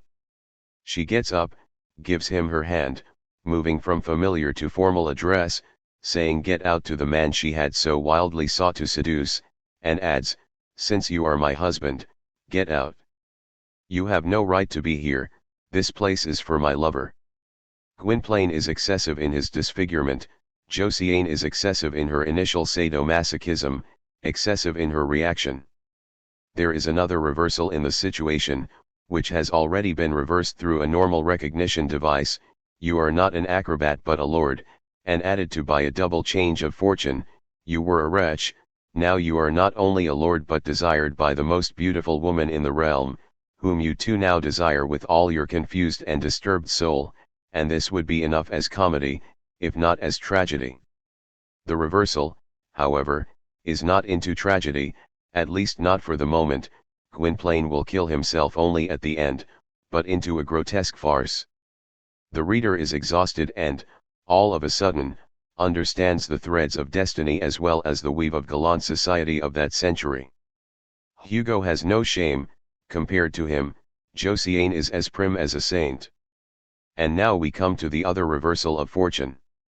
Gwynplaine, who, after the episode with Josiane, had already begun to understand the laws and powers and customs that she represents, enters the House of Lords and is greeted with suspicion and curiosity. He does nothing to make himself accepted. Indeed, at the first vote he stands up and makes a passionate appeal in support of the people, and against the aristocracy who are exploiting them. It is a passage worthy of Marx's Das Kapital, but when spoken with a face that laughs even when it is expressing scorn, passion, pain, and love for the truth, it stirs not scorn but hilarity. The sitting ends in fun and laughter. Gwynplaine understands that this cannot be his world, and after a desperate search, returns to Dia. She, alas, suffering more from the loss of her lover than from the illness that has afflicted her for some time, dies happily in his arms. Gwynplaine does not hold back. Divided between two worlds, one that disowns him and the other that has gone, he kills himself. Thus, in Gwynplaine, the quintessential romantic hero, we find a synthesis of all the elements of the romantic novel: purest passion, the temptation and fascination of sin, the rapid reversals of fortune with his passage from the depths of poverty to the magnificence of the court, his titanic rebellion against the world of injustice, his heroic testimony to truth, even at the cost of losing everything, the death of his lover from consumption, a destiny crowned by his own suicide. But everything highly exaggerated. The Hunchback of Notre Dame, though an early work, shows all the signs of a poetics of excess. In the opening chapters, to create the idea of public celebration and the participation of the aristocracy as well as members of the bourgeoisie and the populace, to create the impression of grouillement, to use Hugo's word, of a teeming mass, the reader has to digest a vast series of names of characters who may be historical but are completely unfamiliar and therefore meaningless. Heaven help anyone who tries to identify them, or to find out anything about them.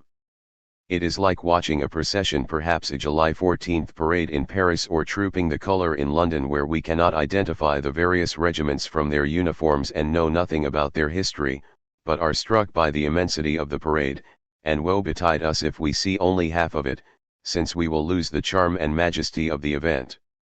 Hugo never says to us, "There was a crowd." He puts us right there in the middle of it, as if he is presenting each of its members to us one by one. We can shake a few hands, pretend to recognize someone we ought to know, and then return home with the feeling of experiencing its immensity.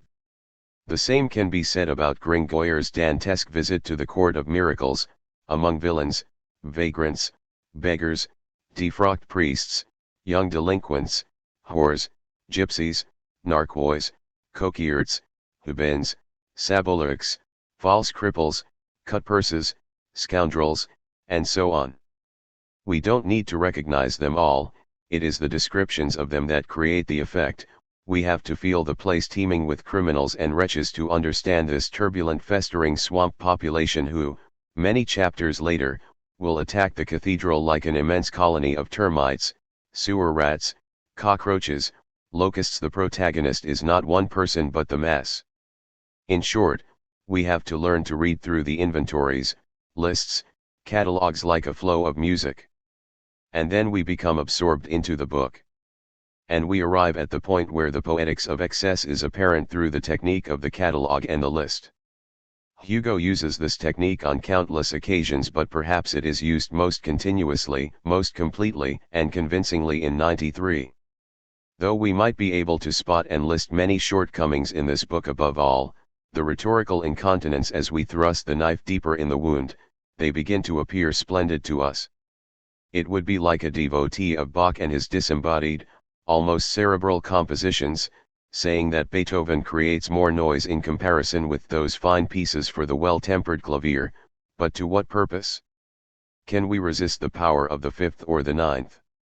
We can avoid indulging in a Pantagruelian feast, but once we have accepted the rules of the game, there is no point remembering the dietitian's advice or longing for the delicate sensations of nouvelle cuisine. If we have the stomach to join the orgy, it will be an unforgettable experience. Otherwise it is better to leave straight away and lull ourselves to sleep reading a few aphorisms by an 18th-century gentleman. Hugo is not for the faint-hearted. Yet while the Battle of Hernani is later than Sturmuendi Drang, the shadow of that storm and that assault still illuminates the last romantic in 1874, the date of the novel's publication, though not of its gestation. To understand just how 93 is fueled by excess, let us look at the story, which, all in all, is very simple, though heavily melodramatic, and in the hands of an Italian opera librettist could have produced the equivalent, perhaps, of Tosca or Il Trovatore, by which I mean their plots, without the music that allows us to take the verses more seriously. It is the annus horribilis of the revolution. The Vendée is in revolt. An old aristocrat with a glorious military past, the Marquis de Lantignac comes ashore to take command of the peasant masses, who emerge like devils from mysterious forests and shoot while they recite the rosary. The revolution, in the form of the convention, has set its men against him. First there is Gauvain, Lantignac's nephew, a young aristocrat turned republican, a man of feminine beauty fired with warlike fervor, but an angelic utopian who still hopes that the conflict can be settled in a spirit of compassion and respect for the enemy. Then we meet Simordain, a man we'd call a political advisor today. He is a former priest, as ruthless as Lantignac, who is convinced that social and political regeneration will happen only through a bloodbath, and that every hero pardoned today will become the enemy who will kill us tomorrow. Simordain, moreover melodrama does have its demands, was Gauvain's tutor when he was a child and loves him like a son. Hugo never allows us to think of a passion different from that of a man, first celibate through faith and later through revolutionary vocation, who is consecrated to spiritual fatherhood but who knows. Simordain's passion is ferocious, complete, and carnally mystical. In this struggle between revolution and reaction, Lantignac and Gauvain try to kill each other, attacking and retreating in a whirl of endless massacres. Yet this story of multiple horrors opens when a hungry widow and her 3 children are discovered by the men of a Republican battalion, who decide to adopt the children one radiant day in May when les oiseaux gazoliers audacieux de bayonnettes. The children will later be captured by Lantignac, who shoots the mother and takes the little ones, now Republican mascots, as hostages. The mother survives the execution and wanders about, desperately looking for them, while the Republicans fight to free the 3 innocent captives, who are held prisoner in the dark medieval tower where Lantignac is then besieged by Gauvain. After fierce resistance, Lantignac manages to escape from the siege along a secret passage, but his followers have set fire to the tower and the children are about to perish. The desperate mother reappears, and Lantignac, who undergoes a sort of transfiguration and is transformed from Satan into a salvific Lucifer, re-enters the tower and allows himself to be captured by his enemies in order to rescue the children and bring them to safety.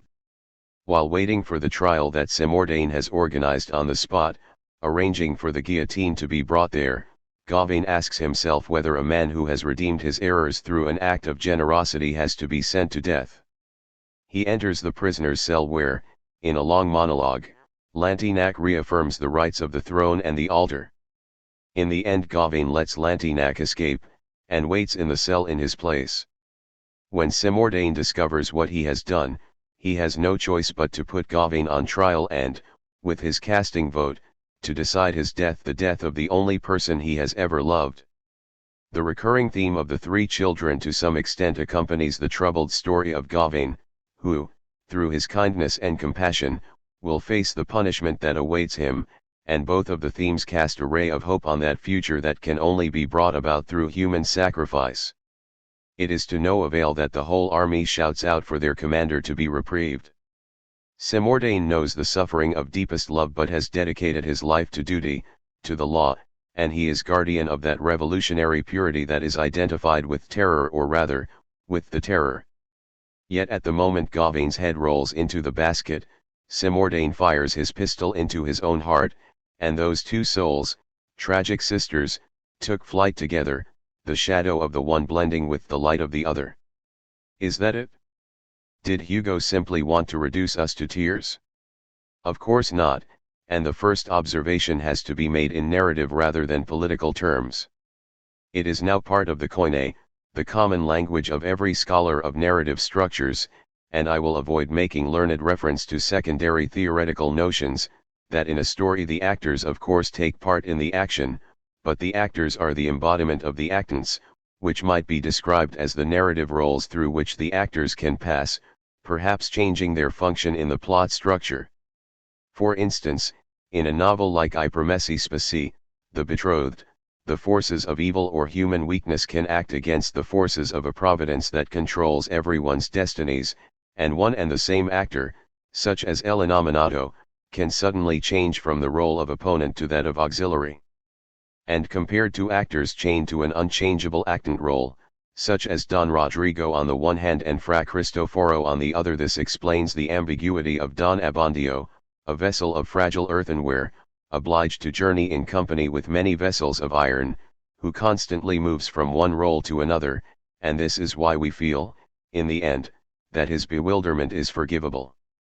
When Hugo, in his old age, wrote this novel, which he had been pondering for some time, he had mentioned it in the preface to The Man Who Laughs. Several years earlier, the political and ideological position of his youth had drastically changed. Although as a young man he had expressed legitimist ideas and had supported the Vendée, he later regarded 1793 as a cloud in the blue sky of 1789 and moved toward liberal, then socialist principles, and then, after Louis Napoleon's coup d'état, toward socialist, democratic, and republican principles. In his 1841 admission speech to the Académie Française, he paid tribute to the convention, which smashed the throne and saved the country, which committed acts and outrages that we might detest and condemn, but which we must admire. Though he did not understand the Paris Commune, after the Restoration he fought for an amnesty for the communards. In short, the gestation and publication of 93 coincide with the completion of his movement toward an increasingly radical position. To understand the Commune, Hugo must justify even the terror. He had fought for a long time against the death penalty, but mindful of the great reactionary lesson of an author he knew well, Joseph de Maistre, he knew that redemption and purification also occur through the horrors of human sacrifice. His reference to de Maistre appears in Book 1, Chapter 4, of Les Miserables, in that scene where Monseigneur Myriel contemplates the guillotine. He who sees it shivers with the most mysterious of shivers. The scaffold is a vision. It seems as though it were a being, possessed of I know not what somber initiative. One would say that this piece of carpenter's work saw, that this machine heard, that this mechanism understood, that this wood, this iron, and these cords were possessed of will. The scaffold is the accomplice of the executioner, it devours, it eats flesh, it drinks blood. A spectre which seems to live with a horrible vitality composed of all the death which it has inflicted. Translated by Isabel F. Hapgood. But in 93 the guillotine, even though it will kill the revolution's purest hero, passes from the side of death to that of life and, in any event, stands as a symbol for the future against the darkest symbols of the past. It is now erected in front of La Tourgueau, the stronghold where Lantignac is besieged. 1500 years of feudal sin are condensed in it, a hard knot to untie. The guillotine stands before it with the purity of a blade that will slice through that knot. It was not created out of nothing, it has been drenched by the blood spilled over 15 centuries on that same land, and it rises up from the ground, an unknown vindicator, and says to the tower, I am thy daughter. And the tower realizes that its end is near. This exchange is not new for Hugo, it is reminiscent of Frollo in The Hunchback of Notre Dame, when he compares the printed book to the towers and gargoyles of the cathedral, Ceci Tarasella. Though the guillotine is still a monster, in 93 it takes the side of the future. What is a ferocious, death-giving monster that promises a better life? An oxymoron. Victor Brombert has observed how many oxymorons populate this novel: rapacious angel, intimate discord, colossal sweetness, odiously obliging and terrible serenity, venerable innocence, frightening wretches, hell in the midst of dawn, and Lantignac himself, who at one point shifts from being an infernal Satan to a celestial Lucifer. 5 The oxymoron is a rhetorical microcosm that affirms the substantially antithetical nature of the world, though Brombert emphasizes that the antitheses are ultimately resolved into a higher order. 93 tells the story of a virtuous crime, a healing act of violence whose deep purposes must be understood for its events to be justified. 93 is not the story of what a few men did, but the story of what history forced those men to do, irrespective of their wishes, often undermined by contradictions. And the idea of a purpose to the story justifies even that force, the Vendée, which ostensibly seeks to move against it. This takes us back to defining the relationship between the novel's minor actors and the actants. Each individual and each object, from Marat to the guillotine, represent not themselves but the great forces that are the actual protagonists of the novel. Hugo presents himself here as the authorized interpreter of divine will, and seeks to justify each story he tells from the point of view of God. Whatever Hugo's God might be, he is always present in his narrative to explain the bloody enigmas of history. Perhaps Hugo would never have written that everything real is rational, but he would have agreed that everything ideal is rational. In any event, there is always a Hegelian tone in acknowledging that history marches toward its own ends, over the heads of the actors condemned to embody its purposes. Just think of the Beethovenian description of the Battle of Waterloo in Les Miserables. Unlike Stendhal, who describes the battle through the eyes of Fabrizio, who is in the midst of it and doesn't understand what is going on, Hugo describes the battle through the eyes of God. He watches it from above. He knows that if Napoleon had known there was a cliff beyond the crest of the Mont Saint-Jean plateau, but his guide had failed to tell him about it, Milhaud's cuirassiers would not have been destroyed by the English army, that if the shepherd boy who was Bülow's guide had suggested a different route, the Prussian army would not have arrived in time to decide the fate of the battle.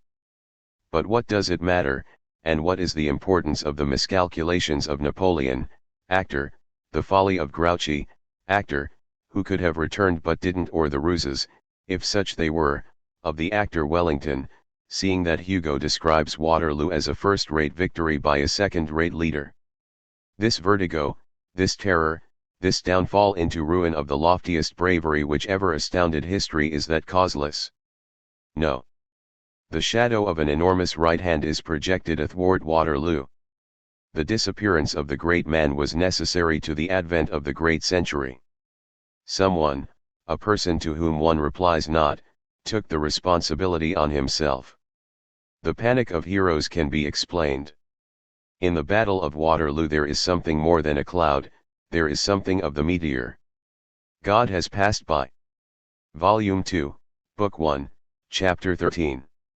And God also passes through the Vendée and the Convention, gradually putting on the actorial guise of wild, ferocious peasants, of aristocrats converted to Egalite, of heroes gloomy and nocturnal like Simordain, or radiant like Gauvain. Hugo sees the Vendée rationally, as a mistake. But since this mistake was deliberate and kept under control by a providential, or fatal, plan, he is fascinated by the Vendée, and turns it into an epic. He is skeptical, sarcastic, petty in describing the men who populate the Convention, but he sees them as giants, or rather, he gives us a gigantic picture of the Convention. This is why he isn't worried that his actors are psychologically rigid and bound up in their destiny. He isn't worried that the cold frenzies of Lantignac, the harshness of Simordain, or the hot passionate sweetness of his Homeric Gauvain, Achilles, Hector, are improbable. Hugo wants us to feel through them the great forces at play. He wants to tell us a story about excess, and about excess that is so inexplicable that it can only be described through oxymorons. What style do you use to talk about one excess, about many excesses? An excessive style. That is exactly the style that Hugo adopts. We have seen in The Man Who Laughs that one of the manifestations of excess is the vertiginous reversal in events and points of view. It is difficult to explain this technique, of which Hugo is the master. He knows that the rules of tragedy require what the French call a coup de théâtre. In classical tragedy, one is generally more than enough. Oedipus discovers he has killed his father and slept with his mother. What more do you want? End of the tragic action, and catharsis if you're able to swallow it. But for Hugo this is not enough. Doesn't he believe he is Victor Hugo, after all? Let us see what happens in 93. The corvette Claymore is trying to break through the Republican naval blockade along the Brittany coast to bring ashore Lantignac, the future head of the Vendée revolt. It looks like a freighter from the outside but is armed with 30 guns. And the drama begins. Hugo, lest we fail to realize its magnitude, announces that nothing more terrible could have happened. A 24-pounder cannon breaks loose. In a ship that plunges and pitches at the mercy of a rough sea, a cannon rolling from port to starboard is worse than enemy fire.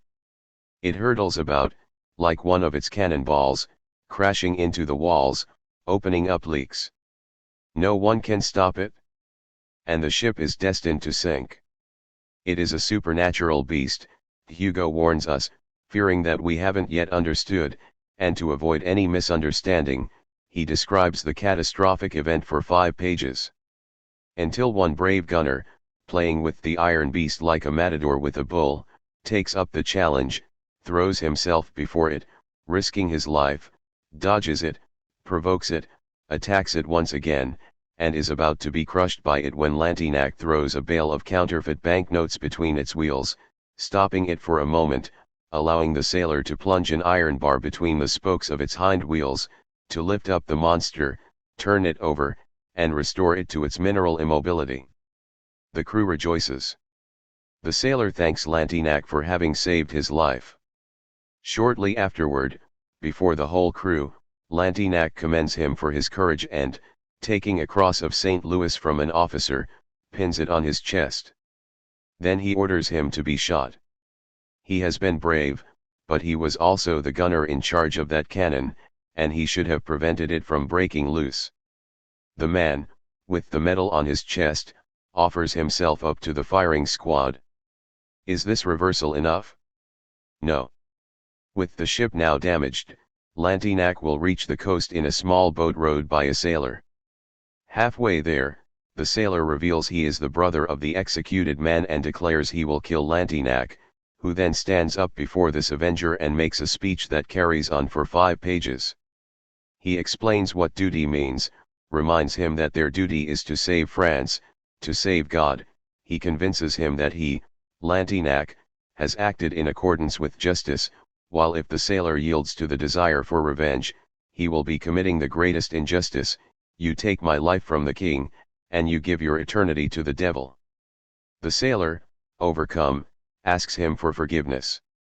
Lantignac grants it, and from that moment, Halmelo, the failed avenger, will become the servant of his brother's executioner, in the name of the Vendée. Enough of this excessive series of reversals. Let us turn to the other, and principal, force for excess, the endless list. Having described the leader, he has to give an idea of the army that awaits him. Hugo wants to build up a picture, village by village, castle by castle, region by region, of every aspect of the uprising in support of the monarchy. He could, rather flatly, have reproduced a map of those towns, marking out the main centers of revolt. But he would have ended up reducing to a regional dimension an event he wanted to portray as cosmic. Instead, with remarkable narrative inventiveness, he devises a messenger reminiscent of a Pico della Mirandola. Halmelo cannot read, which suits Lantignac very well. A man who reads is a hindrance. It is enough that he has a good memory. And he gives him his instructions, which I will set out only in part, because this time the list covers 8 pages. Good. Listen, Halmelo. You must go to the right and I to the left. I shall go in the direction of Faucheries, and you must go towards Bazouges. Keep your bag, which gives you the appearance of a peasant. Conceal your weapons. Cut a stick for yourself in the hedges. Creep through the rye, which is high. Keep a distance from those you meet. Avoid the roads and the bridges. Do not enter Pont-Orson. You know the woods. Everywhere. All over the country. From Noirmoutiers to Laval. You know their names too. I know the woods, I know their names, I know all of them. You will not forget anything. Nothing. Good. Now, pay attention. How many leagues can you walk a day? 10, 15, 18, 20, if necessary. It will be necessary. Don't lose a word of what I am going to tell you. You must go to the woods of Saint Aubin. Near La Malette. Yes. On the edge of the ravine between Saint Roule and Plis de Liac there is a great chestnut tree. You must stop there. You will see nobody. You must make a call. Do you know how to make this call? He handed the green silk bough to Halmelo. Here is my badge of command. Take it. It is important that nobody should know my name at present. But this bough will be enough. The fleur-de-lis was embroidered by Madame Royal, in the temple prison. Listen carefully to this. This is the order, rise in revolt. No quarter. Then on the edge of the woods of Saint Aubin give the call. You must give it 3 times. The 3rd time you will see a man come out of the ground. This man is Planchonalt, also called Kurta Roi. Show him this knot. He will understand. Then go, whatever way you can, to the woods of Astil. You will find there a knock-kneed man surnamed Musquitan, and who shows pity to nobody. You will tell him that I love him and that he is to stir up his parishes.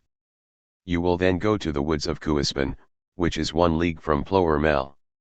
Make the call of the owl, a man will come, out of a hole, it will be Mthualt, Sanes Chal of Ploermel, who has belonged to what is called the Constitution Assembly, but on the good side. Tell him to arm the castle of Cuispan, belonging to the Marquis de Guer, a refugee. Then go to Saint Gwynlatoits, and speak to Jean Chouin, who is, in my eyes, the real chief. Then go to the woods of Villanglos, where you will see Gitter, called Saint Martin. Tell him to have an eye for a certain Kermisnil, son-in-law of old Goupil de Prefeln, and who leads the Jacobins of Argentan. Remember all this well. I write nothing because nothing must be written. Then go to the woods of Rougefou, where Millet is, who leaps ravines, balancing himself on a long pole. I jump ahead 3 whole pages. Go to Saint M. Hervé. There you will see Gollier, called Grand Pierre. Go to the district of Parn, where the men blacken their faces. Go to the camp of La Vache Noire, which is on a height, in the midst of the wood of La Charne, then to the camp of Elavoine, then to Champ Verde, then to Champ de Formis. Go to the Grand Bordage, also called the Haute du Pré, which is inhabited by a widow whose daughter is married to Treton, called the Englishman. The Grand Bordage is in the parish of Caslanes. You must go to Epinoz-le Chevruil, Sil-le Guillaume, Parens, and all the men in every wood. And so on to the final exchange. Forget nothing. Have no fear. Start now. God be with you. Go. I will do all you have told me. I will go. I will speak the word. I will obey. I will command. Book 3, Chapter 2. It is, of course, impossible for Halmelo to remember everything, and the reader is fully aware of it. 1 line later, we have already forgotten the names on the previous line. The list is tedious, but it has to be read, and reread. It is like music. Pure sound, it could be an index of names at the back of an atlas, but this frenzy of cataloging makes the Vendée into an infinity. The technique of the list is an ancient one. The catalogue becomes useful when something has to appear so immense and confused that a definition or description would be insufficient to show its complexity, especially to give the feeling of a space and all it contains. The list or catalogue does not fill up a space, which in itself would be neutral, with significant phenomena, associations, facts, details that catch the eye. It brings together objects or people, or places. It is a hypotypesis, which creates a description through an excess of flatus voces, as if the ear had given the eye part of the impossible task of memorizing everything it hears, or as if the imagination was striving to construct a place in which to put all the things named. The list is a Braille hypotypesis. Nothing is inessential in the list that Halmelo is pretending, I hope, to remember. Altogether it represents the very enormousness of the counter-revolution, its extension throughout the land, into the hedgerows, villages, woods, and parishes. Hugo knows every ploy, as well as being aware, as perhaps Homer also was, that readers would never read the whole list, or that those listening to the ancient bard would have listened in the same way that people listen to the recital of the Rosary, yielding to its pure captivating incantation. Hugo, I am sure, knew that his reader would have skipped these pages, as Manzoni did when, contrary to every rule of narrative, he leaves us in suspense with Don Abbondio faced by 2 villains, and then gives us 4 pages about local laws and edicts, 4 in the 1840 edition, but almost 6 in the 1827 edition. The reader skips over these pages, or might perhaps look at them on a second or third reading, but we cannot ignore the fact that the list is there before our eyes, forcing us to jump ahead as the suspense is unbearable. It is its unbearableness that amplifies its power. Returning to Hugo, the insurrection is so enormous that we, while reading it, cannot remember all the main characters, or even just their leaders. It is the compunction of this prolonged reading that makes us feel the sublimity of the Vendée. The Royalist revolt is sublime, as must be the picture of the Convention, the very essence of the Revolution. We reach the third book, titled The Convention. The first 3 chapters describe the hall, and already in these first 7 pages the abundance of description leaves the reader dazed and deprived of all feeling of space. But it then continues for another 15 pages with the list of the members of the Convention, more or less as follows. On the right, the Gironde, a legion of thinkers; on the left the Mountain, a group of athletes. On one side, Bissot, who received the keys of the Bastille; Barbaroux, whom the Marseilles troops obeyed; Kerveligan, who had the battalion of Brest garrisoned in the Faubourg Saint-Marceau, under his hand; Gersonet, who established the supremacy of representatives over generals; Sillery, the humpback of the right, as Couthon was the cripple of the left; Laws Duperret, who when called a rascal by a journalist, invited him to dine with him, saying, "I know that rascal means simply a man who does not think as we do." Rabat Saint-Étienne, who commenced his almanac of 1790 with these words, "The revolution is ended." Vigy, who had the title of grenadier in the 2nd Battalion of Maine-et-Loire, who, when threatened by the public tribunes, cried out, "I ask that at the first murmur of the public tribunes, we withdraw and march to Versailles," sword in hand; Buzot, destined to die of hunger; Valais, victim of his own dagger; Condorcet, who was to die at Bourg-la-Reine, changed to Bourg-Galite, denounced by the Horus he carried in his pocket; Petillon, whose fate was to be worshipped by the multitude in 1792, and devoured by the wolves in 1793, 20 others beside, Pontécoulant, Marbaz, Lytton, Saint Martin, Dussaulx, the translator of Juvenal, who took part in the campaign of Hanover; Boileau, Bertrand, Lestrepovez, Lesage, Gomer, Gardien, Mainvielle, Duplantier, Lacaze, and Thibault, and at their head a bar knave called Verniaud. And so on, for 15 pages, like the litany of a black mass. Antony Louis Leon Florel de Saint-Just, Merlin de Thionville, Merkin de Douai, Billaud de Varon, Fabre d'Eglantine, Freerin Thersight, Osselin, Garan Cowlin, Javogs, Cambolas, Collot, de Herboy, Goupil-Low, Laurent Lecointre, Leonard Bourdouin, Bourbot, Levasseur de la Sarthe, Riverchin, Bernard de Saint-Trace, Charles Richard, Chateauneuf-Randon, La Vicomterie, L'Epauletter de Saint-Fargeau, almost as if Hugo realized that anyone reading this mad catalogue would have lost the identity of the actors in order to become aware of the titanic dimensions of the only actant he was interested in, the revolution itself, with its glories and its miseries.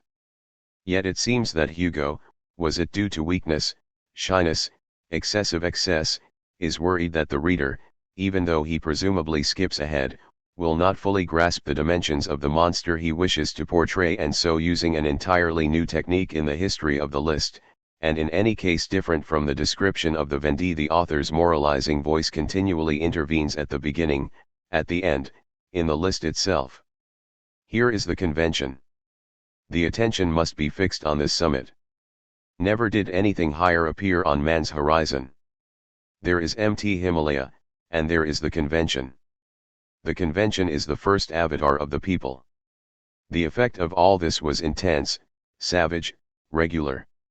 Savage correctness, this is a suggestion of the whole revolution. Nothing was more deformed, nor more sublime. A pile of heroes, a herd of cowards. Wild beasts on a mountain, reptiles in a marsh. A gathering of titans. Tragedies knotted by giants and untied by dwarfs. Minds, a prey to the wind. but this wind a miraculous wind. Such was this boundless convention, an entrenched camp of the human race attacked by all the powers of darkness at once, the night fires of a besieged army of ideas, the immense bivouac of minds on the edge of a precipice.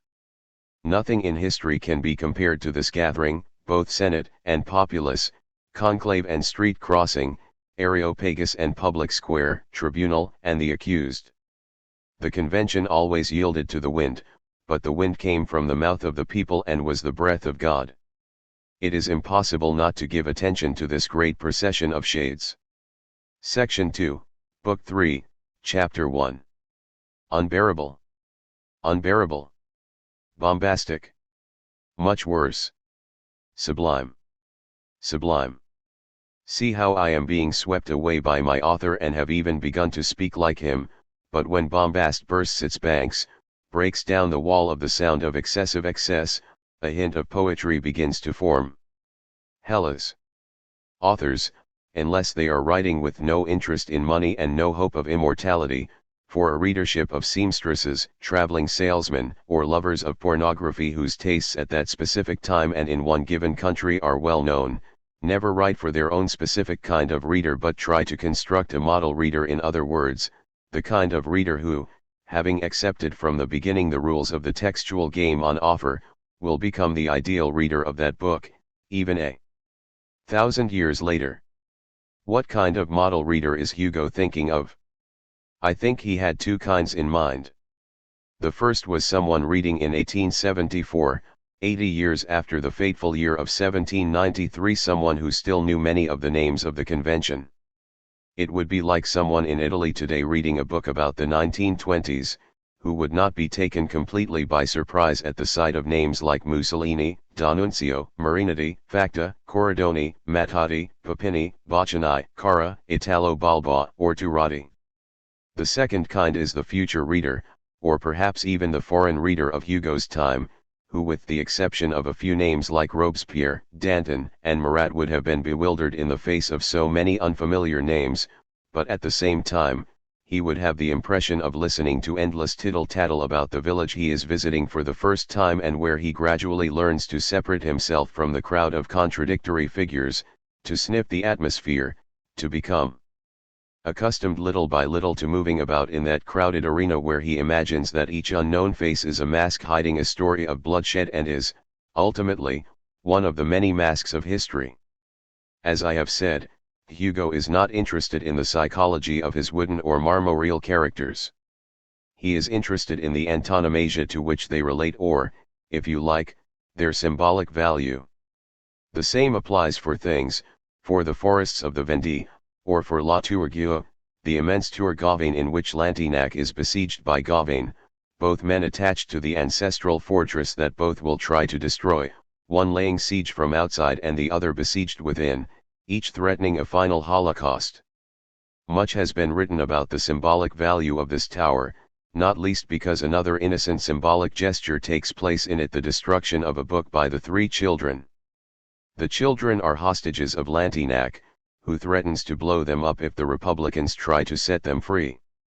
They are locked in the library of the besieged tower and have nothing better to do than destroy, transforming a magnificent book about Saint Bartholomew into a pile of paper fragments, and there are those who see in their gesture the reenactment, in reverse, of the Night of Saint Bartholomew, carried out to the shame of the monarchy of the time, and therefore perhaps a revenge of history, a childish antistrophe of that work of annihilating the past that is being carried out elsewhere by the guillotine. What is more, the title of the chapter that narrates the story is The Massacre of Saint Bartholomew. Hugo was always worried his readers weren't quaking quite enough. But this gesture, due to its excess, can also be seen as symbolic. The children's games are described in every detail for 15 pages, and it is thanks to this excess that Hugo warns us that we are not dealing even here with an individual story but with the tragedy of an actant innocence which is at least benevolent if not redemptive. He could obviously have resolved everything in a sudden epiphany. That he was capable of doing so can be seen in the last lines of Book 3, Chapter 6. Little Georgette picks up handfuls of the book assigned to that sacred sparagmos, throws them from the window, sees them being scattered in the breeze, and says, papillons, and the ingenuous massacre ends with these butterflies disappearing into thin air. But Hugo could not weave this very brief epiphany into the plot of so many other excesses at the risk of it going unnoticed. If excess is to exist, even the most dazzling numinous apparitions, contrary to every mystical tradition, have to last for a very long time. In 93, even charm must appear murky, like a froth of white-hot lava, waters spilling forth, inundations of affections and of effects. It is pointless asking Wagner to reduce his entire ring to the size of a Chopin scherzo. So as not to allow our author to take over, let us move on finally to the end. After a truly epic battle, what a great screenwriter Hugo would have made, Gauvain finally captures Lantignac. The duel is over. Simordain has no hesitation and even before the trial gives orders for the guillotine to be set up. Killing Lantignac would mean killing the Vendée, and killing the Vendée would mean saving France. But Lantignac, as I revealed at the beginning, has voluntarily given himself up to save the 3 children who were in danger of being burned to death in the library to which he alone had the key. In the face of this gesture of generosity, Gauvain does not have the heart to send the man to his death, and saves him. Hugo uses other rhetorical devices to compare 2 worlds, first in the dialogue between Lantignac and Gauvain, and then in the dialogue between Simordain and Gauvain, who at that point awaits his death. In Lantignac's first invective against Gauvain, before realizing he was going to save him, he expresses all the arrogance of the ci-devant before the representative of those who have guillotined the king. In the confrontation between Simordain and Gauvain, a deep gulf appears between the high priest of vengeance and the apostle of hope. "I would like man to be made according to Euclid," says Simordain, and Gauvain replies that he would like man to be made according to Homer. The whole novel suggests to us, in stylistic terms, that Hugo would have taken Homer's part, which is why he fails to make us loathe his Homeric Vendée, but in ideological terms this Homer has tried to tell us that to build the future it is necessary to follow the straight line of the guillotine. This is the story told in the novel, the story of Hugo's stylistic choices, the story of one interpretation. My own and others are possible. What can we say? That historians have identified many anachronisms and unacceptable liberties in this book. Does that matter? Hugo wasn't interested in writing history, he wanted us to feel the panting breath, the often fetid roar of history. Did he want to deceive us, like Marx, who claimed that Hugo was more interested in the moral conflicts of individual people than in understanding the class struggle? If anything, it was the opposite, and he said so. Hugo carves his psychological portraits with a hatchet to make us feel the forces in conflict, and if it wasn't class conflict that he was thinking about, it was certainly, as Lukács recognized, the ideals of a revolutionary democracy that point the way ahead, though Lukács then tempered his judgment with the stern warning that the real human and historical conflicts of the aristocrat and the priest who sided with the revolution become, for each of them, artificial conflicts of duty in the context of this abstract humanism. 7 heavens above, it has even been suggested that Hugo was not interested in class but in the people and in God. It was typical of Lukács's mental rigidity that he failed to understand that Hugo could not be Lenin. If anything, Lenin was a Simordain who doesn't kill himself, and that indeed the tragic and romantic magic of 93 lies in the interplay between the reasons of history and those of various moral individuals, measuring the constant divide between politics and utopia. But I believe there is no better book for understanding the underlying motives of the revolution and of its enemy, the Vendée, which is an ideological force even today for so many nostalgics of La France Profonde. To tell the story of 2 excesses, Hugo, faithful to his poetics, could choose only the technique of excess, taken from excess. Only by accepting this convention is it possible to understand the convention, becoming the model reader that Hugo had hoped to reach, made not with flimsy cardboard cutouts but with an opus incertum of rough-hewn boulders. If we enter into the spirit that animates this novel, we may come out dry-eyed but with our minds in tumult. Hellas. Previously unpublished in this form, this essay summarizes various articles and lectures. Censorship and silence. Those of you who are younger may think that feline are pretty girls who dance about on television shows, and that a casino is a chaotic mess. Point 1 Anyone of my generation knows that the word casino used to mean brothel, and only later, by connotation, did it come to mean somewhere chaotic, so that it lost its initial meaning, and today anyone, perhaps even a bishop, uses it to indicate disorder. Likewise, once upon a time a bordello was a brothel, but my grandmother, a woman of the most upright morals, used to say, "Don't make a bordello," meaning don't make too much racket. The word had completely lost its original meaning. The younger ones among you may not know that, during the fascist regime, feline were sheets of paper that the government department responsible for controlling culture, called the Ministry of Popular Culture, shortened to Minculpop. They didn't have sufficient sense of humor to avoid such an ambiguous-sounding name, sent to the newspapers. These sheets of thin copy paper told the newspapers what they had to keep quiet about and what they had to print. The velina, in journalistic jargon, therefore came to symbolize censorship, the inducement to conceal, to make information disappear. Point 2. The feline that we know today, the television showgirls, are, however, the exact opposite. They are, as we all know, the celebration of outward appearance, visibility, indeed of fame achieved through pure visibility, where appearance signifies excellence, even that kind of appearance that would once have been considered unseemly. We find ourselves with two forms of velina, which I would like to compare with two forms of censorship. The first is censorship through silence, the second is censorship through noise. I use the word velina, therefore, as a symbol of the television event, the show, entertainment, news coverage, and so on. Fascism had understood, as dictators generally do, that deviant behavior is encouraged by the fact that the media give it coverage. For example, the feline used to say, "Don't write about suicide," because the mere mention of suicide might inspire someone to commit suicide a few days later.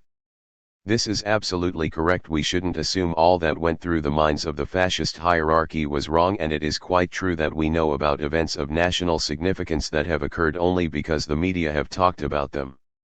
For example, the student protests of 1977 and 1989, they were short-lived events that sought to repeat the protests of 1968 only because the newspapers had begun saying 1968 is about to return. Anyone involved in those events knows perfectly well that they were created by the press, in the same way that the press generates revenge attacks, suicides, classroom shootings. News about one school shooting provokes other school shootings, and a great many Romanians have probably been encouraged to rape old ladies because the newspapers told them it is the exclusive speciality of immigrants and is extremely easy to commit. All you have to do is loiter in any pedestrian passage, near a railway station, and so forth. If the old-style velina used to say, to avoid causing behavior considered to be deviant, don't talk about it, the velina culture of today says, to avoid talking about deviant behavior, talk a great deal about other things. I have always taken the view that if, by some chance, I discovered that tomorrow's newspapers were going to take up some wrong I had committed that would cause me serious harm, the first thing I'd do would be plant a bomb outside the local police headquarters or railway station. The next day the newspaper front pages would be full of it, and my personal misdemeanor would end up as a small inside story. And who knows how many real bombs have been planted to make other front page stories disappear. The example of the bomb is sonically appropriate, as it is an example of a great noise that silences everything else. Noise becomes a cover. I would say that the ideology of the censorship through noise can be expressed, with apologies to Wittgenstein, by saying, whereof one cannot speak, thereof one must talk a great deal. The flagship TG1 news program on Italian state television, for example, is a master of this technique, full of news items about calves born with two heads and bags snatched by petty thieves. In other words, the sort of minor stories papers used to put low on an inside page, which now serve to fill up 3/4 of an hour of information, to ensure we don't notice other news stories they ought to have covered have not been covered. Several months ago, the press controlled by Berlusconi, in order to undermine the authority of a magistrate who criticized the premier, followed him for days, reporting that he sat smoking on a bench, went to the barber, and wore turquoise socks. To make a noise, you don't have to invent stories. All you have to do is report a story that is real but irrelevant, yet creates a hint of suspicion by the simple fact that it has been reported. It is true and irrelevant that the magistrate wears turquoise socks, but the fact it has been reported creates a suggestion of something not quite confessed, leaving a mark, an impression. Nothing is more difficult to dispose of than an irrelevant but true story. The error made by La Repubblica in its campaign against Berlusconi was to give too much coverage to a relevant story, the party at Noemi's house. Point 3 If, instead, it had reported something like this: Berlusconi went into Piazza Navona yesterday morning, met his cousin, and they had a beer together. How curious it would have triggered such a series of insinuations, suspicions, and embarrassments that the premier would have resigned long ago. In short, a fact that is too relevant can be challenged, whereas an accusation that is not an accusation cannot be challenged. At the age of 10 I was stopped in the doorway of a bar by a lady who said, "I'll give you 1 lira if you write a letter for me, I've hurt my hand." Being a decent child, I replied that I didn't want any money and would do it simply as a favor, but the lady insisted on buying me an ice cream. I wrote the letter for her and explained what had happened when I got home. "Good Lord," said my mother, "they've made you write an anonymous letter. Heaven knows what will happen to us when they find out." "Look," I explained, "there's nothing terrible in that letter. In fact, it was addressed to a wealthy businessman, whom I also knew. He had a shop in the city center, and it said, 'It has come to our attention that you intend to ask for the hand of Signorina X in marriage. We wish to inform you that Signorina X is from a respectable and prosperous family and is highly regarded throughout the city.' Now, you don't usually see an anonymous letter that praises the subject of the letter rather than damning her. But what was the purpose of that anonymous letter?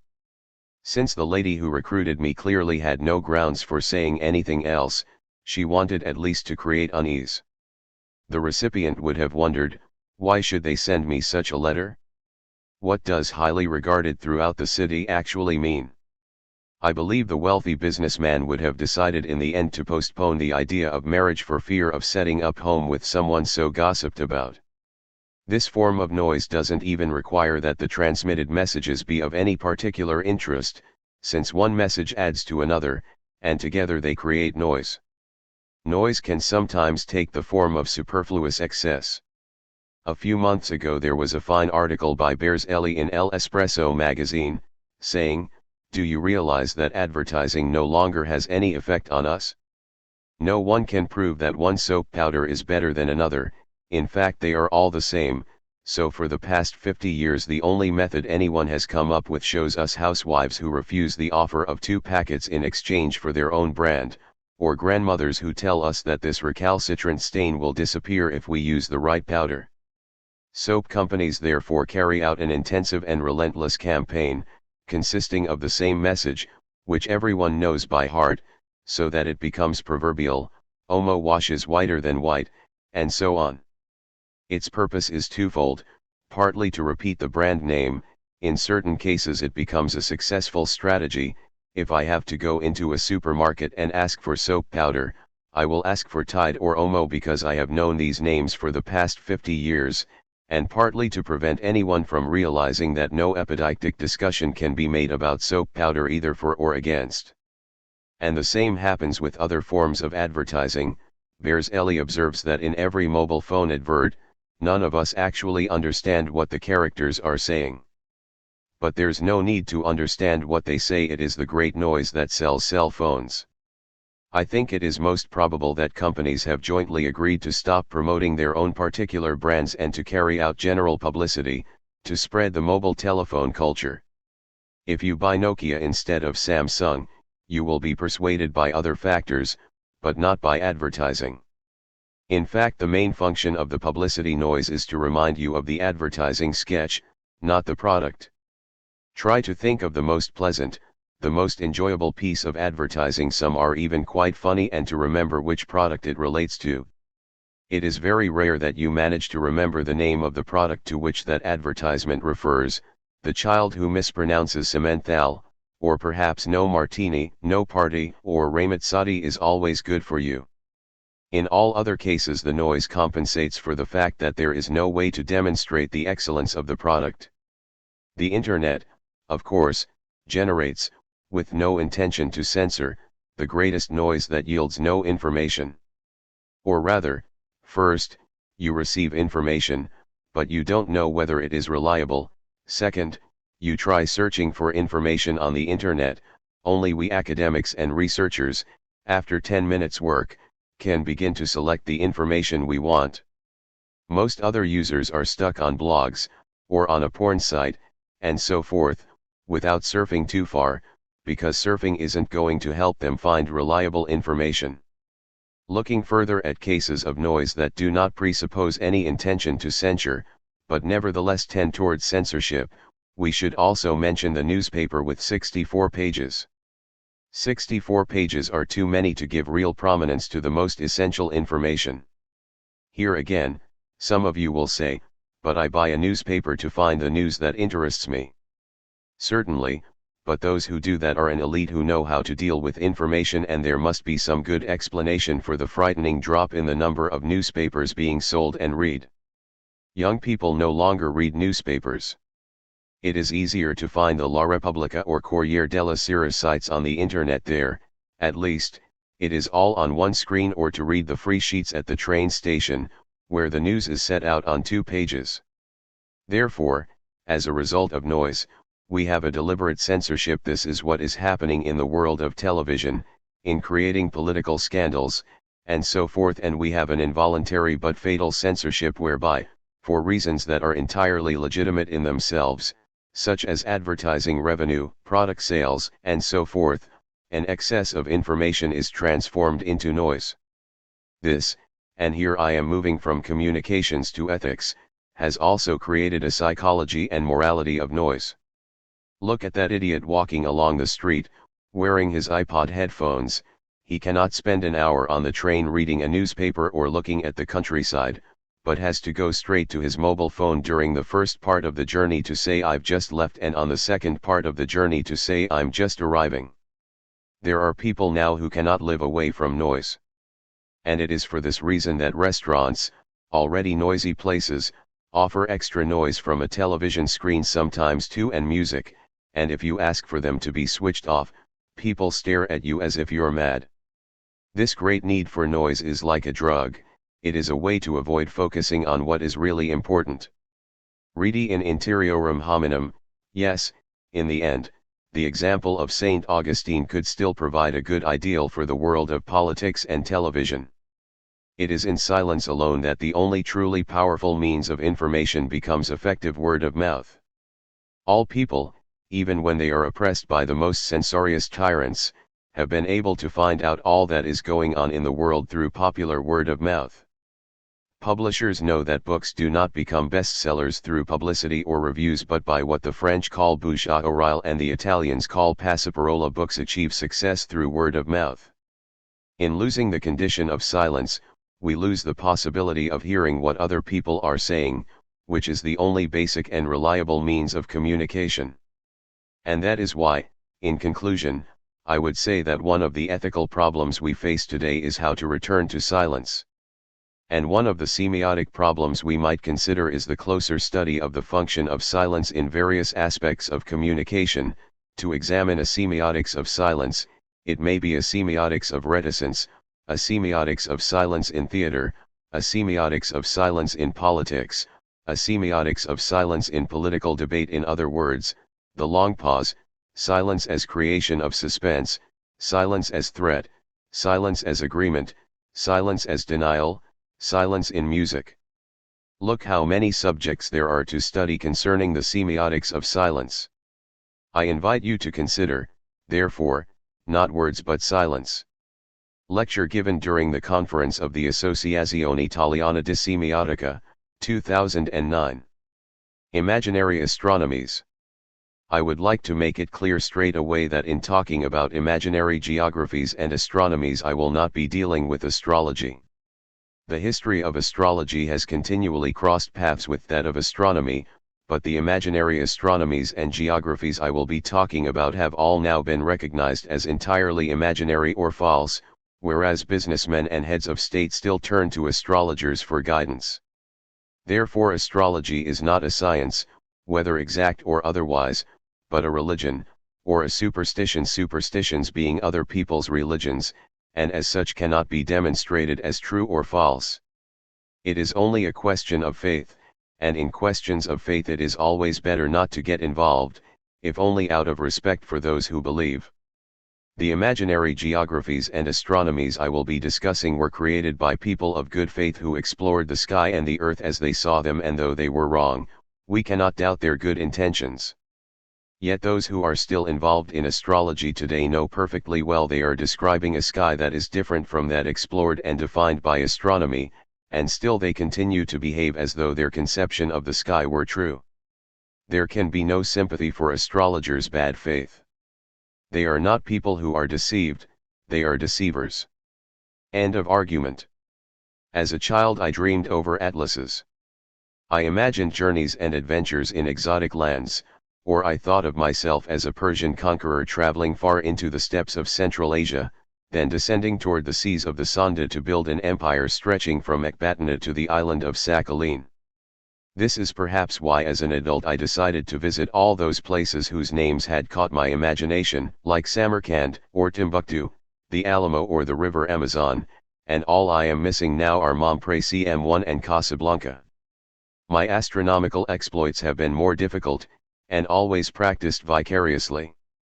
A friend of mine, a Czechoslovak exile who stayed at my house in the country during the 1970s and 80s, built telescopes and explored the sky at night from the terrace, calling me out when he found anything of interest.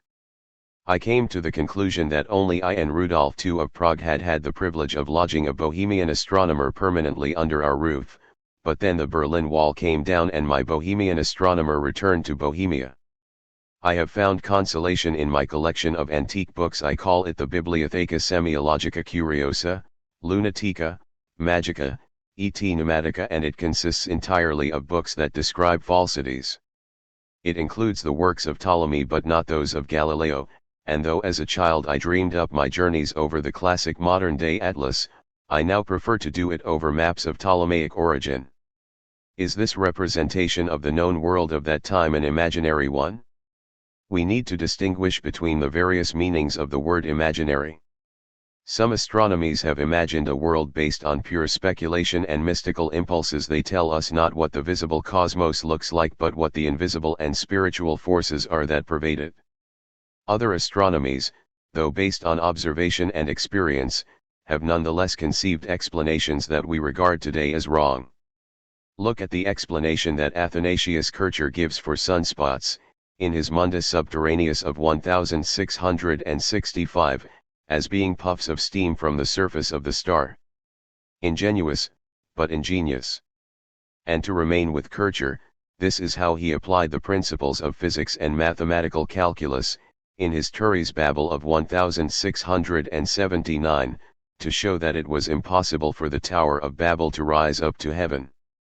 Beyond a certain height, having reached the same weight as the globe itself, the tower would have caused Earth's axis to rotate 45 degrees. The shape of the Earth. Anaximenes, in the 6th century BCE, spoke of a terrestrial rectangle made of earth and water, framed by the ocean, which sailed around on a sort of cushion of compressed air. It was fairly realistic for the ancients to believe the Earth was flat. For Homer it was a disk surrounded by ocean and covered by the canopy of the heavens, and it was a flat disk for Thales and for Hecataeus of Miletus. It seemed less realistic to think it was spherical, as Pythagoras did, for mystical and mathematical reasons. The Pythagoreans had elaborated a complex planetary system in which the Earth was not even at the center of the universe. The Sun was also at the edge of it, and all the planetary spheres rotated around a central fire.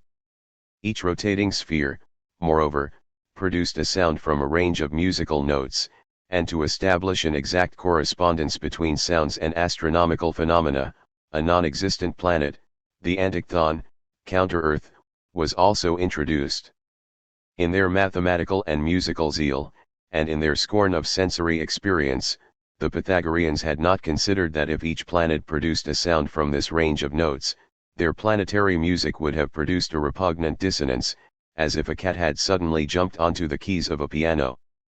But we still find this idea more than 1,000 years later in Boethius, and let us not forget that Copernicus was also inspired by mathematical aesthetic principles.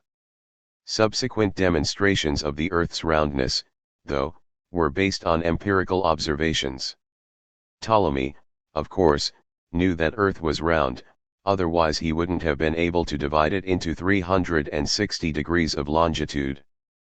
But Parmenides, Eudoxus, Plato, Aristotle, Euclid, and Archimedes had already understood this. And Eratosthenes knew it in the 3rd century BCE, when he had calculated fairly accurately the length of Earth's meridian, calculating the different inclination of the sun, at midday on the summer solstice, when it reflected into the bottom of the wells of Alexandria and Syene, now Aswan. But so far as the Earth being flat, I must digress for a moment to say that there is not only a history of imaginary astronomy, but also an imaginary history of astronomy, which still survives today in many scientific circles, not to mention in popular opinion. Try an experiment. Ask any reasonably intelligent person what Christopher Columbus wanted to demonstrate when he decided to reach the East by way of the West, and what the learned men of Salamanca persistently denied. The answer, in most cases, will be that Columbus thought the Earth was round, while the learned men of Salamanca believed it was flat, and that after a short distance the 3 caravels would fall off the edge into the cosmic abyss. 19th century secular thought, irritated by the fact that the Church had not accepted the heliocentric theory of the universe, attributed to Christian thought, both patristic and scholastic, the idea that the Earth was flat. This idea gained force during the campaign by supporters of Darwin against all forms of fundamentalism. They wanted to show that since the Church was wrong about the Earth's being round, it could be wrong about the origin of species. They therefore took advantage of the fact that the 4th century Christian writer Lactantius, in his Divinae Institutions, had contested the pagan theories about the roundness of the Earth by arguing that the Bible describes the universe on the model of the tabernacle. It must therefore be rectangular in form, not least because Lactantius could not accept the existence of the antipodes, where people would have to walk around upside down. Then it was discovered that a 6th century Byzantine geographer, Cosmas Indicopleustes, in his Topographia Christiana, thinking once more of the biblical tabernacle, had claimed the cosmos was rectangular, with an arch over the flat floor of the earth. The curved vault remained hidden from our eyes by the stereoma, in other words, by the veil of the firmament. Beneath this was the ecumene, namely, all the land on which we live, which sits on the ocean and slopes imperceptibly and continually upward to the northwest. Here there is a mountain so high that it is lost to our view and its peak disappears among the clouds. The sun, moved by angels who also control earthquakes, and the rains and all other atmospheric phenomena, passes in the morning from the east toward the meridian, in front of the mountain, lighting up the world, and in the evening it reaches the west and disappears behind the mountain. The reverse cycle is followed by the moon and by the stars. Cosmos also shows us the earth as if we were looking at it from above. There is the frame of the ocean, beyond which are the lands where Noah lived before the flood. Farthest east from these lands, separated from the ocean by regions inhabited by monstrous beings, is the earthly paradise. The Euphrates, Tigris, and Ganges spring from paradise. They pass under the ocean and flow out into the Persian Gulf. The Nile takes a more tortuous route via the antediluvian lands, it enters the ocean, continues its course into the low northern regions, more accurately, into the land of Egypt, and flows out into the Golfo Romaico, the Hellespont. As Geoffrey Burton Russell has shown in his Inventing the Flat Earth, 1991, many influential books on the history of astronomy still studied at school claim that Cosmos's theory became the prevailing view throughout the Middle Ages. They also claim the medieval church taught that the earth was a flat disk, with Jerusalem at the center, and that the works of Ptolemy remained unknown throughout the Middle Ages. The fact is, Cosmos's text, written in Greek, a language the medieval Christian had forgotten, became known in the Western world only in 1706 and was published in English in 1897. No medieval writer knew of it. A first-year pupil at a secondary school can easily work out that if Dante enters the funnel of hell and leaves from the other side, seeing unknown stars from the slopes of Mount Purgatory, this means he knew perfectly well that the earth was round. But Origen, Saint Ambrose, Albertus the Great, Thomas Aquinas, Roger Bacon, and John of Holywood, to mention just a few, were all of the same view. The point of dispute at the time of Columbus was that the calculations made by the learned men of Salamanca were more accurate than his. They claimed that the earth, which was certainly round, was larger than Argenos Voyager imagined, and it was therefore pure folly to try to circumnavigate it. Columbus, however, a fine navigator but a useless astronomer, thought the earth was smaller than it was. Neither he nor the learned men of Salamanca, of course, suspected the existence of another continent between Europe and Asia. Though they were right, the doctors of Salamanca were wrong, and Columbus, though wrong, faithfully pursued his error and was right through serendipity. How did the idea develop that in the Middle Ages people thought the earth was a flat disk? In the 7th century, Isidore of Seville, though hardly a model of scientific accuracy, calculated the equator to be 80,000 rods long. Therefore, he thought the earth was round. But among Isidore's manuscripts is a diagram that influenced many representations of our planet, the so-called TO map. The upper part represents Asia at the top because, according to legend, earthly paradise was to be found in Asia. The horizontal bar represents the Black Sea on one side and the Nile on the other, and the vertical bar is the Mediterranean, so that the quarter circle on the left represents Europe and that on the right, Africa. All around it is the great circle of the ocean. The impression that the earth was seen as a circle is given by the maps illustrating the commentary on the Apocalypse by Beatus of Libana. This text, written in the 8th century but illustrated by Mozarabic illuminators in later centuries, was to have a major influence on the art of the Romanesque abbeys and Gothic cathedrals, and its model is to be found in countless other illuminated manuscripts. How was it possible for people who thought the earth was round to draw maps showing it to be flat? The first explanation is that we do the same ourselves. Criticizing the flatness of these maps would be like criticizing the flatness of our modern-day atlas. It was a naive and conventional form of cartographic projection. It could be pointed out that over the same centuries the Arabs had produced more accurate maps, though they had the bad habit of representing north at the bottom and south at the top. But we have to bear in mind other considerations. The first is suggested by Saint Augustine, who was well aware of the debate begun by Lactantius about the cosmos in the shape of a tabernacle, but was at the same time aware of the views of the ancients on the roundness of the globe. Augustine's conclusion is that we should not place too much emphasis on the biblical description of the tabernacle because, as we know, the Holy Scriptures often speak through metaphor, and perhaps the earth is round. But since knowledge about whether it is spherical or not doesn't help us to save our souls, we can ignore the question. This doesn't mean, as has often been suggested, that there was no medieval astronomy. We need only cite the story of Gerbert d. Aurillac, the 10th century Pope Sylvester II, who in order to obtain a copy of Lucan's Pharsalia promised an armillary sphere in exchange, not realizing that the Pharsalia had been left incomplete on Lucan's death. Upon receiving an incomplete manuscript he gave only half of the armillary sphere in exchange. This indicates the great attention given to classical culture during the early Middle Ages, but it also indicates the interest in astronomy at the time. Ptolemy's Almagest and Aristotle's De Cielo were translated during the 12th and 13th centuries.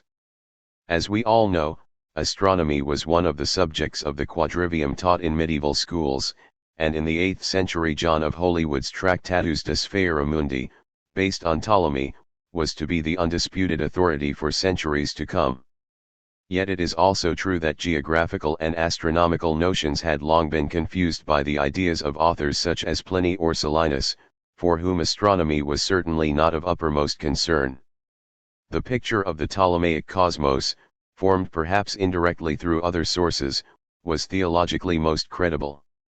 Each element of the world, as Aristotle taught, had to remain in its proper natural place, from which it could be moved only by violence and not by nature. The natural place for the earthly element was the center of the world, whereas water and air had to remain in an intermediate position, and fire was at the edge. It was a reasonable and a reassuring picture, and this idea of the universe enabled Dante to imagine his journey into the three realms of the afterlife. And if this representation did not take account of all celestial phenomena, Ptolemy himself contrived to introduce adjustments and corrections, such as the theory of epicecles and difference, according to which, in order to explain various astronomical phenomena such as accelerations, positions, retrograde motions, and the variations in distances of various planets, it was supposed that each planet rotates around the Earth along a larger circle, called the deferent, but also moves in a small circle, or epicycle, around a point C of its own deferent. Lastly, the Middle Ages was a period of great travel, but with the roads in disrepair, great forests to pass through, and stretches of sea to be crossed at the mercy of buccaneers, there was no possibility of drawing adequate maps. They were purely indicative, like the instructions in the Pilgrim's Guide at Santiago de Compostela, which said, more or less, if you want to get from Rome to Jerusalem, head southward and ask along the way. Now, try thinking of the rail maps you find with train timetables. No one could deduce the exact shape of Italy from that series of junctions, each perfectly clear in itself when you have to take a train from Milan to Livorno, and realize that you have to change at Genoa. The exact shape of Italy is of no interest to anyone traveling to that station. The Romans built a series of roads that linked every city in the known world, but this is how those roads were represented in the map known as the Tabula Putingeriana, named after the man who had rediscovered it in the 15th century. The upper part represents Europe, with Africa below, but we are in exactly the same situation as the railway map. From this map we can see the roads, our points of departure and arrival, but have absolutely no idea about the shape of Europe, or the Mediterranean, or Africa, and the Romans certainly had a much clearer notion of geography than this. They were not interested in the shape of the continents, but rather in whether, for example, there was a road that would take them from Marseille to Genoa. Then again, medieval journeys were imaginary. The Middle Ages produced encyclopedias, Imagines Mundi, whose authors tried as far as possible to satisfy the taste for wonder, writing about far-off, inaccessible lands, and these books are all written by people who had never seen the places they are describing. The force of tradition at that time was more important than experience. A map did not seek to represent the form of the earth but to list cities and peoples along the way. Once again, symbolic representation was more important than empirical representation. In many maps, the illuminator was most concerned about placing Jerusalem at the center of the earth, rather than showing how to get there. Yet most maps of that period represent Italy and the Mediterranean fairly accurately. One last consideration. Medieval maps did not have a scientific purpose but instead responded to the audience's need for wonder, in rather the same way that popular magazines today show us that flying saucers exist and we are told on television that the pyramids were built by an extraterrestrial civilization. The creators of these maps looked up at the sky with the naked eye to see comets, which the imagination immediately transformed into something that, today, would confirm the existence of UFOs. On many 15th and 16th century maps with a reasonably accurate cartographic layout, mysterious monsters are depicted in the lands where they are supposed to live, and are reproduced on the map in a not entirely mythical fashion. So let us not be too critical of medieval maps. It is with them that Marco Polo arrived in China, the Crusaders in Jerusalem, and perhaps the Irish or the Vikings in America. A short aside: is it really true, as legend suggests, that the Vikings reached America? We all know that the real revolution in medieval navigation came with the invention of the stern-mounted hinged rudder. On Greek and Roman ships, as well as those of the Vikings and even those of William the Conqueror who landed on the English coast in 1066, the rudder consisted of two rear side oars, operated in such a way as to set the intended direction of the boat. The system, apart from being fairly exhausting to use, made it practically impossible to maneuver large wooden vessels. Above all, it was impossible to sail against the wind. To do so, it was necessary to tack to move the rudder so that each side of the boat faced alternately into the wind, first one side and then the other. Sailors therefore had to limit themselves to navigating close to shore, following the coastline so that they could take shelter when the wind was unfavorable. The Vikings, and the same was true for the Irish monks, could never, therefore, have sailed from Spain to Central America, as Columbus would later do. But the picture changes if we imagine they first took a route from Iceland to Greenland, and from there to the Canadian coast. Looking at a map, we can easily see how skilled mariners in longships could succeed, with who knows how many shipwrecks along the way, in reaching the far north of the American continent and perhaps the coast of Labrador. The shape of the sky. But let us leave the earth and look at the sky. Aristarchus of Samos had advanced a heliocentric theory between the 4th and 3rd centuries BCE, as Copernicus recorded. Plutarch tells us that Aristarchus was accused of impiety precisely because he had put the earth in movement so as to explain, through earthly rotation, astronomical phenomena that could not otherwise be accounted for.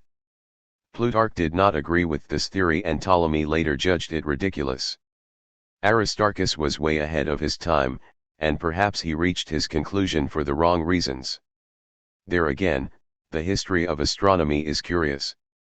A great materialist such as Epicurus developed an idea that survived for so long that it was still being discussed by Gassendi in the 17th century, as well as appearing in Lucretius's De Rerum Natura.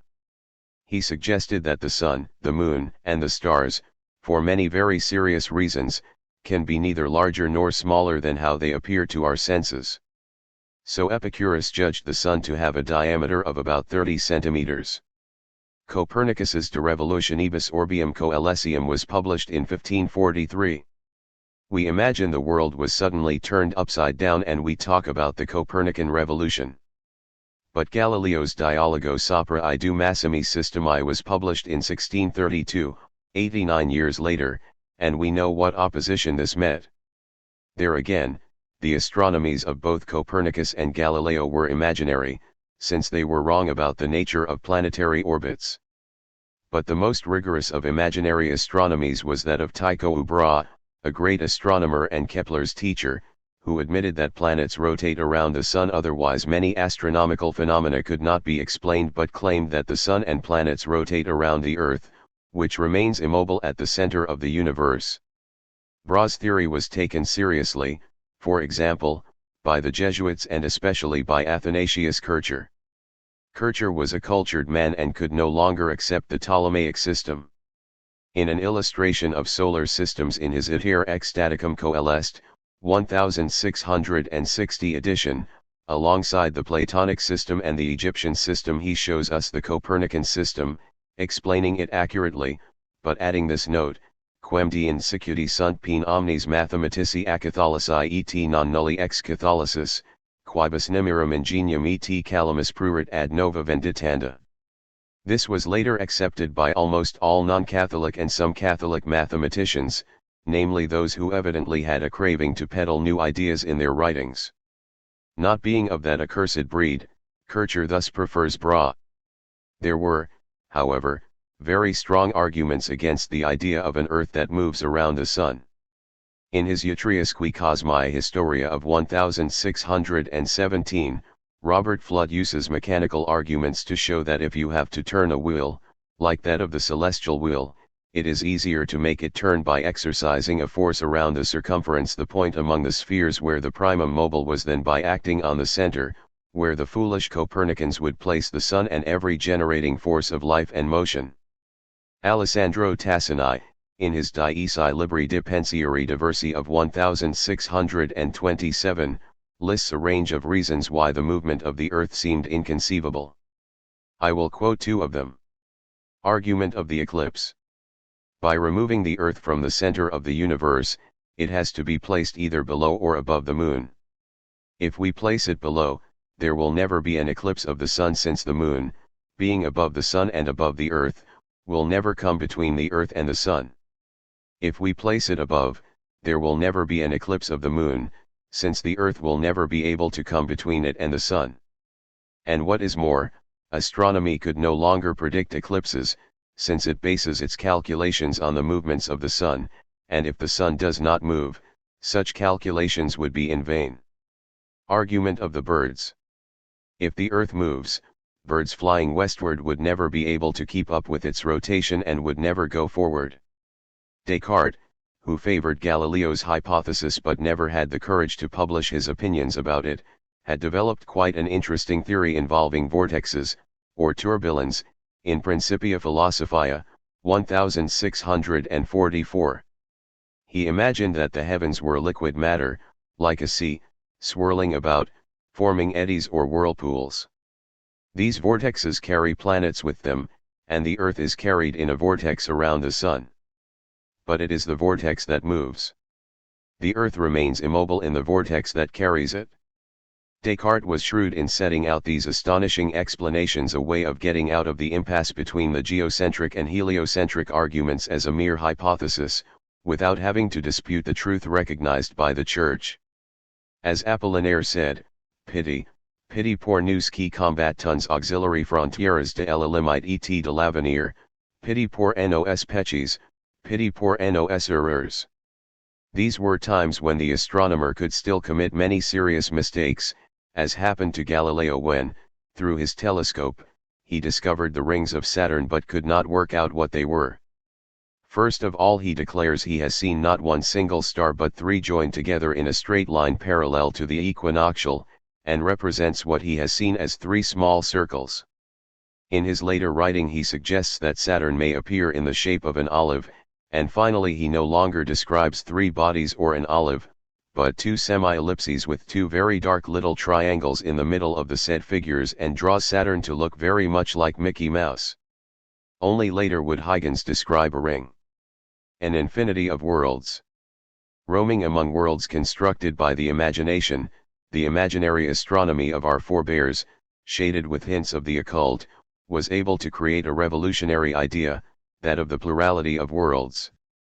It was an idea already present among the ancient atomists in Democritus, Leucippus, Epicurus, and Lucretius. As Hippolytus tells us in his Philosophomena, if atoms are in continuous movement in the void, they cannot but produce infinite worlds, each different from the other, and some have neither sun nor moon, for others the stars appear larger than they do for us, and from others many more stars are seen. For Epicurus, it was a hypothesis that, since it could not be contradicted, had to be taken as true until shown to be false. In the words of Lucretius, De Rerum Natura, Book 2, lines 1050-51, nulla est finus, uti doqui, residential ipsici per se/vociferatur, et illucet natura profundi, there is no limit, I have shown this, the facts speak for themselves, and the nature of the void is evident. And he continues, thus it is increasingly necessary you recognize that other congregations of material bodies exist elsewhere in the universe, like this of our world, which the ether encircles in eager embrace, lines 1064-66. Both the void and the plurality of worlds were disputed by Aristotle and, as well as Aristotle, by great scholars such as Thomas Aquinas and Roger Bacon. But when it came to the debate over the infinita potentia dei, suspicions about the plurality of worlds would be expressed by William of Ockham, Buridan, Nicole Oersma, and others. Nicholas of Cusa spoke about an infinity of worlds in the 15th century, and Giordano Bruno in the 16th century. The deadly poison contained in this hypothesis would emerge more clearly when it gained support from the new Epicureans, the 17th century freethinkers. The idea of visiting other worlds, of finding other inhabitants there, was a far more dangerous heresy than the notion of heliocentricity. The infinity of worlds casts doubt on the uniqueness of redemption. Adam's sin and Christ's passion are either just minor episodes relevant to our world but not to other divine creatures, or else Golgotha would have to be repeated an infinite number of times on endless planets, removing the sublime uniqueness of the sacrifice of the Son of Man. As Fontenelle would recall in his Entretien sur la pluralité des mondes, 1686, the suggestion was already there in the Cartesian theory of vortexes, because if every star sweeps its planets into a vortex, and the star is swept away by a larger vortex, it was possible to imagine in the sky an infinity of vortexes carrying an infinity of planetary systems. The idea of the plurality of worlds heralded the beginning of modern science fiction in the 17th century, from the travels of Cyrano de Bergerac in The Empires of the Sun and of the Moon, to Francis Godwin's The Man in the Moon and John Wilkins's discovery of a world in the moon. As to methods for takeoff, we have not yet reached Jules Verne. Cyrano, the first time, attaches to his body a great number of ampoules filled with dewdrops, and the heat of the sun, attracting the dewdrops, makes him rise. On a second occasion he uses a machine driven by firecrackers. Godwin, however, proposes an airplane anti-littoram propelled by birds. Science fiction. Modern science fiction, from Verne to the 21st century, opens up another chapter of imaginary astronomies, in which theories of astronomy and scientific cosmology are taken to the extreme.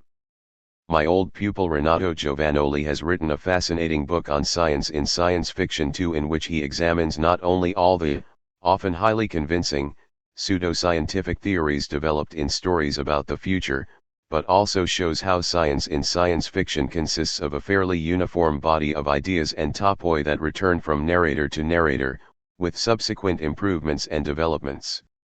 These include Verne's cannons loaded with nitroglycerin and Wells's anti-gravitational rooms, time travel and the various techniques for space navigation, traveling while in a state of hibernation, the spaceship as a small, ecologically self-sufficient world, with hydroponic gardening systems, and the infinite variations on the Langevin paradox, whereby the astronaut returns from a voyage in space at the speed of light, only to find himself 10 years younger than his twin brother. Robert A. Heinlein, for example, in Time for the Stars, wrote a story involving twins who communicate telepathically during the journey, but Tullio Reggi, in his Chronique dell'Universo, noted that if telepathic messages arrive instantly, the answer from the brother in space ought to arrive before the question.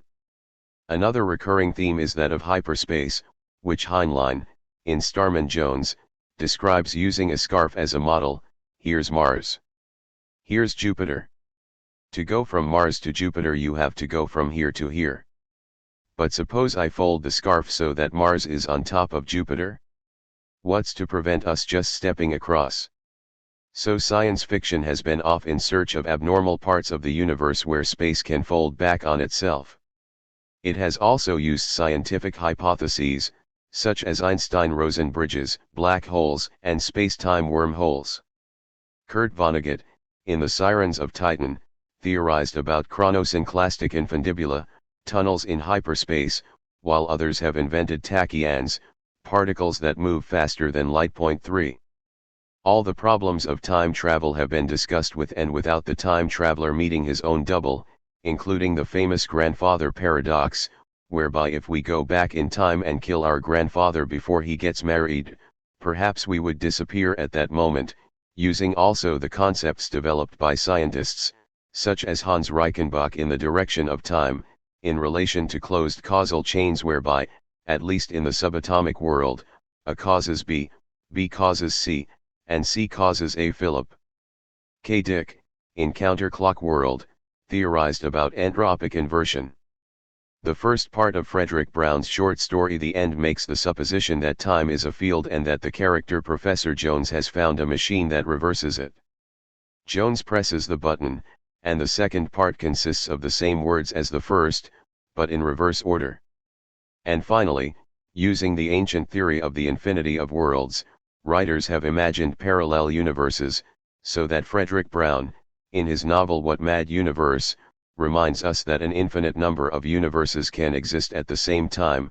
There is, for example, a universe in which this exact scene is being repeated, except that you or the equivalent of you are wearing brown shoes instead of black ones.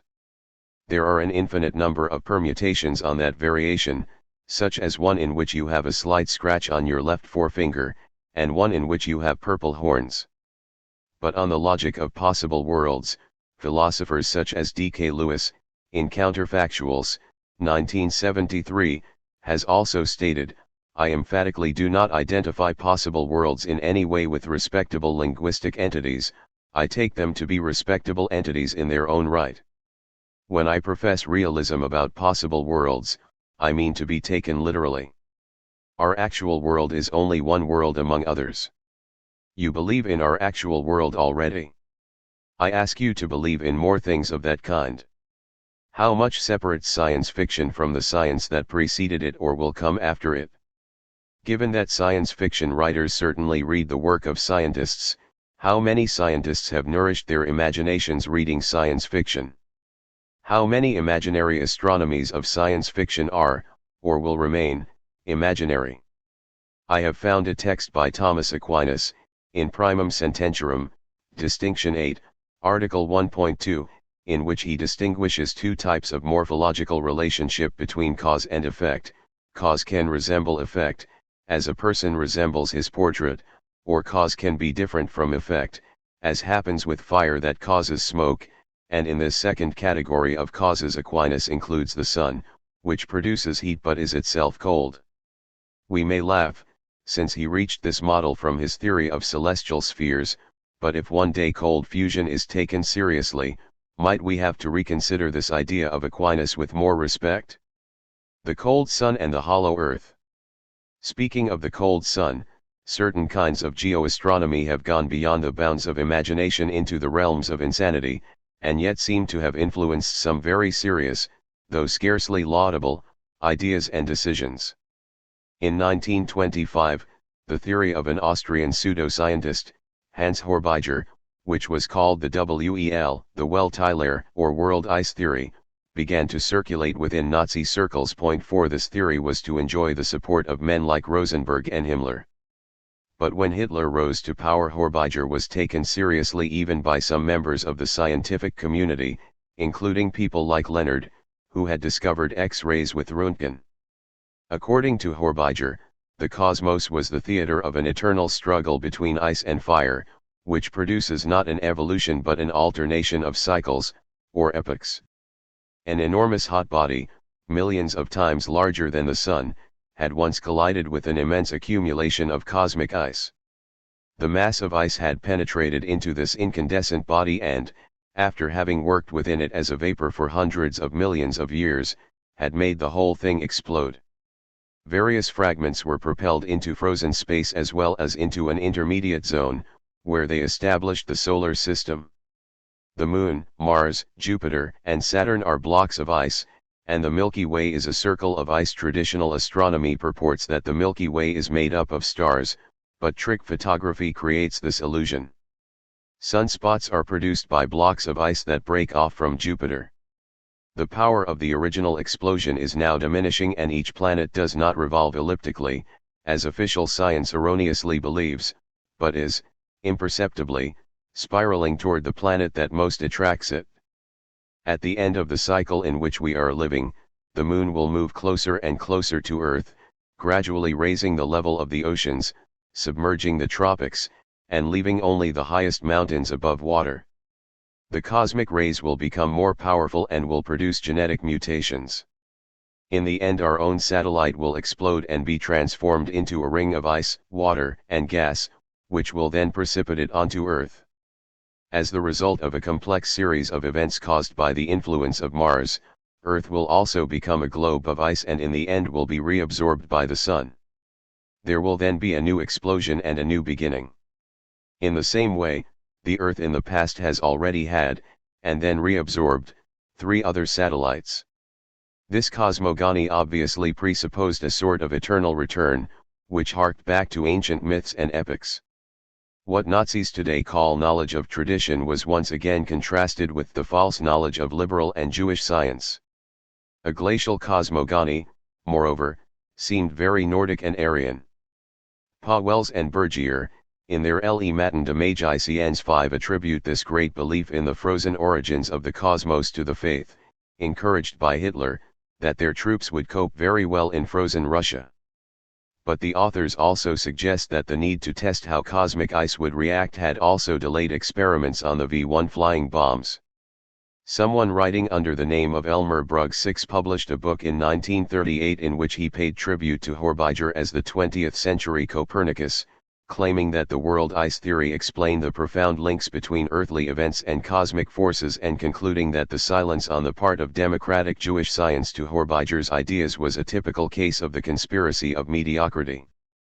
The fact that the Nazi Party was surrounded by followers of magical, hermetic, and neo-Templaristic practices, such as the disciples of the Thule Gesellschaft founded by Rudolf von Sebottendorf, has already been amply studied. Point 7. Another theory was taken seriously in Nazi circles, that the Earth is hollow and that we do not live outside, on the convex external crust, but inside, on the concave internal surface. This theory was first proposed in the early 19th century by a certain Captain John Clovey Sims of Ohio, who wrote to various scientific societies, "To all the world, I declare that the Earth is hollow and habitable within, containing a number of solid concentric spheres, one within the other, and that it is open at the poles 12 or 16 degrees. The wooden model of his universe can be seen today at the Academy of Natural Sciences in Philadelphia. The theory was taken up again 50 years later by Cyrus Reed Teed, who declared that what we believe to be the sky is a mass of gas that fills the interior of the globe with areas of brilliant light. The sun, the moon, and the stars were not, he said, celestial globes but visual effects caused by various phenomena.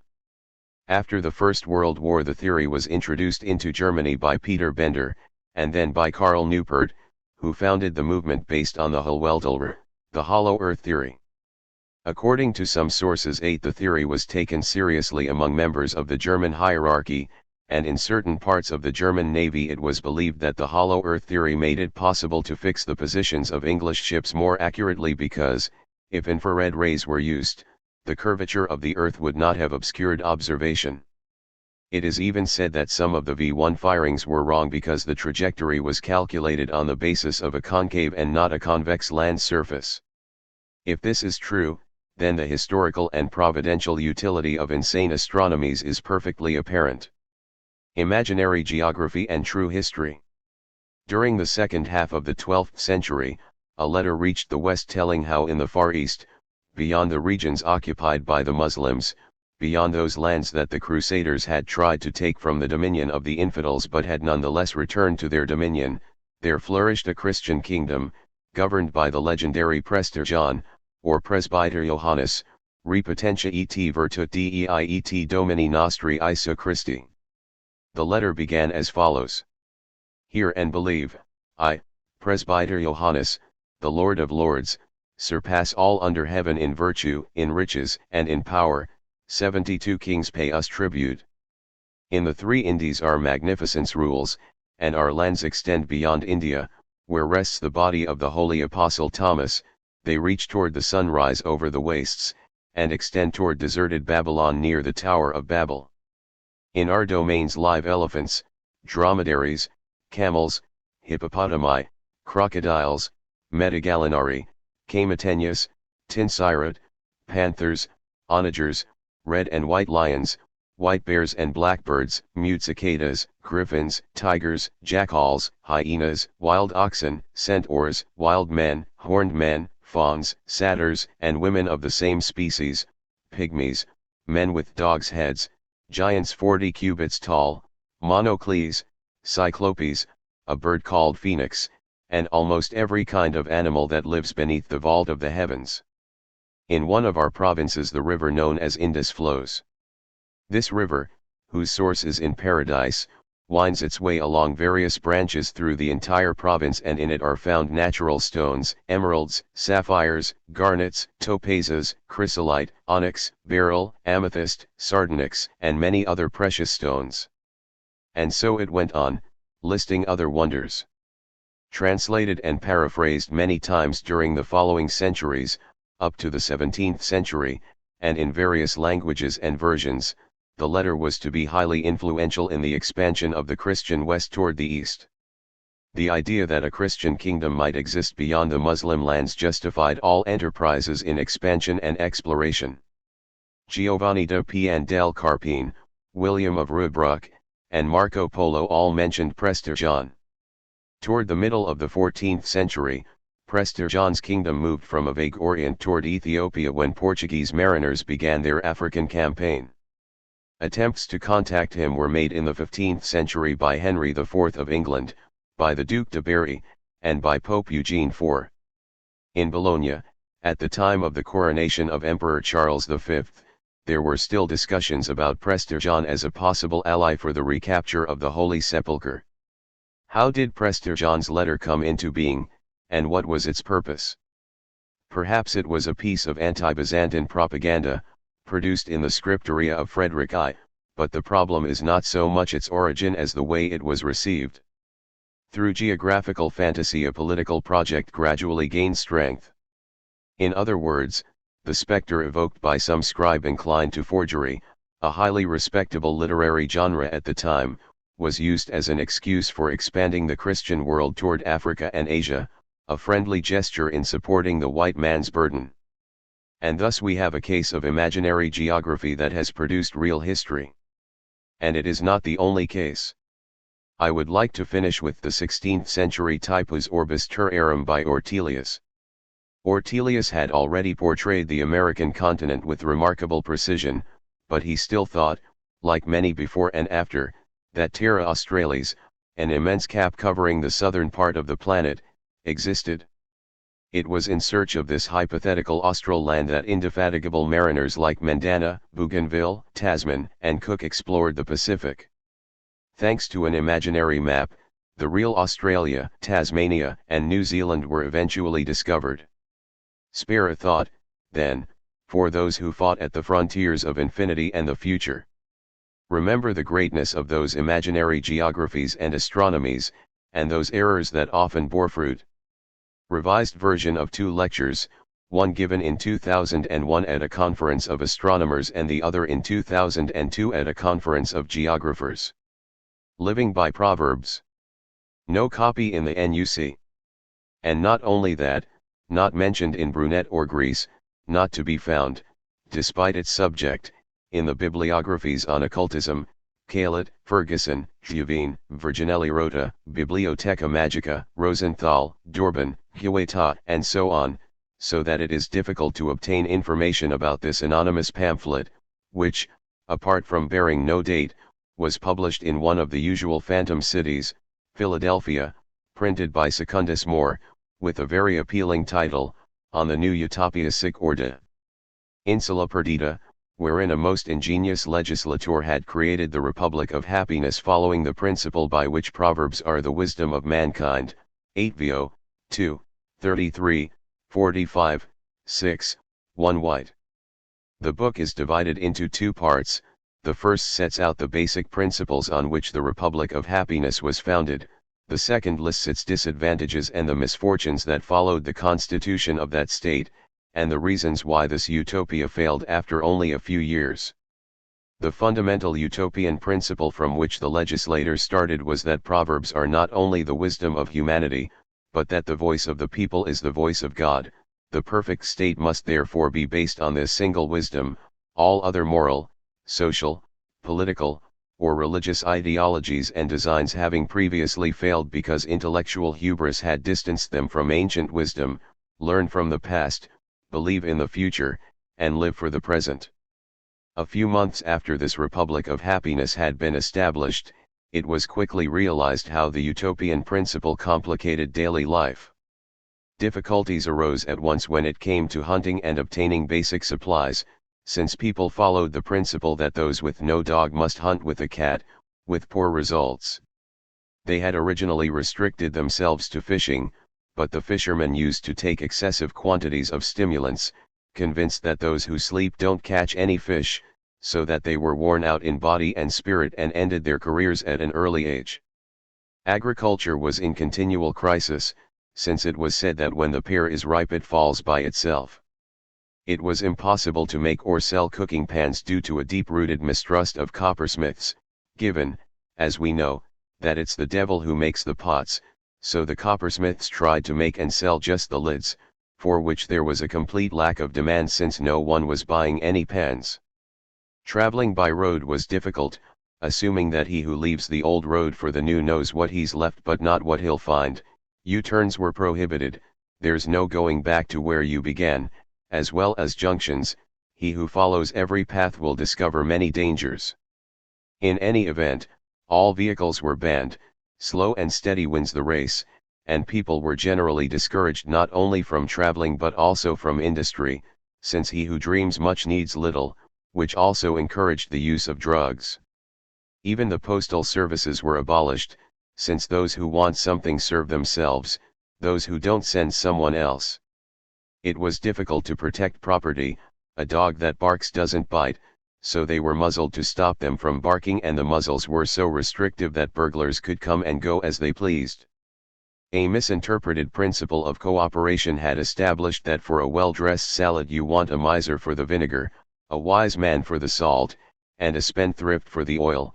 It was well known that oil, vinegar, salt, and pepper make even an old boot taste better, so that every time they wanted to do any cooking, since it is easy to play with fire using someone else's hand, they had to work with someone they considered suitable, or whoever applied for the job.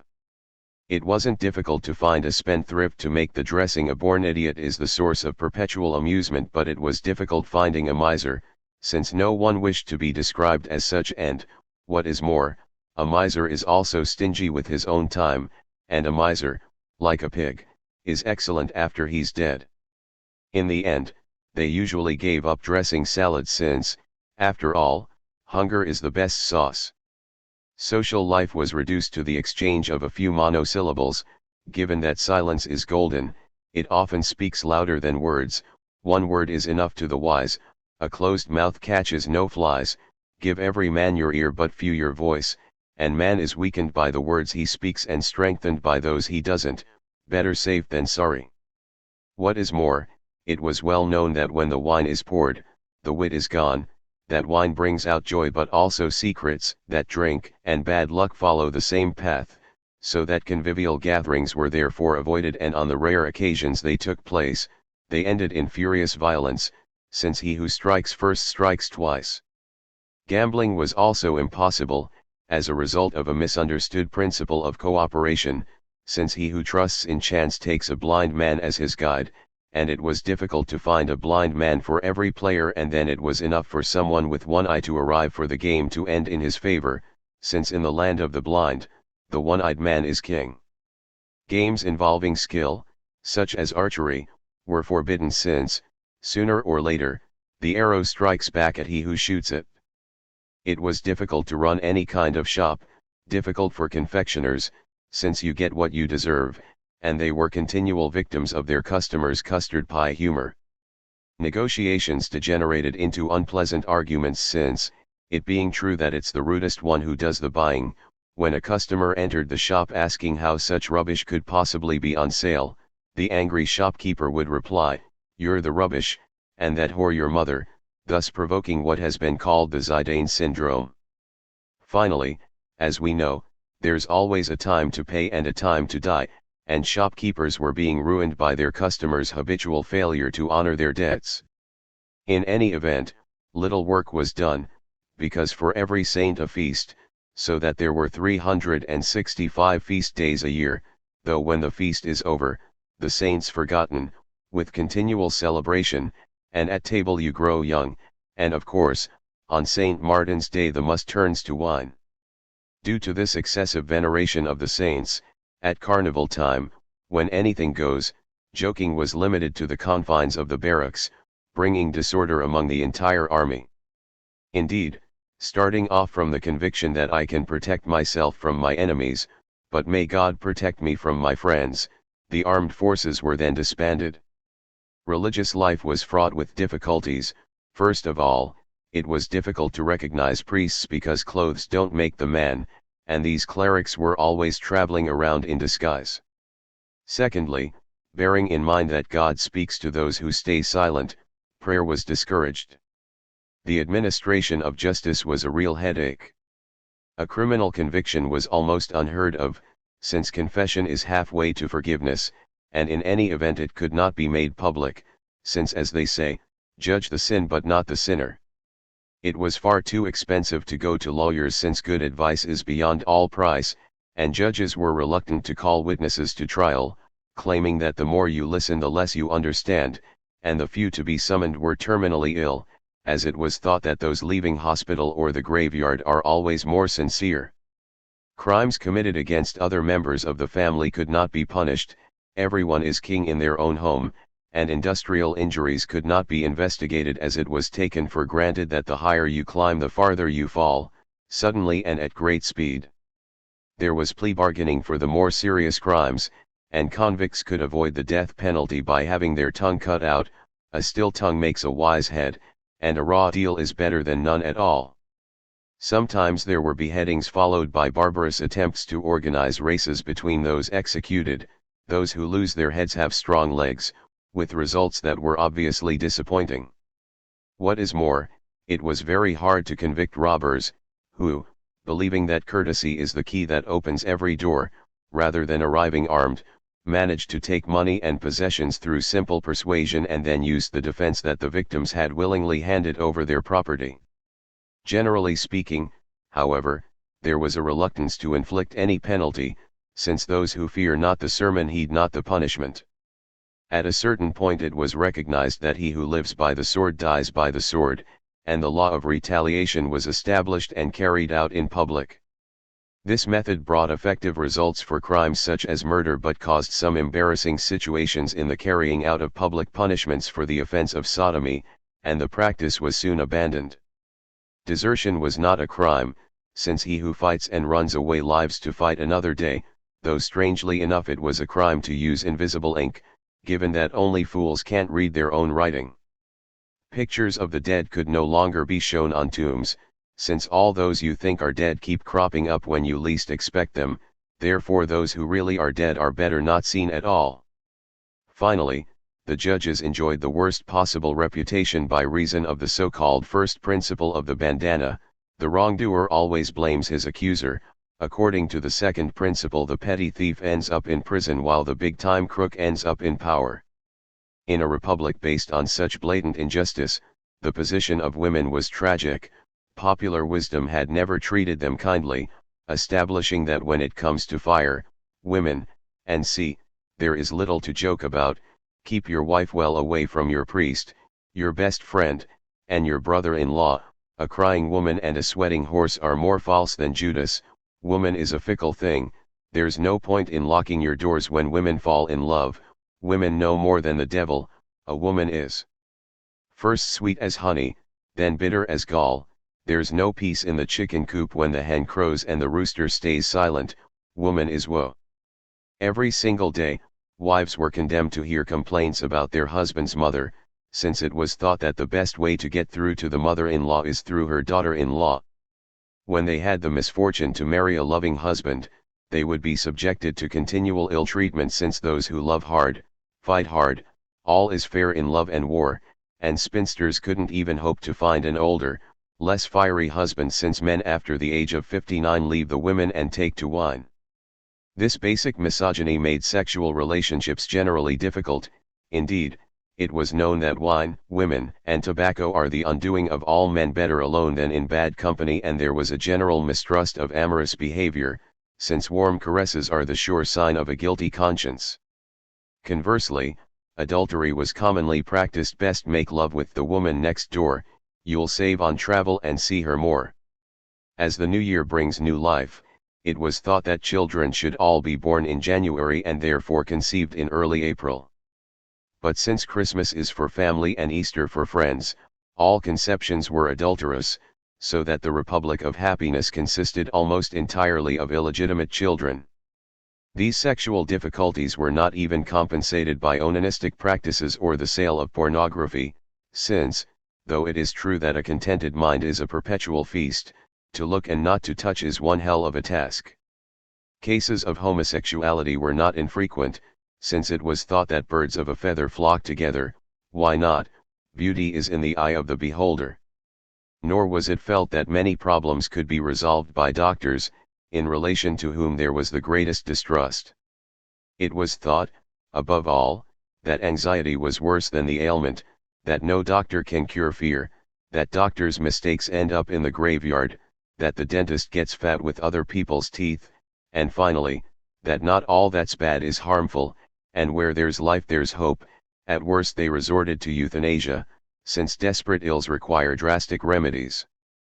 An apple a day keeps the doctor away, and shaving makes you feel good for a day, a wife makes you feel good for a month, and a pig makes you feel good for a year, so people used to kill a pig rather than go to the doctor. The heart cannot be commanded, so there wasn't much work for cardiologists. Ear, nose, and throat specialists were notorious for cutting off the nose to spite the face, and veterinary surgeons did not enjoy a particularly fine reputation as they were always looking a gift horse in the mouth and would treat only the most expensive stallions. Doctors preferred to avoid visiting the hospitals, thinking that those who walk with the lame man end up limping. The last consolation for these unfortunate people would have been games and entertainments. But any sports competition was always decided before it began. When you have them by the balls, their hearts and minds will follow. Since a good horseman is never without his lance, horse racing was practically impossible, given the way that the lance impeded the jockey. Traditional mud wrestling was hardly worth it, since when you fight with mud, win or lose, the mud will continue to stick. The only game that was actually played involved a sort of tall greasy fairground pole, at the top of which a chicken bone was placed. Nothing ventured, nothing gained. But do not imagine that citizens, due to the lack of sporting and sexual activity, would take solace in education. First of all, they were mistrustful of schooling, since experience is more important than learning, and they were mistrustful of logic, since ifs and buts don't make history. The teachers were terrible, since those who can, do, and those who can't, teach, nor were the pupils aware of it. He who asks the question makes no mistakes. The study of mathematics was reduced to a minimum, since children got only as far as learning that two's company but three's a crowd. Advanced math was worse still, since there was a taboo against squaring the circle. Those who are born round cannot die square. The brighter students were at a disadvantage, those who speak first know least, and quickly fell ill. A little knowledge is a dangerous thing. So they decided it is better to be a live ass than a dead doctor. Once they had completed their studies, students could not present a curriculum vitae when applying for a job, fearing that pride comes before a fall. This tended to lead to unemployment or underemployment. Learn an art and keep it apart. There again, he who at 20 doesn't have it, at 30 doesn't do it, and by 40 has lost what little he had. Technological skills were minimal. Recycling systems were forbidden. Water that has passed the mill can no longer turn the wheel, and only very slow traditional methods were followed. The seas fill up drop by drop, while the horse lives the grass grows, and haste makes waste.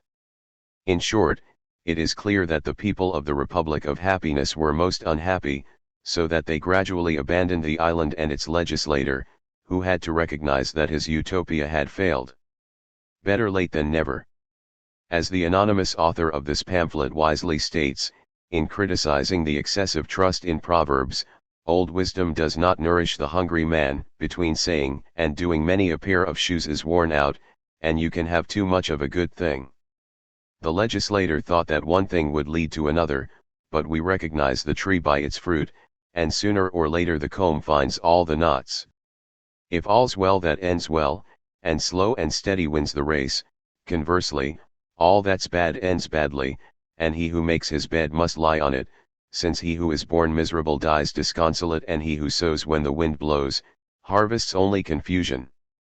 All good things come to an end. It would have been better to know from the very start that there's woodworm in every plank and two sides to every coin.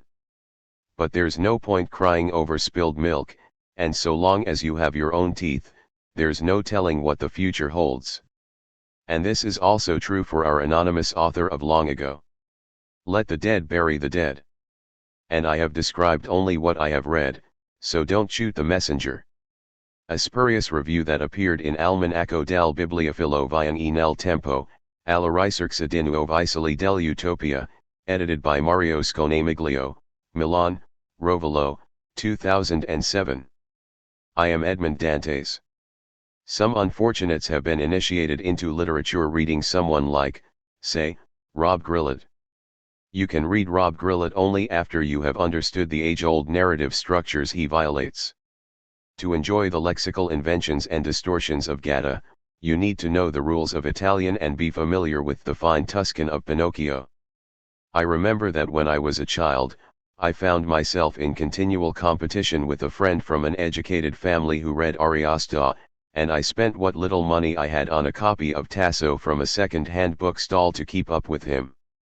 I dipped into it from time to time, but was secretly reading The Three Musketeers. The boy's mother, visiting our house one evening, spotted the incriminating book in the kitchen. Future men of letters did their reading in the kitchen, propped against a kitchen cupboard, with our mothers shouting at us that we would ruin our eyes and ought at least go outside and get some fresh air. She was scandalized, but how can you read trash like this? That same lady, it should be said, told my mother that her idol was Wodehouse, whom I also used to read, and with great enjoyment, but one lightweight author against another. Why was Wodehouse more noble than Dumas?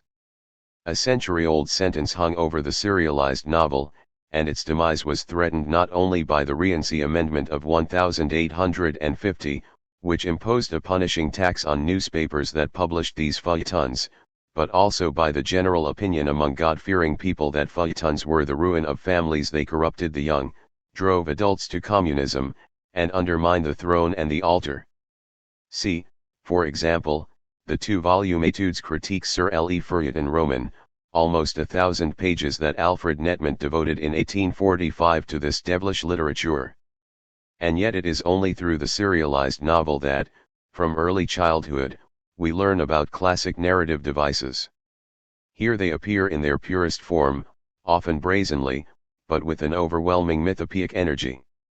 And so I would like to consider not a particular book, but a particular genre, the feuilleton, and a specific device, anagnorisis, or recognition. If it were necessary to remind you, as I have just done, that the feuilleton makes use of timeless narrative devices, then we would cite Aristotle, Poetics, section 1452a, b. Anagnorisis is the change from ignorance to knowledge, and in particular the recognition of one person by another, as when a character unexpectedly discovers, by another person's revealing it, or by discovering a necklace or a scar, that someone else is his father or son, or worse still, as when Oedipus realizes that Jocasta, the woman he has married, is his mother. One reacts to anagnorisis either with a simple willingness to play the narrator's game or in accordance with the rules of narrative. In the second case, some think the effect is in danger of being lost, but that is not correct, and to prove this I will make a few observations about narrative before turning swiftly to look at the miracles of anagnorisis at first hand. A double anagnorisis must take not only the character but also the reader unawares. This surprise may have been prepared through hints and suspicions, or it may arrive quite unexpectedly even for the reader, and the way these subtle, almost imperceptible clues or sudden coups de theatre are handled depends on the skill of the narrator. A simple anagnorisis, on the other hand, occurs when a character is taken completely by surprise at a certain revelation, but the reader already knows what is going on. Typical of this category is the multiple unmasking of Monte Cristo to his enemies, which the reader has been eagerly awaiting since halfway through the book. In a double anagnorisis, the reader identifies with the character, sharing his joy and suffering as well as his surprises. But in simple anagnorisis the reader projects his own frustrations or hopes of revenge onto the character, whose secret he already knows or can guess, and anticipates the turn of events. In other words, the reader would like to deal with his enemies, his boss, or the woman who has walked out on him in the same way that Monte Cristo does. You used to despise me? Well then, now I shall tell you who I really am. And he licks his lips, waiting for the final moment to arrive. A useful element for the successful outcome of an anagnorisis is disguise.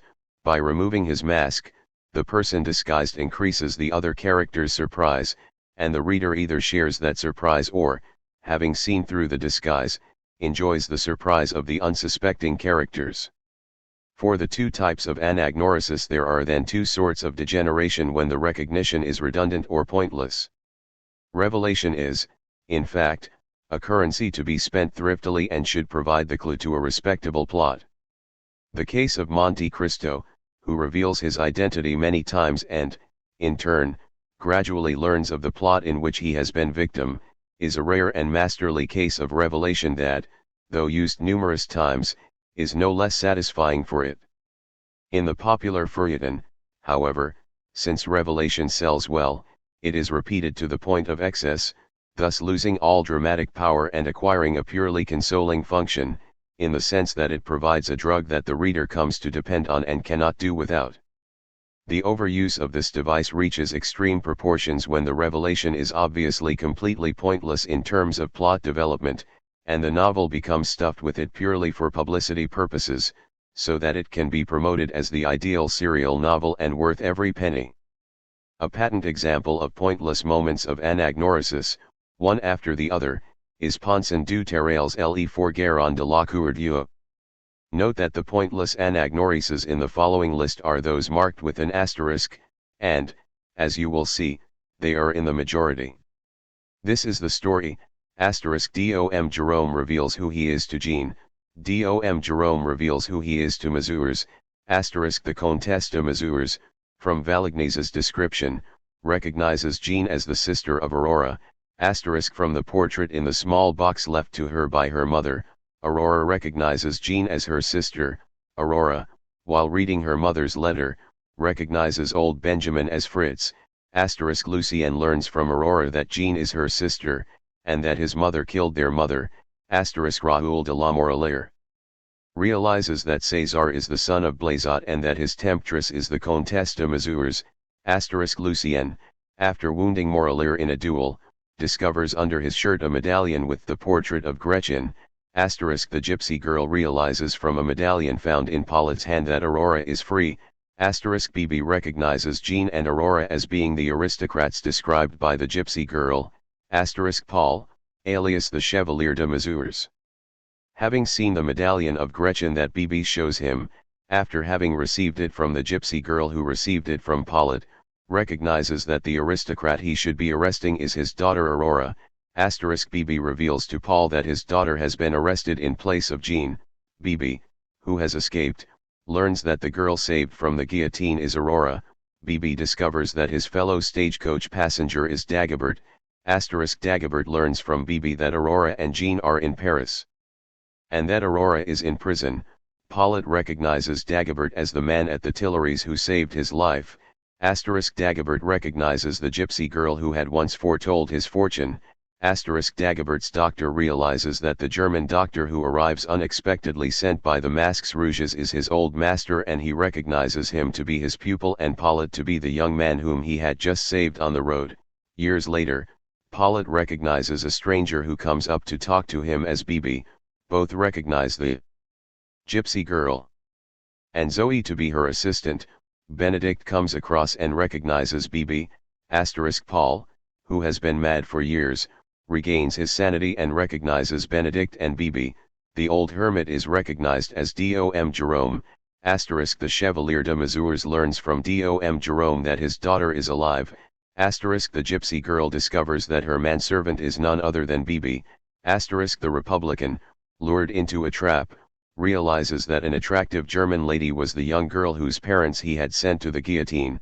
Her identity was revealed to the reader 2 pages earlier.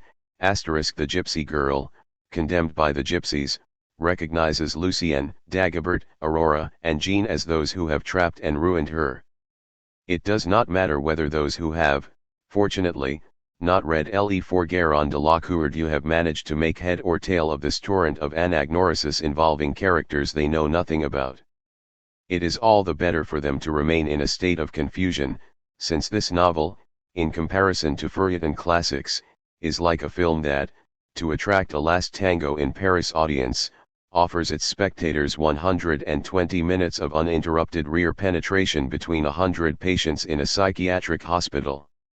Which is exactly what Sada did in the 120 Days of Sodom, pushing down the accelerator pedal for hundreds of pages, whereas Dante limited himself to writing "He kissed my mouth, trembling all over."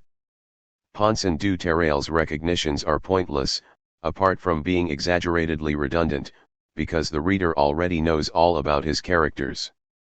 But for the benefit of readers who are easy to please, a touch of sadism is brought into play. The characters in the novel play the part of village idiots. They are the last to understand what the readers and the other characters in the story have understood perfectly well. Village idiot anagnorisis is divided into anagnorisis of real idiots and falsely accused idiots. We have a real idiot when the elements of plot, details, facts, confidential information, and unambiguous signs all point toward the anagnorisis, and the character alone remains ignorant. In other words, the plot has provided both him and the reader with the means of resolving the enigma, and the fact that he has failed to do so is inexplicable. The perfect example of the real idiot, used critically by authors, is the detective story in which the policeman offers a sharp contrast to the detective, who gains knowledge at the same rate that the reader does. But there are cases in which the idiot is falsely accused because the events themselves are of no help to him, and what makes the reader aware of what is happening is popular plot tradition. For example, the reader knows, through narrative tradition, that character X must be the child of character Y. But Y cannot know this, since he has not read serial fiction. A typical case is that of Rodolphe of Gerolstein in Les Mystères de Paris. Rodolphe has met L'Aiguillius, otherwise known as Fleur de Marie, a sweet, defenseless prostitute, and as soon as we are told that his daughter, whom he had had with Sarah MacGregor, was taken away from him when she was very young, we immediately guess that Fleur de Marie can only be his daughter. But why should Rodolphe imagine he is the father of a young girl he comes across by chance in a sordid tavern? He will find out, quite rightly, only at the end. But Eugene Sue knows we will already suspect something, and reveals the answer at the end of the first installment. This is a typical case of subjection of the plot to the rules of literary tradition and commercial distribution. Literary tradition ensures that the reader already knows what is the most probable solution, whereas the weekly distribution of the feuilleton, with the story that continues for an endless number of installments, requires that the reader not be kept in suspense for too long, for fear of losing track of the story. Sue is therefore obliged to close that question so that he can open others without overburdening the reader's memory and capacity for suspense. In narrative terms, he commits one suicide while keeping his best card for the second round. But the suicide occurred as soon as he chose to move according to obvious narrative solutions. The popular novel cannot be complex, not even in the invention of plot. There is a last device in the category of pointless anagnorisis, the topos of the false stranger. At the beginning of a chapter, the popular novel often introduces a mysterious character who is unfamiliar to the readers. But a little further into the action they are told, the stranger, whom the reader will have recognized as RX. Here again we have a feeble narrative expedient through which the narrator introduces once again, in a cheap way, the pleasure of revelation. Note here that the anagnorisis is not directed at the character. The stranger knows perfectly well who he is, and generally appears in a dark alleyway, or in a private room, without the others having yet seen him. And if the reader is familiar with feuilletons, he understands straight away that the stranger is a false stranger and can generally guess immediately who he is. But the author insists, nevertheless, on trying to make him play the role of village idiot, and perhaps with some readers he succeeds. Although, from the point of view of plot style, these cheap devices constitute narrative padding, from the point of view of psychological enjoyment and success they work wonderfully. The laziness of readers demands that they be blandished with mysteries they have already solved or can solve easily. Having reached this point, we might indeed ask whether, resorting to such well-worn ploys, the anagnorisis found in the feuilleton still has the narrative power that it once had. Well, yes. A friend of mine used to say, when I see a flag fluttering in a film, I start to cry, and it doesn't matter whose country it belongs to. Someone wrote, in a review of the film Love Story, that you need a heart of stone not to burst out laughing at Oliver and Jenny's situation. Wrong. Even with a heart of stone, there will still be a tear in our eyes. There is a chemistry of passions, and when narrative ploys are designed to make us cry, then they always do make us cry, and the most cynical snob can at most pretend to scratch his nose to dry away a furtive tear. We can watch Stagecoach, or even one of its more slapdash remakes, countless times, and yet, when the 6th Cavalry arrives with the sound of the bugle, charging with sabers drawn to devastate Geronimo's mob on the verge of victory, even the most perverse heart pulses away under a fine lawn shirt. So let us freely abandon ourselves to the pleasure and excitement of anagnorisis, even if we already know who has to recognize whom, and let us marvel aghast at the many techniques with which this narrative archetype continues to reappear throughout the history of the feuilleton. "Oh," said Milady, rising to her feet, "I defy you to find the court which pronounced the infamous sentence against me. I defy you to find he who carried it out." "Silence," said a voice. "It is for me to reply to that." And the man in the red cloak came forward in his turn. "What man is that? What man is that?" cried Milady, overcome by terror, her hair falling loose and rising above her livid countenance as if it were alive. "Who are you then?" cried all the witnesses of this scene. "Ask that woman," said the man in the red cloak, "for you may plainly see she knows me." "The executioner of Lille, the executioner of Lille," cried Milady, a prey to insensate terror, and clinging to the wall to avoid falling. And this man who for 30 years had bowed his head before André, stood up to his full height and, indicating the corpse of the father to the degenerate son, then the doorway and the man who had remained on the threshold, he said, "Monsieur Vicomte, your father murdered your mother's first husband, then cast your elder brother into the sea. But this brother is not dead, here he is." And he pointed to Armand, while André stepped back, terrified. "Your father," Bastien continued, "repented at the last minute and has restored to your brother the inheritance he had stolen from him and had sought to leave to you. This is no longer your house, but that of Comte Armand de Kergaz. Begone." Armand had spoken as master, and André, perhaps for the first time in his life, obeyed. He moved slowly like a wounded tiger that retires backward and, as it retires, still menaces. Having reached the doorway, glancing back toward the window from where he had watched Paris illuminated by the first rays of dawn, almost as if to hurl at Armand a terrible and supreme challenge, he exclaimed, "So alas for both of us, virtuous brother! We shall see who will be the winner, you the philanthropist, I the bandit, you the heavens, I the underworld. Paris shall be our battleground." He left with his head high and an infernal smile on his face and, without shedding a tear, left the house no longer his, like a godless Don Giovanni. He stopped once again and allowed his gaze to wander over those present. The guests listened in silence and their smiles disappeared from their faces. "Well," he continued, "this thief, this murderer, this torturer of women. I found him this evening, an hour ago. He is here among us, here he is."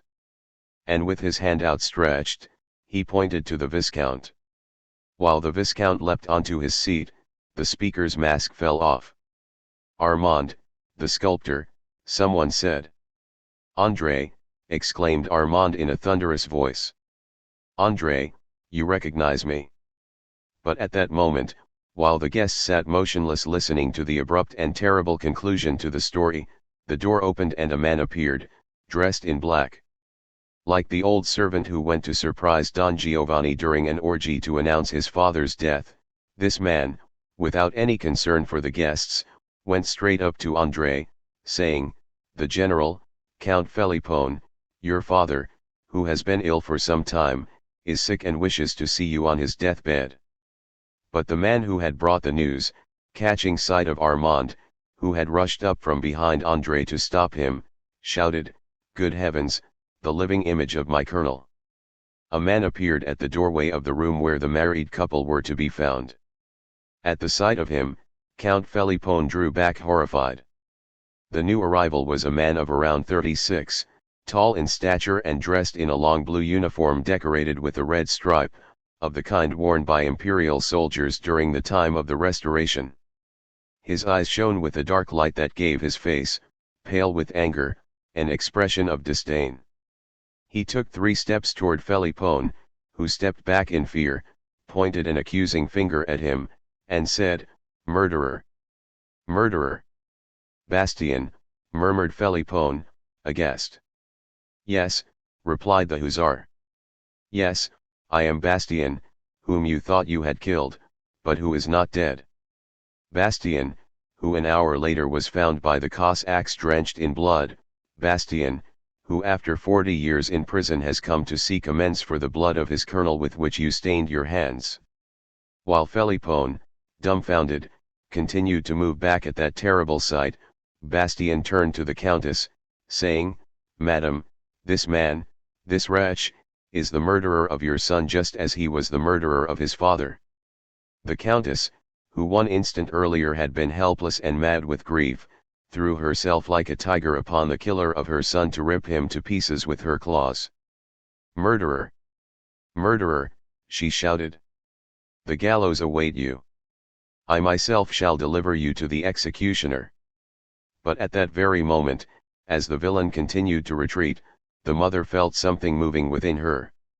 She let out a cry and stopped, pallid, reeling, broken-hearted. The man she wanted to consign to justice for its vengeance, the man she wanted to drag to the gallows, this wretched vile man was the father of her other child, who was beginning to move about within her. "It is she! It is she!" exclaimed the old man, turning his gaze from Marzia to Virginia. He alone had correctly interpreted the sad cry of the woman who had fainted, and she fell into her habitual stupor, then gradually reviving, as if she had an important confession to make, and a tear finally bathed that cheek that had been dry for so long, through time and suffering. Old Elias, who for some time had been beside himself with consternation, took advantage of an instant in which the women raised the countess's head to help her drink, to hold before her a gold necklace, with a beautiful cross in the same metal, encrusted with costliest diamonds of dazzling splendor. In doing so, the old man added the following names, Virginia and Sylvia. "Sylvia," exclaimed the countess, and her glassy eyes stared at the precious jewelry as if it were a talisman, and her fine head fell back upon the pillow, like a flower in the blazing desert wind that drops upon its stem, never to straighten again. But the final hour of that beautiful victim of betrayal had not yet struck. She stirred a moment later, as if touched by an electric current, opened her eyes, and turned to Marzia with such an ardent expression of love that only a mother can understand and cherish. "My daughter," she exclaimed, and fell back again. At that very moment, a man with a bandaged face hurried precipitously into the room, kneeled between the 2 beds of the wounded women, and cried desperately, "Forgive me! Forgive me!" Countess Virginia was electrified by that cry. She sat up with extraordinary speed, and glancing down upon the prostrate wretch, exclaimed in a heart-rending voice, "Marzia! Marzia! That villain is your father!" Etienne drew his wallet from his pocket, took from it a letter sealed with a large black seal, and gave it to Georges, adding, "My dear son, read this letter. Read it aloud. And you, Lucy Fortier, listen." Georges Derriere took the letter with trembling hand. He seemed not to have the courage to break the seal. "Read," repeated the artist. The young man ripped open the envelope and read, "My beloved Georges. In the month of September 1861, a poor woman, with a child in her arms, presented herself at my house at Chevry. That poor woman had been persecuted, spied upon, victim of the triple accusation of murder, theft, and arson. Her name was Jean Fortier." These words were followed by a triple exclamation made simultaneously by Georges, Lucy, and Lucienne Labrouet. I, said Georges, confused. "I am the son of Jean Fortier, and Lucy is my sister." At the same time he held his arms out to the young girl. My brother! Exclaimed Lucy, throwing herself toward Georges, who held her in a tight embrace. Yes. He then exclaimed. This is the proof of the crime. Oh! Mother! Mother! God has finally then been moved to pity. But this final proof, which was thought to have been lost. Where was it? In the side of the small papier-mâché horse you were carrying when you and your mother arrived at Chevry, replied Etienne Castel. Can you prove it? This is her death certificate. The real Paul Harmant, the millionaire, the great industrialist, former associate of James Mortimer, is none other than Jacques Garraud. Marius abruptly drew his chair closer to Thénardier's, who noted this movement and continued with the deliberation of an orator who holds his interlocutor and feels his adversary palpitating under his words. This man, forced to conceal himself for reasons, moreover, which are foreign to politics, had adopted the sewer as his domicile and had a key to it. It was, I repeat, the 6th of June, toward 8 in the evening. Do you understand now? The person who carried the corpse was Jean Valjean, the one who had the key is speaking to you at this moment, and the piece of the coat. Thénardier completed the phrase by drawing from his pocket at eye level, nipped between his 2 thumbs and his 2 forefingers, a strip of torn black cloth, covered with dark spots. Marius had sprung to his feet, pale, hardly able to draw his breath, with his eyes riveted on the fragment of black cloth, and without uttering a word, without taking his eyes from that fragment, he retreated and fumbled with his right hand along the wall for a key that was in the lock of a cupboard near the chimney. He found the key, opened the cupboard, and plunged his arm into it without looking, and without his frightened gaze quitting the rag, which Thénardier still held outspread. But the other continued. Monsieur le Baron, I have the strongest of reasons for believing that the assassinated young man was an opulent stranger lured into a trap by Jean Valjean, and the bearer of an enormous sum of money. The young man was myself, and here is the coat, cried Marius, and he flung upon the floor an old black coat all covered with blood. Then, snatching the fragment from the hands of Thénardier, he crouched down over the coat, and laid the torn piece against the tattered skirt. It fitted exactly, and the strip completed the coat. Good heavens, exclaimed Villefort, stepping back fearfully. Surely that is not the voice of Abbé Busoni. No.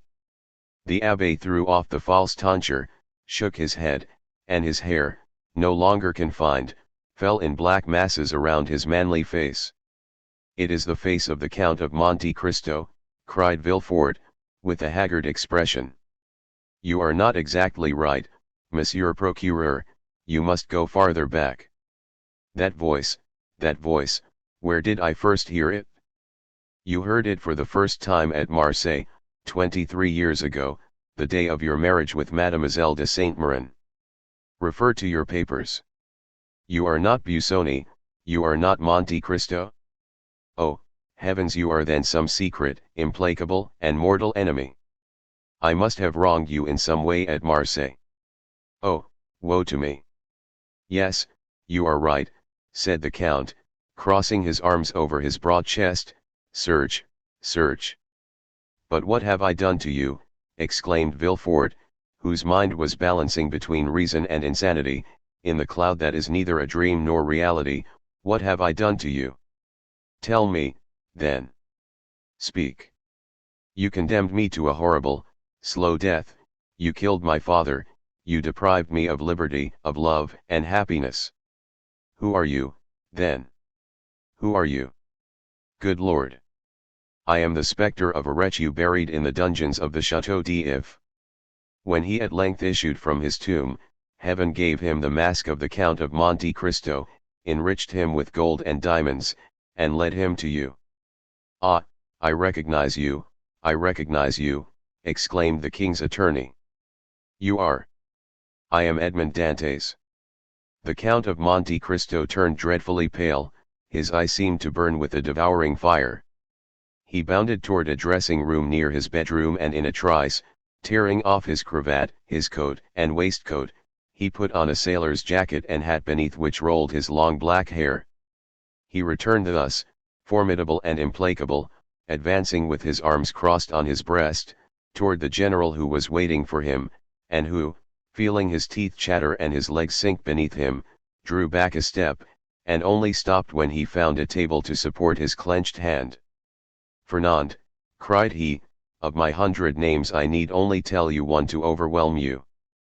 But you guess it now, do you not?" The general, with his head thrown back, hands extended, gaze fixed, looked silently at this dreadful apparition, then seeking the wall to support him, he glided along close to it until he reached the door, through which he went out backward, uttering this single mournful, lamentable, distressing cry: "Edmond Dantes!" Then, with sighs that were hardly human, he dragged himself as far as the porchway of the house, across the courtyard like a drunken man, and fell into the arms of his manservant. "Do you repent?" asked a deep, solemn voice, which caused Danglars' hair to stand on end. His feeble eyes endeavored to distinguish objects, and behind the bandit he saw a man wrapped in a cloak, half hidden by the shadow of a stone column. "Of what must I repent?" stammered Danglars. "Of the evil you have done," said the voice. "Oh, yes, I repent," exclaimed Danglars. And he struck his breast with his emaciated fist. "Then I forgive you," said the man, dropping his cloak and advancing to the light. "The Count of Monte Cristo," said Danglars, more pale from terror than he had been just before from hunger and misery. "You are mistaken, I am not the Count of Monte Cristo." "Then who are you?" "I am he whom you sold, betrayed, dishonored, I am he upon whom you trampled that you might raise yourself to fortune, I am he whose father you condemned to die of hunger, I am he whom you also condemned to starvation, and who yet forgives you, because he too hopes to be forgiven, I am Edmond Dantes." Then he burst into a frightening laugh and began to dance before the body. He had gone mad. 1. Oh, the delights of Anagnorisis and the false stranger! Nor have they been rejected by Achille Campanile, who employed them, though with surreal good sense, at the beginning of his novel Se la luna mi porta fortuna, 1928. Anyone, on that grey morning of the December 16, 19, furtively entering, and at their own risk and peril, the bedroom where the opening scene of our story takes place, would have been exceedingly surprised to find a young man with curly hair and pale cheeks, pacing nervously backward and forward, a young man whom no one would have recognized as Dr. Falcuccio, first of all because he was not Dr. Falcuccio, and, in the second place, because he bore not the slightest resemblance to Dr. Falcuccio. We observe, in passing, that the surprise of anyone furtively entering that room to which we refer is wholly unjustified. That man was in his own home and had every right to pace about in whatever way he pleased. From Au Pair, Romanzi Racconti, 1924–1933. Published in the Almanacco del Bibliofilo Biblionostalgia, Divagazioni Sentimentali sul Lecture degli anni più verdi, edited by Mario Sconamiglio, Milan, Rovolo, 2008. Ulysses, that's all we needed. A strange novel, came out a few years ago, from the pen of Giacomo Joyce, or Iois as Guido Piovene calls him, or Joyce. Few have read it, since it is written in English, a little used language. In attempting to describe it, now that the French translation is available for more educated readers, I feel such a confusion, victim of feelings as incoherent as the work that inspires them, that I shall proceed by way of observations here and there, notes for further development, which I propose to number so as not to give the impression that these paragraphs are intended to follow each other in any logical or consistent order. 1. This work, like Joyce's other books, was known in Italy only to a few, and most of them had heard about it from others, since there were rumors about it in artistic gatherings and intellectual salons. A few rare copies of this Ulysses, later translated as Ulysse, since that is the name of Homer's hero in the English language, were thus passed about from hand to hand, loaned reluctantly, desperately sought to be understood, leaving a confused and murky impression of scandal, of monstrous chaos. 2. There again, having already read his previous book, A Portrait of the Artist as a Young Man, we realize that at the end of the book everything falls to pieces, and the writing as well as the ideas explode into damp fragments, like wet gunpowder. 3. Let us say straight away, after a first, laborious reading and without further ado, that Ulysses is not a work of art. For in his approach to the novel, Joyce has brought a kind of psychological and stylistic pointillism that never adds up to anything, which is why not only Joyce but those like him, such as Proust and Svevo, are faddish phenomena destined not to last. 5. It is no surprise that Joyce, a second-rate Irish poet living in Trieste, says it was he who discovered Svevo, another author who writes atrociously. In any event, Svevo is perhaps the Italian writer who has come closer than anyone else to that passively analytical literature that reached its culmination in Proust, and it is second-rate art if art is the work of keen and active men, if a painter is worth more than a mirror. 6. Joyce is basically one of those called to perpetuate the bad taste of the worst kind of Italian bourgeoisie. But thank God and Mussolini, Italy is not all bourgeois, in thrall to Europe and Paris. 7. But so be it, seeing that someone on the banks of the Seine has decided to translate this work.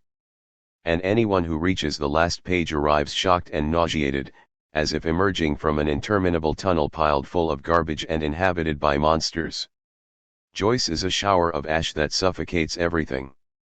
The Romantics made you aspire to being a fallen angel, and now this relentless confessor convinces you that you are an idle animal with erotic tendencies and with some vague ambition toward the most seedy and feral kind of magic. Your very dreams, of which you were rather proud, are none other than realistic nocturnal Sabbaths, a delirium of matter seeking to indulge in the orgy of your thoughts. Once again, there is no escape. In his works there is certainly an enormous patience, almost insane, almost intelligent, though uninspired, but Joyce's truth is a secondary, transitory truth, too closely bound up with our empirical existence. 8. It seems that Ungaretti, one of those so-called Hermetic poets, has seen a relationship between Joyce and Rabelais. There is certainly a parallel disunity in the well-defined structure of the two worlds, of Rabelais and Joyce. There is the systematic disorder from which gush forth, in one, the classic forces of the imagination, of poetic representation, of myth, and in the other, those forces of modern intelligence, taste, human representation, and psychology.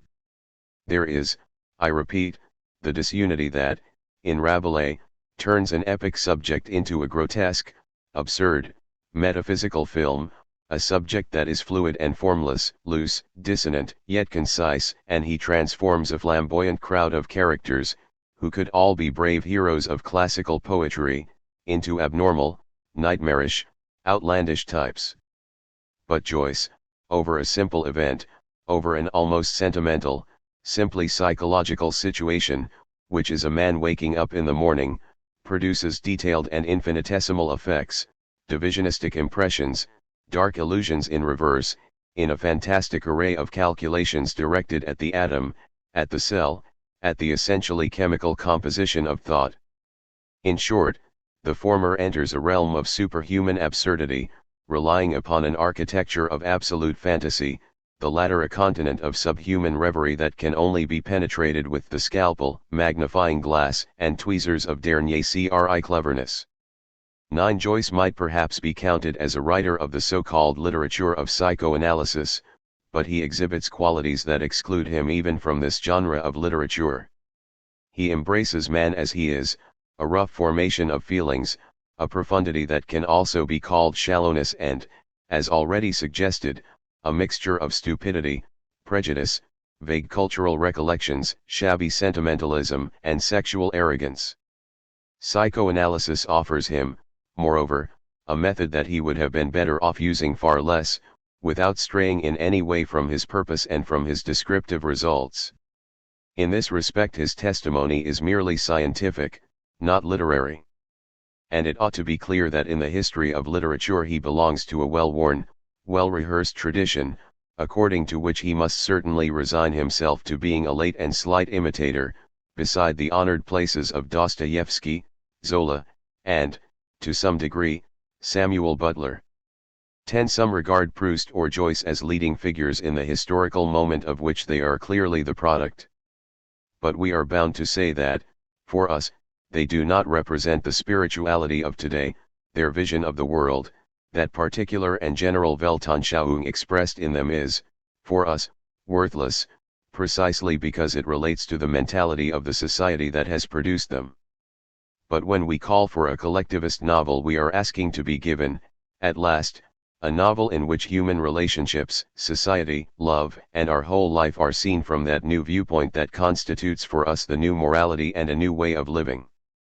We have already indicated how this new ethic of ours becomes a part, a necessary corollary, of what is taking place, of the social and human phenomenon of the corporations we so fervently support one as a new approach to our life, and we have already indicated that for this very reason we oppose all forms of decadent individualistic and bourgeois novels, autobiographies, self-referential diaries, psychologisms of self-awareness.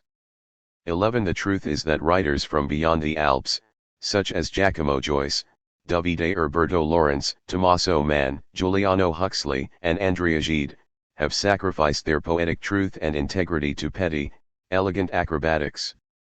Each and every one of these so-called European artists have on their faces the devilish smile of someone who, from time to time, holding a paramount truth, starts playing about with it. The truth they hold, and with which they play such dangerous games, is poetic truth, their genuine feelings. They all manhandle this supreme gift by mutual agreement. It seems they intend to erect a tower of intellectual falsehood, each in their own way, but each taking the same liberty. And that is why Joyce's work lacks measure, like a goat forced to give birth to a dog. 12. Joyce has obviously been taken by the devil of illusion and free association, and the idea of composing a page of prose like a page of actual music is a stupidity introduced into literature by the Wagnerian fashion that raged at the end of the 19th century. Joyce interweaves leitmotifs rendered unrecognizable by a dense counterpoint of illusions. But what is more, he seeks to match his episodes with color tones, the prevailing color will be red here, green there, and so forth. It is the confusion of the arts that began timidly with Baudelaire and became a commonplace of the decadent movement, after Rimbaud's famous sonnet on the colors of vowels. Colored hearing, verbal orchestrations. That path, as we know, brought us to pictures made from bits of newspaper and bottle ends. The language of Joyce is a deliquescent language, and allow me here to use a Joycean pun, a delinquent language. Joyce has allowed himself to be tempted by the demon of Esperanto. 13. The problem is that we must get beyond the communistic novels of Tommaso Mann. Joyce has simply transformed the interior monologue modestly invented by Dujardin into verbal diarrhea, thus tainting the fine, succinct, dynamic, simultaneous parole in liberta boldly invented by our futurists, those true artists of the regime. 14. The spirit of nationhood must not be abandoned. Joyce, eager for success, very soon adapted to the new artistic internationalism, abandoning the reality of true feeling and formulating in his new works the most wrongful act of rebellion against the national spirit from which he had sprung, mocking the nationhood, language, and religion of his country. From a portrait of the artist onward, vilifying his humanity, he reverted to chaos, to confused dreaming, to the subconscious. He died strangled by his own baleful demon, and all that remained were the sterile pedantic audacities of a sort of psychoanalysis that grafts itself onto Freud's method with the violence of his arbiters. A fragmentary spirit, more interested in the transient than the durable, the Irishman's attitude is feminine, not for the open gentleness that must always pervade the Hellenic spirit of an artist, but for the indifferent pose of the pseudo-intellectual with one foot in physiological corruption and the other in the madhouse. One cannot but declare all of this to be an example of work in decline, worthy at most of a pornographic trader in junk novels. Joyce is a typical exponent of modern decadence, a festering and infectious cell even in our own literature. Why? Because, with his anti-classicism, he stands in opposition to the figures of ancient and modern Latin civilization, against whom he has taken a satirical attitude. He confers an impure and subversive character to his revolt by removing universal Rome from the altar and replacing it with the gilded idol of Jewish internationalism, an internationalism that for many years has supported too many currents of modern thought. The fact is that Joyce has played court to that organization of Jews, proponent of men and ideas, which has especially held the field in Paris. Joyce is against all that is Latin, whether it be imperial civilization or Catholic civilization. He is anti-Latin for an ulterior motive. His jibes against Rome and the papacy, made in a clownish and shameful manner, would be less irksome if it were not apparent that concealed in them was a form of enticement toward the children of Israel. 15. But does the contemporary novel really have to descend from the pond to the sewer, and here in Italy of all places, crucible of moral renewal and spiritual restoration? Must Joyce be taken as a model, an author in whom morality, religion, sense of family and society, virtue, duty, beauty, courage, heroism, sacrifice, in other words, Western civilization as well as genuine humanity, are all lost and the Jewish worm destroys everything? 16. This is the truth, and little weight should be given to defenses of Joyce from the pens, sold to whom, of Corrado Pavolini, Annibale Pastor, or Adelchi Baratono, not to mention Montale, Benco, Linati, Secchi, or Panunzio. And it is easy for Panunzio to say that the real problem for Italian literature is to become European once and for all, to graft itself onto the powerful trunk of foreign literature and to be truly original in doing so, to have something of its own to say, through observation, love, suffering, in our own reality that we find around us, which is not the usual repetition of the far from pitiful tales of Aunt Teresa or Uncle Michel and, worse still, the pseudo-poetical description of fantastic journeys, pointless returns, tram rides in suburbia. How much travel there is in this literature. 17. The real attack on the spirit of New Italy is in narrative prose itself, where a whole miserable net has been woven, from Italo Svevo, a Jew thrice over, to Alberto Moravia, a Jew 6 times over, to fish out from the murky depths of society repugnant figures of men who are not men but inert beings, besmirched with base and repugnant sensuality, physically and morally sick. And the masters of all these narrators are those pathological lunatics named Marcelo Proust and Giacomo Joyce, foreign names and Jews right to the bone, and defeatists to the roots of their hair. Point 2. Appeared in Almanacco del Bibliofilo Recensioni in ritardo, Antologia di singolari e argute presentazioni di opere letterarie antiche e moderne, famose, poco note, e scanasi ut, edited by Mario Sconamiglio, Milan, Rovolo, 2009.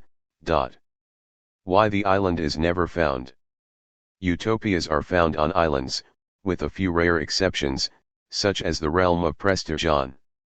The island is thought of as inaccessible, a non-place where you land by chance, and once you have left, you can never return.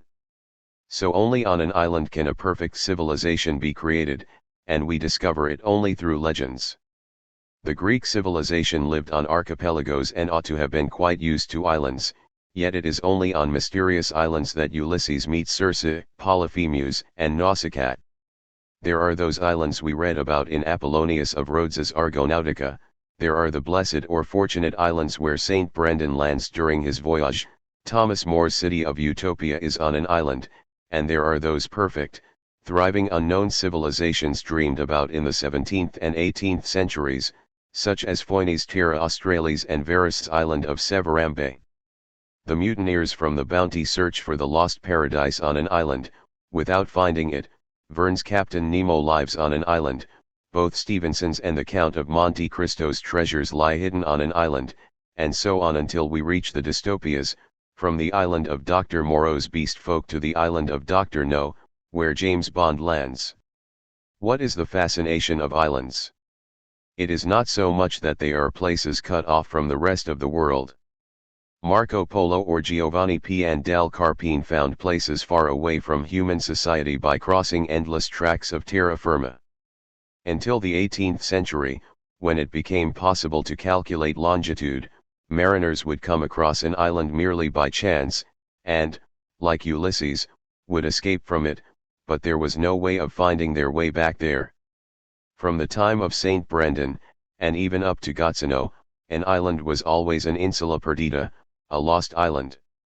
This explains the success and fascination of that highly popular genre of island stories in the 15th and 16th centuries, which provide a record of all the islands in the world, known islands as well as those about which there were just a few vague legends.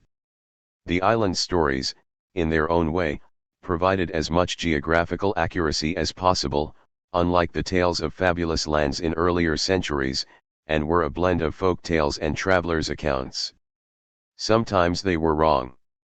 It was thought, for example, that there were two islands, Taprobane and Ceylon, whereas in fact, as we know, there was just one. But so what?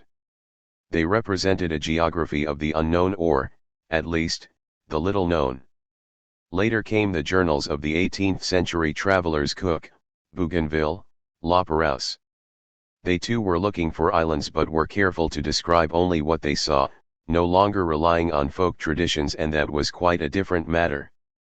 But still they went off looking for islands that didn't exist, such as Terra Australis, which appeared on all atlases, or for an island that someone had once discovered but had never been found again. This is why, still today, our fantasies drift between the myth of an island that doesn't exist, or the myth of absence, that of one island too many, or the myth of excess, that of the undiscovered island, or the myth of inaccuracy, or that of the unrediscovered island, or the myth of the insula perdita, the lost island, for quite different stories. The first is a legendary story. Legends about islands are generally divided into those that require us to pretend the island exists, asking us to suspend our belief, as with the islands of Verne or Stevenson, and those that describe an island that does not exist by definition and have the sole purpose of reaffirming the power of legends, as with Peter Pan's Neverland. The island that, by definition, does not exist is of no interest to us, at least today. The reason is simple: no one goes looking for it. Children don't go to sea looking for Captain Hook's island, nor do adults go in search of Captain Nemo's island. Likewise, I will pass over the one island too many, not least because there is, I believe, only one case of this phenomenon of excess: the duplication of Ceylon and Taprobane. This story has been told in much detail in an article on island stories by Tarcisio Langsiani, one to which I refer you. In fact, what interests me today is that unfortunate love for an island that can no longer be found, whereas Taprobane was always being found, even when no one was looking for it, and therefore, in terms of sexual exploits, we might say it was not so much a story of hopeless passion as one of Don Giovanni, like incontinence, where the number of maps showing Taprobane had already reached mille. According to Pliny, Taprobane was discovered during the time of Alexander the Great, and prior to that had been generally indicated as the land of the Antichthones and considered another world. Pliny's island could be identified as Ceylon, and this can be seen from Ptolemy's maps, at least in the 16th century editions. Isidore of Seville also places it to the south of India and confines himself to saying that it is full of precious stones and has 2 summers and 2 winters each year. Marco Polo's travels doesn't give the name Taprobane but refers to Ceylon as Ceylon. The duplication of Ceylon and Taprobane appears quite clearly in Mandeville's travels, which describes them in 2 different chapters. He doesn't say exactly where Ceylon is located but states that it is well 800 miles about and is full of serpents, of dragons, and of cockatriles, that no man dare dwell there. These cockatriles be serpents, yellow and rayed above, and have 4 feet and short thighs, and great nails as claws or talons. And there be some that have 5 fathoms in length, and some of 6 and of 8 and of 10. And when they go by places that be gravelly, it seemeth as though men had drawn a great tree through the gravelly place. And there be also many wild beasts, and namely of elephants. In that isle is a great mountain. And in mid place of the mount is a great lake in a full fair plain, and there is great plenty of water. And they of the country say, that Adam and Eve wept upon that mount 100 year, when they were driven out of paradise, and that water, they say, is of their tears, for so much water they wept, that made the foresaid lake. and in the bottom of that lake men find many precious stones and great pearls. In that lake grow many reeds and great canes, and there within be many cocodrills and serpents and great water leeches. And the king of that country, once every year, giveth leave to poor men to go into the lake to gather them precious stones and pearls, by way of alms, for the love of God that made Adam. And all the year men find enough. And for the vermin that is within, they anoint their arms and their thighs and legs with anointment made of a thing that is clept lemons, that is a manner of fruit like small peas, and then have they no dread of no cocodrills, any of none other venomous vermin. In that country and others thereabout there be wild geese that have 2 heads. The Travels of Sir John Mandeville, Chapter 21. Taprobane, on the other hand, according to Mandeville, is under the rule of Prester John. Mandeville had not yet sighted Prester John's realm in Ethiopia, as he would later do, and it was still in the area of India, though Prester John's India was often confused with the farthest Orient, the land of earthly paradise. In any event, Taprobane is to be found in the vicinity of India, and he names the point where the Red Sea flows into the ocean. Like Isidore's account, the island has 2 summers and 2 winters, and there are enormous mountains of gold guarded by pismires, or giant ants. These pismires be great as hounds, so that no man dare come to those hills, for the pismires would assail them and devour them anon. So that no man may get of that gold, but by great sleight. And therefore when it is great heat, the pismires rest them in the earth, from prime of the day into noon. And then the folk of the country take camels, dromedaries, and horses and other beasts, and go thither, and charge them in all haste that they may, and after that, they flee away in all haste that the beasts may go, or the pismires come out of the earth.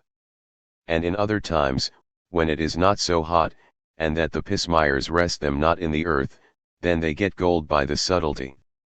They take mares that have young colts or foals, and lay upon the mares void vessels made therefore, and they be all open above, and hanging low to the earth. And then they send forth those mares for to pasture about those hills, and withhold the foals with them at home. And when the pismires see those vessels, they leap in anon, and they have this kind that they let nothing be empty among them, but anon they fill it, be it what manner of thing that it be, and so they fill those vessels with gold.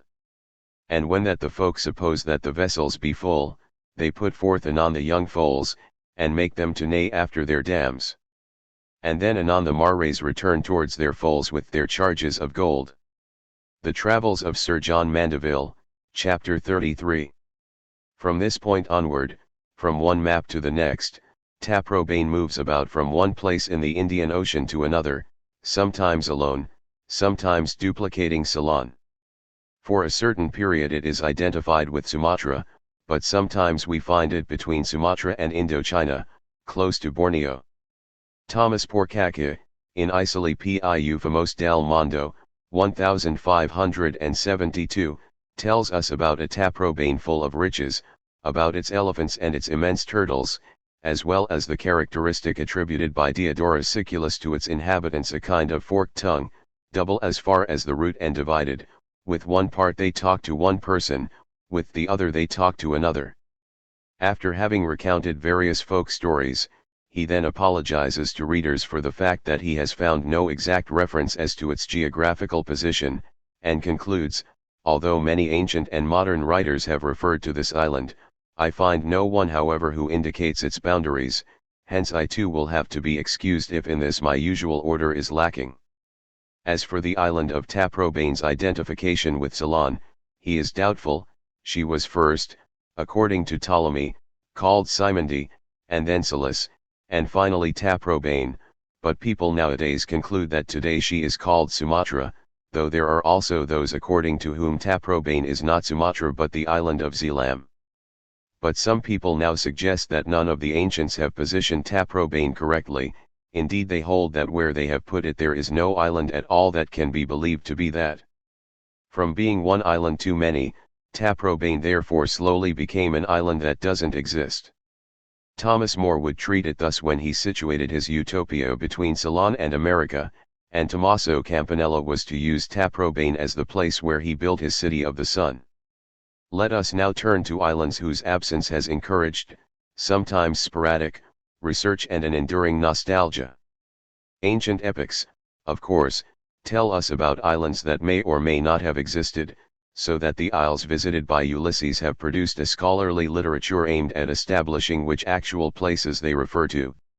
And the myth of Atlantis has led to an investigation that is not yet over, judging from the number of mystery magazines and second-rate television programs. But Atlantis was regarded rather more as an entire continent, and the idea was immediately accepted that it had sunk into the sea. It is therefore the subject of legend rather than research. Navigatio Sancti Brendani was perhaps the first account of the quest for an island. Saint Brendan and his mystical mariners visited many, the island of birds, the island of hell, the island reduced to a rock on which Judas is chained, and that bogus island that had already deceived Sinbad, on which Brendan's ship lands not until the following day. When the ship's crew light fires and see the island stir in annoyance, do they realize it is not an island but a terrible sea monster called Jasconius? But the island that excited the imagination of those in later times is the Isle of the Blessed, a sort of earthly paradise on which our mariners land after 7 years of adventure. A land more precious than all the others for its beauty, for the marvelous and gracious and agreeable things within it, such as its beautiful and clear and precious rivers with waters most sweet and fresh and gentle, and trees most precious in every way with precious fruits, and many roses and lilies and flowers and violas and herbs and all things sweet-smelling and perfect in their bounty. And there were songbirds of every agreeable nature and all sang harmoniously in sweet and gentle song, and the climate seemed truly agreeable like sweet springtime. And there were roads and paths of every kind, precious stones, and there was so much good that greatly cheered the heart of all those who saw it with their own eyes, and there were tame and wild animals of every kind, and they moved about and lived at their own ease and as they pleased, and lived together in domesticity without wishing to cause any harm or disturbance to the other, and there were birds of the same kind who lived together similarly. And there were vineyards and pergolas always well supplied with fine grapes that its goodness and beauty exceeded all others. The island paradise visited by Saint Brendan awakens a desire, something that hadn't happened with Atlantis, Ogygia, or the island of the Phaeacians. Throughout the Middle Ages and during the Renaissance there is a firm belief that it exists.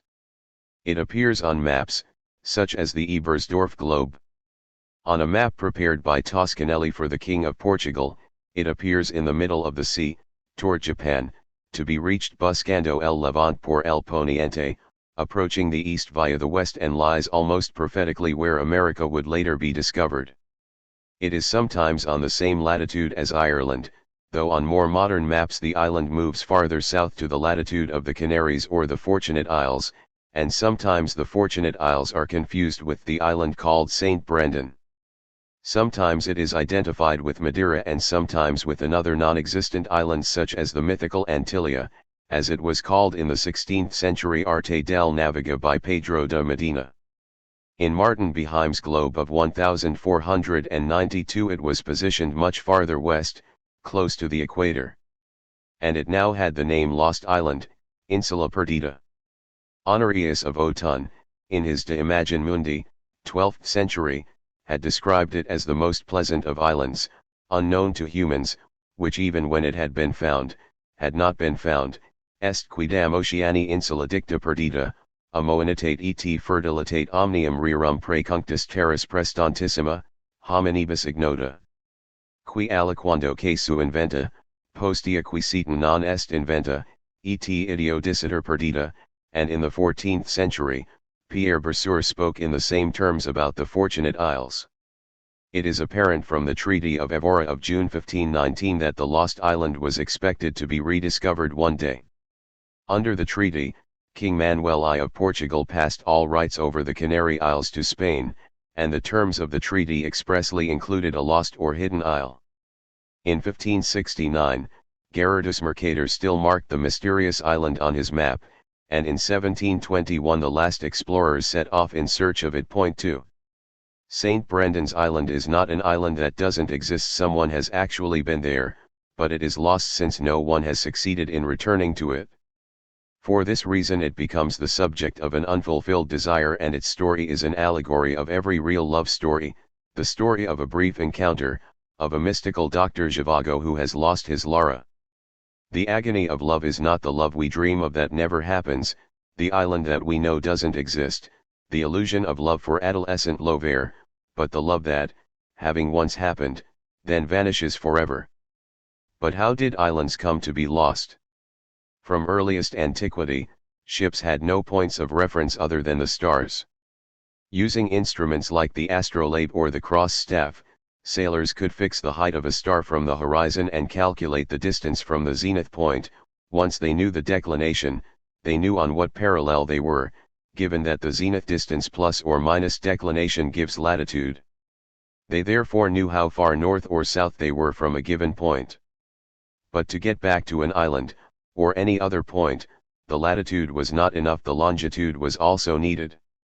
We know that New York and Naples are on the same latitude, but we also know they are not in the same place. Their longitude is different and they are therefore on a different degree of the meridian. And this is the problem that navigators faced until almost the end of the 18th century. There were no certain means for determining longitude, for saying how far east or west they were from a given point. This is what happened with the Solomon Islands, an extraordinary example of insulae perditi. Alvaro de Saavedra Siran went in search of these legendary islands in 1528, hoping to find King Solomon's gold, but was sailing about between what are now called the Marshall and the Admiralty Islands. Alvaro de Mendana arrived there, however, in 1568 and christened the Solomon Islands. But, after that, no one managed to find them again, not even Mendana himself when he went back with Quiros, almost 30 years later, in search of them, though he only just missed them, landing instead on the island of Santa Cruz, to the southeast. And the same happened to others after him. The Dutch set up their East Indies Company at the beginning of the 17th century and created the city of Batavia in Asia as a point of departure for many eastbound expeditions. They landed at a place they called New Holland, but never reached the Solomon Islands. Other lands, probably to the east of the Solomon Islands, were similarly discovered by English pirates whom the court of St. James hastened to reward with noble titles. But no one was able to find any trace of the Solomon Islands, and for a long time many believed them to be only a legend. Mendana had landed on them but had incorrectly fixed their longitude. And even if, through some celestial guidance, he had managed to fix them correctly, then other navigators looking for that longitude, and he himself on his second voyage, could not be entirely sure of their own longitude. For several centuries the great European maritime powers strove to discover a way of establishing the fixed point, the punto fijo that Cervantes had joked about, and were prepared to pay enormous sums to anyone who found an effective method. Navigators, men of science, and cranks came up with all kind of answers. There was the method based on lunar eclipses, one that examined the variations of a magnetized needle, and the lock, or Dutchman's log method. Galileo proposed a technique based on the eclipses of the satellites of Jupiter, which are so frequent that they can be seen several times each night. But all turned out to be inadequate. There would, of course, have been one sure method, to keep a clock on board that tells the time at one known meridian, then to find out the time at place X at sea, and, by working on the basis that the globe has been subdivided since antiquity into 360 degrees of longitude and that the sun moves 15 degrees in 1 hour, to work out the longitude of point X from the difference. In other words, if the clock on board showed that it was, let us say, noon in Paris, and that in place X it was 6 in the afternoon, by translating every hour of difference into 15 degrees, we would have known that the longitude of place X was 90 degrees from the Paris meridian. Although it was not difficult to work out the time at the place where the calculation was being made, it was practically impossible to keep a mechanical clock on board that would function perfectly after months of sailing and the inevitable jolts, through winds and waves. Hourglasses and water clocks were, of course, out of the question since they need to work on a flat motionless surface. And any clock would have to be of an extremely high precision. An error of 4 seconds would produce an error of 1 degree of longitude. One suggestion mentioned in various chronicles of the time was the use of powder of sympathy. This was a miraculous compound that, when applied to the weapon that had caused a wound, acted, through a sort of almost atomic continuity, on the particles of blood released into the air over the wound, even if the weapon and the injury were a great distance apart. This would heal the wound, allowing time to take its course, but as an immediate reaction it would cause irritation and pain. It was therefore decided to wound a dog, to be kept on board the ship during the journey, and to rub the miraculous compound over the weapon each day at the same hour. The dog would have reacted with a whimper of pain, and that was how they would know aboard ship what time it was at that moment at the point of departure. Point 3. I dealt with this story in my novel The Island of the Day before, so allow me to quote one passage since, after all, on such uncertain information, this is the only document that suggests what must have occurred. Finally, one morning, taking advantage of a sailor's bad fall from a yardarm, which fractured his skull, while there was great confusion on the deck and the doctor was summoned to treat the unfortunate man, Roberto slipped down into the hold. Almost groping, he managed to find the right path. Perhaps it was luck, or perhaps the animal was whimpering more than usual that morning. Roberto, more or less at the point where later on the Daphne he would find the kegs of aquavitae, was confronted by a horrid sight. Well shielded from curious eyes, in an enclosure made to his measure, on a bed of rags, lay a dog. He was perhaps of good breed, but his suffering and hunger had reduced him to mere skin and bones. And yet his tormentors showed their intention to keep him alive. They had provided him with abundant food and water, including food surely not canine, subtracted from the passengers' rations. He was lying on one side, head limp, tongue lolling. On that exposed side gaped a broad and horrible wound. At once fresh and gangrenous, it revealed a pair of great pinkish lips, and in the center, as along the entire gash, was a purulent secretion resembling whey. Roberto realized that the wound looked as it did because the hand of a chirurgeon, rather than sew the lips together, had deliberately kept them parted and open, attaching them to the outer hide. Bastard offspring of the medical art, that wound had not only been inflicted but wickedly treated so it would not form a scar and the dog would continue suffering who knows for how long. Further, Roberto saw in and around the wound a crystalline residue, as if a doctor, yes, a doctor, so cruelly expert, every day sprinkled an irritant salt there. Helpless, Roberto stroked the wretch, now whimpering softly. He asked himself what he could do to help, but at a heavier touch, the dog's suffering increased. Moreover, Roberto's own pity was giving way to a sense of victory.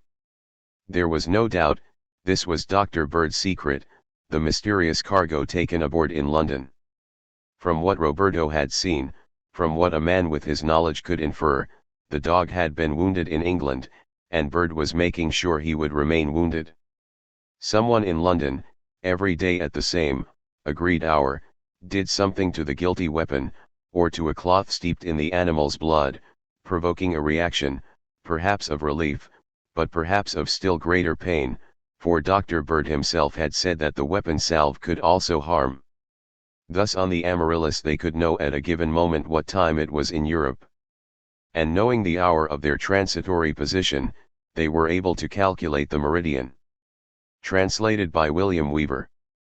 If the story about the dog seems fanciful, in the same novel I described an instrument proposed by Galileo in a letter of 1637, to Lorenzo Riolio.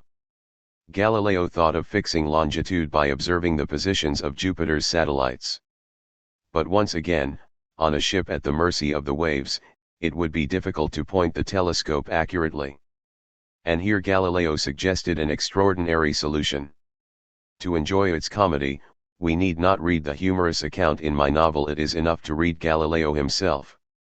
As for the first problem, this is certainly the most difficult, but I think I have found a remedy for this, at least for the ordinary movements of the ship, and this should be enough since, during great storms and tempests, which normally prevent the sun and other stars being seen, all other observations cease, as indeed do all mariners' duties. but during ordinary movements I think it is possible to reduce the state of the person who has to make the observations to a tranquility similar to that of the peace and calm of the sea, and to achieve this benefit I have thought of placing the observer in a specially prepared part of the boat so that he does not feel either the movements from bow to stern or the rocking from side to side, and my thinking is based on this. If the ship is always in calm waters and without waves, there is no doubt that the use of the telescope would be just as easy as on land. Now, I want to place the observer in a small boat placed inside the large boat, the small boat being in such necessary quantity of water as I will explain below.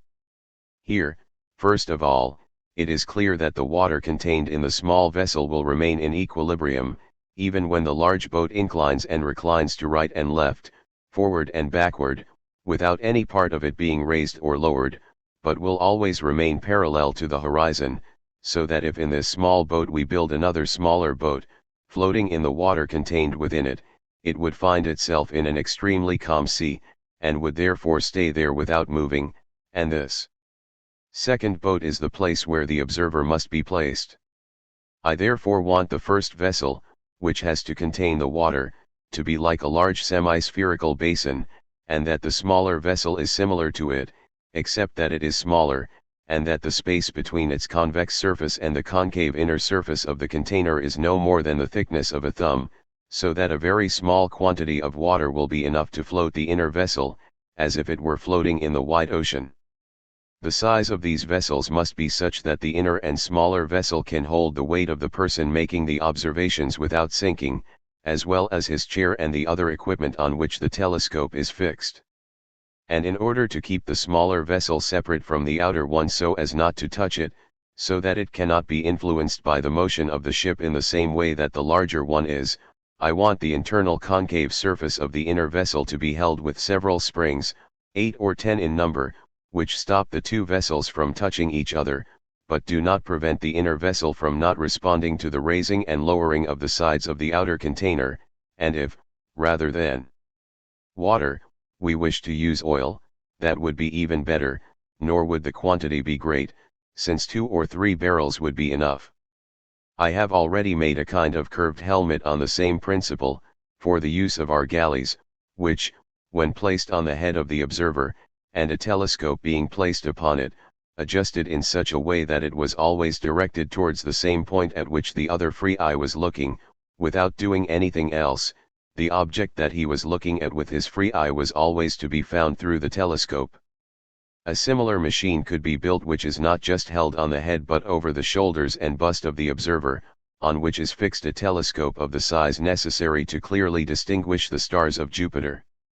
In order to resolve the problem with all due respect to Galileo, whose extraordinary invention no one had the courage to finance, and to the whole plethora of inventors of other extraordinary methods for fixing longitude, we had to wait for Harrison's invention of the marine chronometer, or rather, his final version in the 1770s.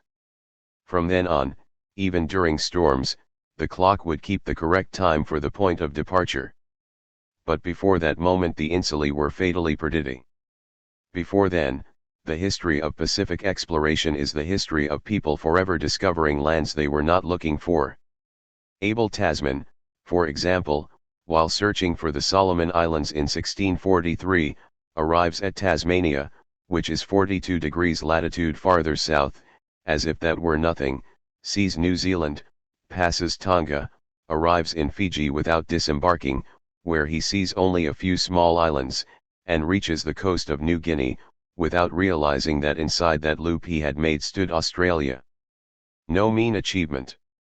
He had gone from point to point like a billiard ball, and for many years after, other navigators came extremely close to Australia without seeing it. In short, it was a madcap voyage between islands, coral reefs, and continents, without any apparent plan. And pour them. We can set a course today using the maps created after Cook, but they were all basically wandering about like Captain Bligh, in a ship's launch, heading toward the Moluccas, and the most important thing was not to bump into the Bounty again. But even after the problem of longitude had been solved, it was still easy for ships to lose themselves among such islands. Look at the voyages of Corto Maltese and Rasputin in Ballad of the Salt Sea. The characters in the ballad are avid readers. At one point, Pandora seems to be happily immersed in the complete works of Melville while Kane is reading Coleridge, the author of another ballad, the one about the ancient mariner. Curiously, he finds it on the German submarine of Slutter, who, when he dies, will also leave his copies of Rilke and Shelley at Escondida. And toward the end, Kane quotes Euripides. And even an old jailbird like Rasputin, at the very beginning, is reading Voyage autour du monde par la frégate du roi la Bouteilleuse et la flûte et l'étoile. I can guarantee that this is not the first edition of 1771, which does not carry the author's name on the title page and is not in 3 columns. The book is open about halfway through and, at least in the original edition, of the same size. This is the point where chapter 5 begins, Navigation depuis les grandes Cyclades, découverte du golfe de la Louisiade. Relish. La Nouvelle-Bretagne. If he was up to date with the techniques of 1913, Rasputin ought to know that he is on the 155-degree meridian west, according to Hugo Pratt's map, but if he relies on Bougainville he should be on the crucial 180-degree meridian, the date line. There again, Bougainville referred to the Îles Salomon dont l'existence et la position sont studieuses. When the Dutch cargo ship meets Rasputin's catamaran, the first thing the officers and the Fijian sailor notice is that the boat seems rather off course for a Fijian vessel, since the Fijians usually head east and south. And this is what they should have done, as we shall see later, since the Monk's Island is much farther southeast. Tell me why Corto should find Slutter submarine below the western point of New Pomerania. He is sailing west, having departed from Kaiser Rhine, whereas the submarine's destination is Escondida, and the Monk's Island of Escondida, 19 degrees south and 169 west, ought to be south of the Solomon Islands and west of Fiji. A German naval officer who sails toward New Guinea to get to Escondida and says, as he does, will be arriving shortly at Escondida, which is 20 degrees away, is caught in Rasputin's net, a dreamer who has confused the frontiers of space. The fact is that Rasputin or Pratt, or both, are also trying to confound the frontiers of time. Kane and Pandora are captured by Rasputin on November 1, 1913, but they all arrive at Escondida after August 4, 1914. The monk tells them that war has broken out on that date, at some time between September and the last 10 days of October, when the English appear on the scene. After 2 pages of Coleridge and a few discussions with Slutter, a year has passed, during which time the submarine navigates vague routes, with the curious indolence, the thirst for drifting, of 17th-century buccaneers, the ancient mariner, and Captain Ahab. All of the main characters in the ballad act as though they are living in the times of Bougainville, or even Mendana. They travel in the archipelago of uncertainty. The fascination of islands is precisely that of losing ourselves. Heaven help us if we find our way straight back, like taking one of those wretched ferry crossings from Manhattan to Ellis Island. The eternal fascination of the island is still that celebrated by Guido Gozzino. But more beautiful than all, the island never found. The one the King of Spain had from his cousin. The King of Portugal with sealed signature. And papal bull in Gothic Latin. The Infante sailed off for the legendary realm. Saw the fortunate isles, Ionia, Gorgo, Hera. And the Sargasso Sea and the Dark Sea. Searching for that isle. But the island was not there. In vain the round-bottomed sailing galleys. In vain the caravels armed their bows. With due respect to the Pope, the isle is hidden. And Portugal and Spain still search for it. The isle exists, appearing sometimes from afar. Between Tenerife and Palma, suffused in mystery. The island never found. From the high peak of tide. The good Canarian points it out to the foreigner. Marked on the ancient maps of the corsairs. High Fola to be found? High Fola pilgrim. The magic isle that glides over the seas. Mariners sometimes see her near. And point their bows toward her blessed shore. Among unfamiliar flowers soar lofty palms. The divine aromatic forest, thick and lush. Weeping cardamom, seeping rubber sap. Herald like the arrival of a perfumed courtesan. The island never found. Yet, if the pilot draws closer, it rapidly fades away, like a vain shadow, tinged with the azure color of far away. La piu bella.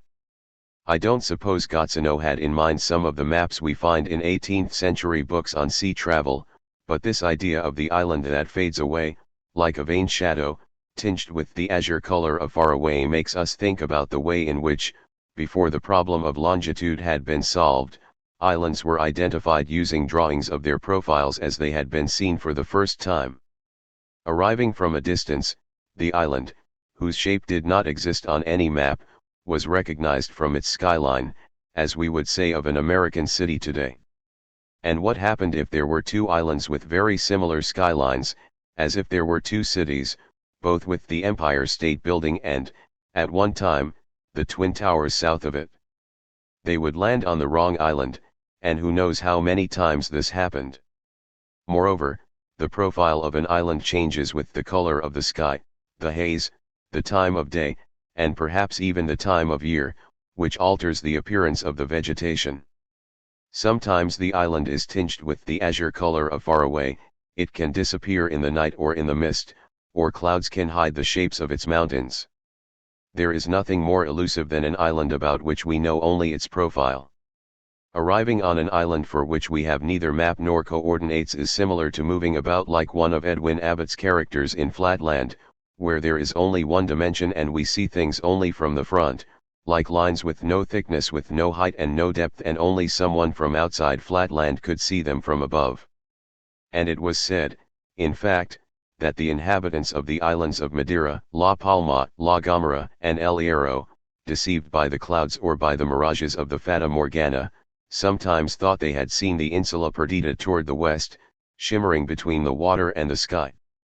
Thus, in the same way that an island that didn't exist could be sighted among the reflections of the sea, so it was also possible to confuse two islands that did exist, or never to find the one that was the intended destination. And that is how islands become lost. And why islands are never found. As Pliny said, Book 2, Chapter 96, some islands are forever wavering. Published in the Almanacco del Bibliofilo sul Orme di San Brandano, Milan, Rovolo, 2011, and based on a paper given at a conference on islands held in Carloforte, Sardinia, in 2010. Thoughts on WikiLeaks. In terms of content, WikiLeaks has turned out to be a false scandal, but in terms of its formal implications, it has been, and will prove to be, something more. As we shall explain, it marks the beginning of a new chapter in history. A false scandal is one in which something becomes public that everyone had known, and had been talking about in private, and that, so to speak, was only being whispered about out of hypocrisy, for example, gossip about adultery. Everyone knows perfectly well, not just those well informed about diplomatic matters but anyone who has ever seen a film about international intrigues, that embassies have lost their diplomatic role since at least the end of the Second World War, in other words since the time when heads of state could pick up the telephone or fly off to meet each other for dinner, was an ambassador sent off in a felucca to declare war on Saddam Hussein. Except for minor tasks of representation, they have been transformed, more overtly, into centers to gather information on the host country, with more competent ambassadors playing the role of sociologist or political commentator, and, more covertly, into full-blown dens of espionage. But now that this has been openly declared, American diplomacy has had to admit that it is true, and therefore to suffer a loss of image in formal terms, with the curious consequence that this loss, leak, flow of confidential information, rather than harming the supposed victims, Berlusconi, Sarkozy, Gaddafi, or Merkel, has harmed the supposed perpetrator, in other words, poor Mrs. Clinton, who was probably just receiving messages sent by embassy staff carrying out their official duties, as this was all they were being paid to do. This, from all the evidence, is exactly what Assange wanted, since his grudge is against the American government and not against Berlusconi's government. Why have the victims not been affected, except perhaps superficially?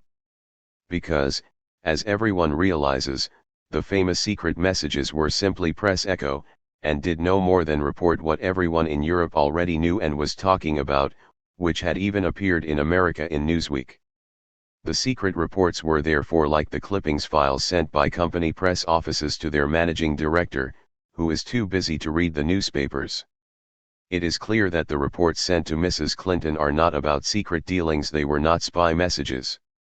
And although they dealt with apparently highly confidential information, such as the fact that Berlusconi has private interests in Russian gas deals, even here, whether true or false, the messages would have done no more than repeat what had already been talked about by those who in fascist times were branded café strategists, in other words, those who talked politics at the bar. And this goes to confirm another well-known fact, that every dossier compiled for the Secret Service, in whatever country, consists entirely of material already in the public domain. The extraordinary American revelations about Berlusconi's wild nights reported what could have been read months earlier in any Italian newspaper, except the two controlled by the premier, and Gaddafi's satrapic follies had for some time been providing rather stale material for cartoonists. The rule that secret files must contain only information already known is essential for the operation of a secret service, and not just in this century. Likewise, if you go to a bookshop specializing in esoteric publications, you will see that every new book, on the Holy Grail, the Mystery of Rennes-le-Château, the Knights Templar, or the Rosicrucians, repeats exactly what was written in earlier books. This is not simply because occult writers are averse to carrying out new research, nor because they don't know where to go looking for information about the non-existent, but because followers of the occult believe in only what they already know, and in those things that confirm what they have already learned. It is the formula behind the success of Dan Brown. The same happens with secret files. The informant is lazy, and the head of the Secret Service is either lazy or blinkered. He only regards as true what he already recognizes.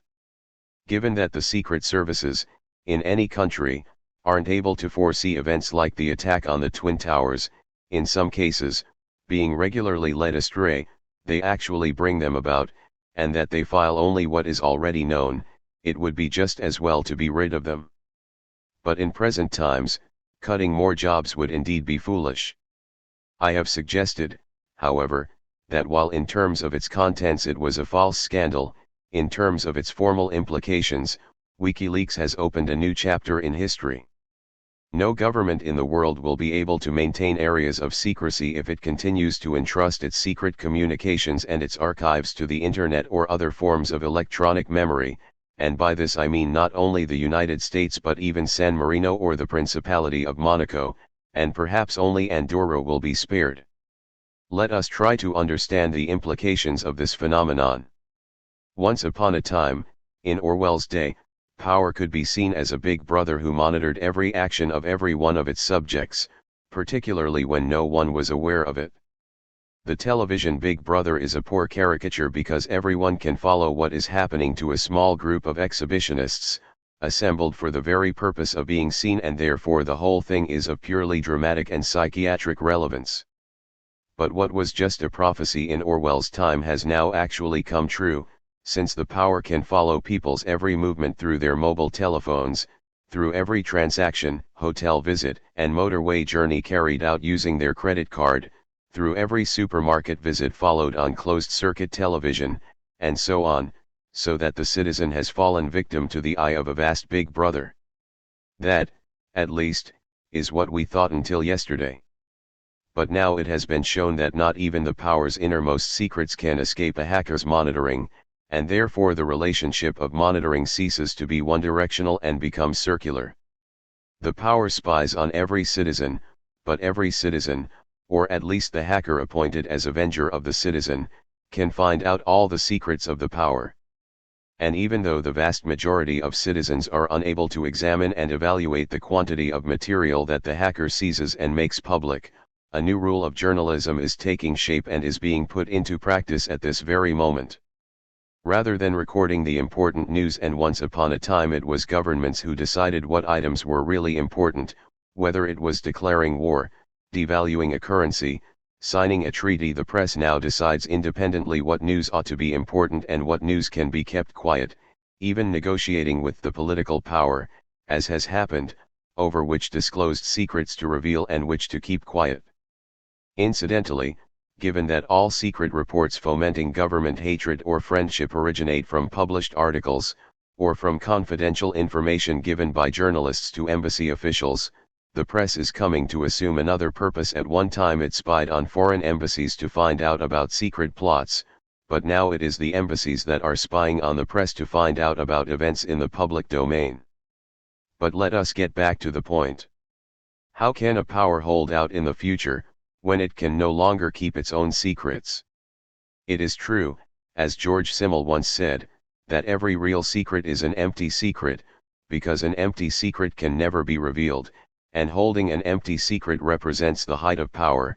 It is also true that to know everything about the character of Berlusconi or Merkel is in fact an empty secret, so far as secrets are concerned, because it is material in the public domain. But to reveal that Hillary Clinton's secrets were empty secrets, as WikiLeaks has done, means removing all power from the power. It is clear that countries in the future will no longer be able to hold secret information online. It would be just the same as posting it on a street corner. But it is equally clear that with current surveillance technology there is no point in hoping to carry out confidential transactions by telephone. And nothing is easier, moreover, than to find out where and when a head of state has flown off to meet a colleague. Not to mention those popular jamborees for demonstrators that are the G8 meetings. How then can private and confidential relationships be carried on in future? What reaction might there be to the irresistible triumph of complete openness? I am well aware that for the time being my prediction is science fiction and therefore fanciful, but I cannot help imagining government agents riding discreetly in stagecoaches or calèches along untrackable routes, along the country roads of more desolate areas and those not blighted by tourism, because tourists use their mobile phones to photograph anything that moves in front of them, carrying only messages committed to memory or, at most, hiding a few essential pieces of written information in the heel of a shoe. It is most appealing to imagine envoys from the Glubbdubdrib embassy meeting the messenger from Lilliput on a lonely street corner, at midnight, murmuring passwords in their brief furtive encounter. Or a pallid Pierrot, during a masked ball at the Ruritanian court, who draws back from time to time to where the candles have left an area of shadow, and takes off his mask, revealing the face of Obama to the Shulamite who, swiftly drawing aside her veil, we discover to be Angela Merkel. And there, between a waltz and polka, the meeting will at last take place, unbeknownst even to Assange, to decide the fate of the euro, or the dollar, or both. All right, let us be serious. It won't happen like that. But in some way or other, something very similar will have to happen. In any event, information, the recording of a secret interview, will then be kept as a single copy or manuscript, in a locked drawer. Just think, ultimately, the attempted espionage at the Watergate complex, which involved forcing open a cupboard and a filing cabinet, was less successful than WikiLeaks. And I recommend this advertisement to Mrs. Clinton. I found it online. Matex Security has been in existence since 1982 to protect your property. With made-to-measure furniture for the home, with secret compartments to hide your valuables and documents, where no intruder will ever find them even if they search your whole house or offices or boats of whatever make or model. These works are carried out in the greatest confidentiality and made to the specifications and instructions of the client, built exclusively by our cabinet maker and our highly dependable staff. Some time ago, I wrote that technology moves like a crayfish, in other words, backwards. 1 century after wireless telegraphy revolutionized communications, the Internet has re-established a telegraphy that runs on telephone wires.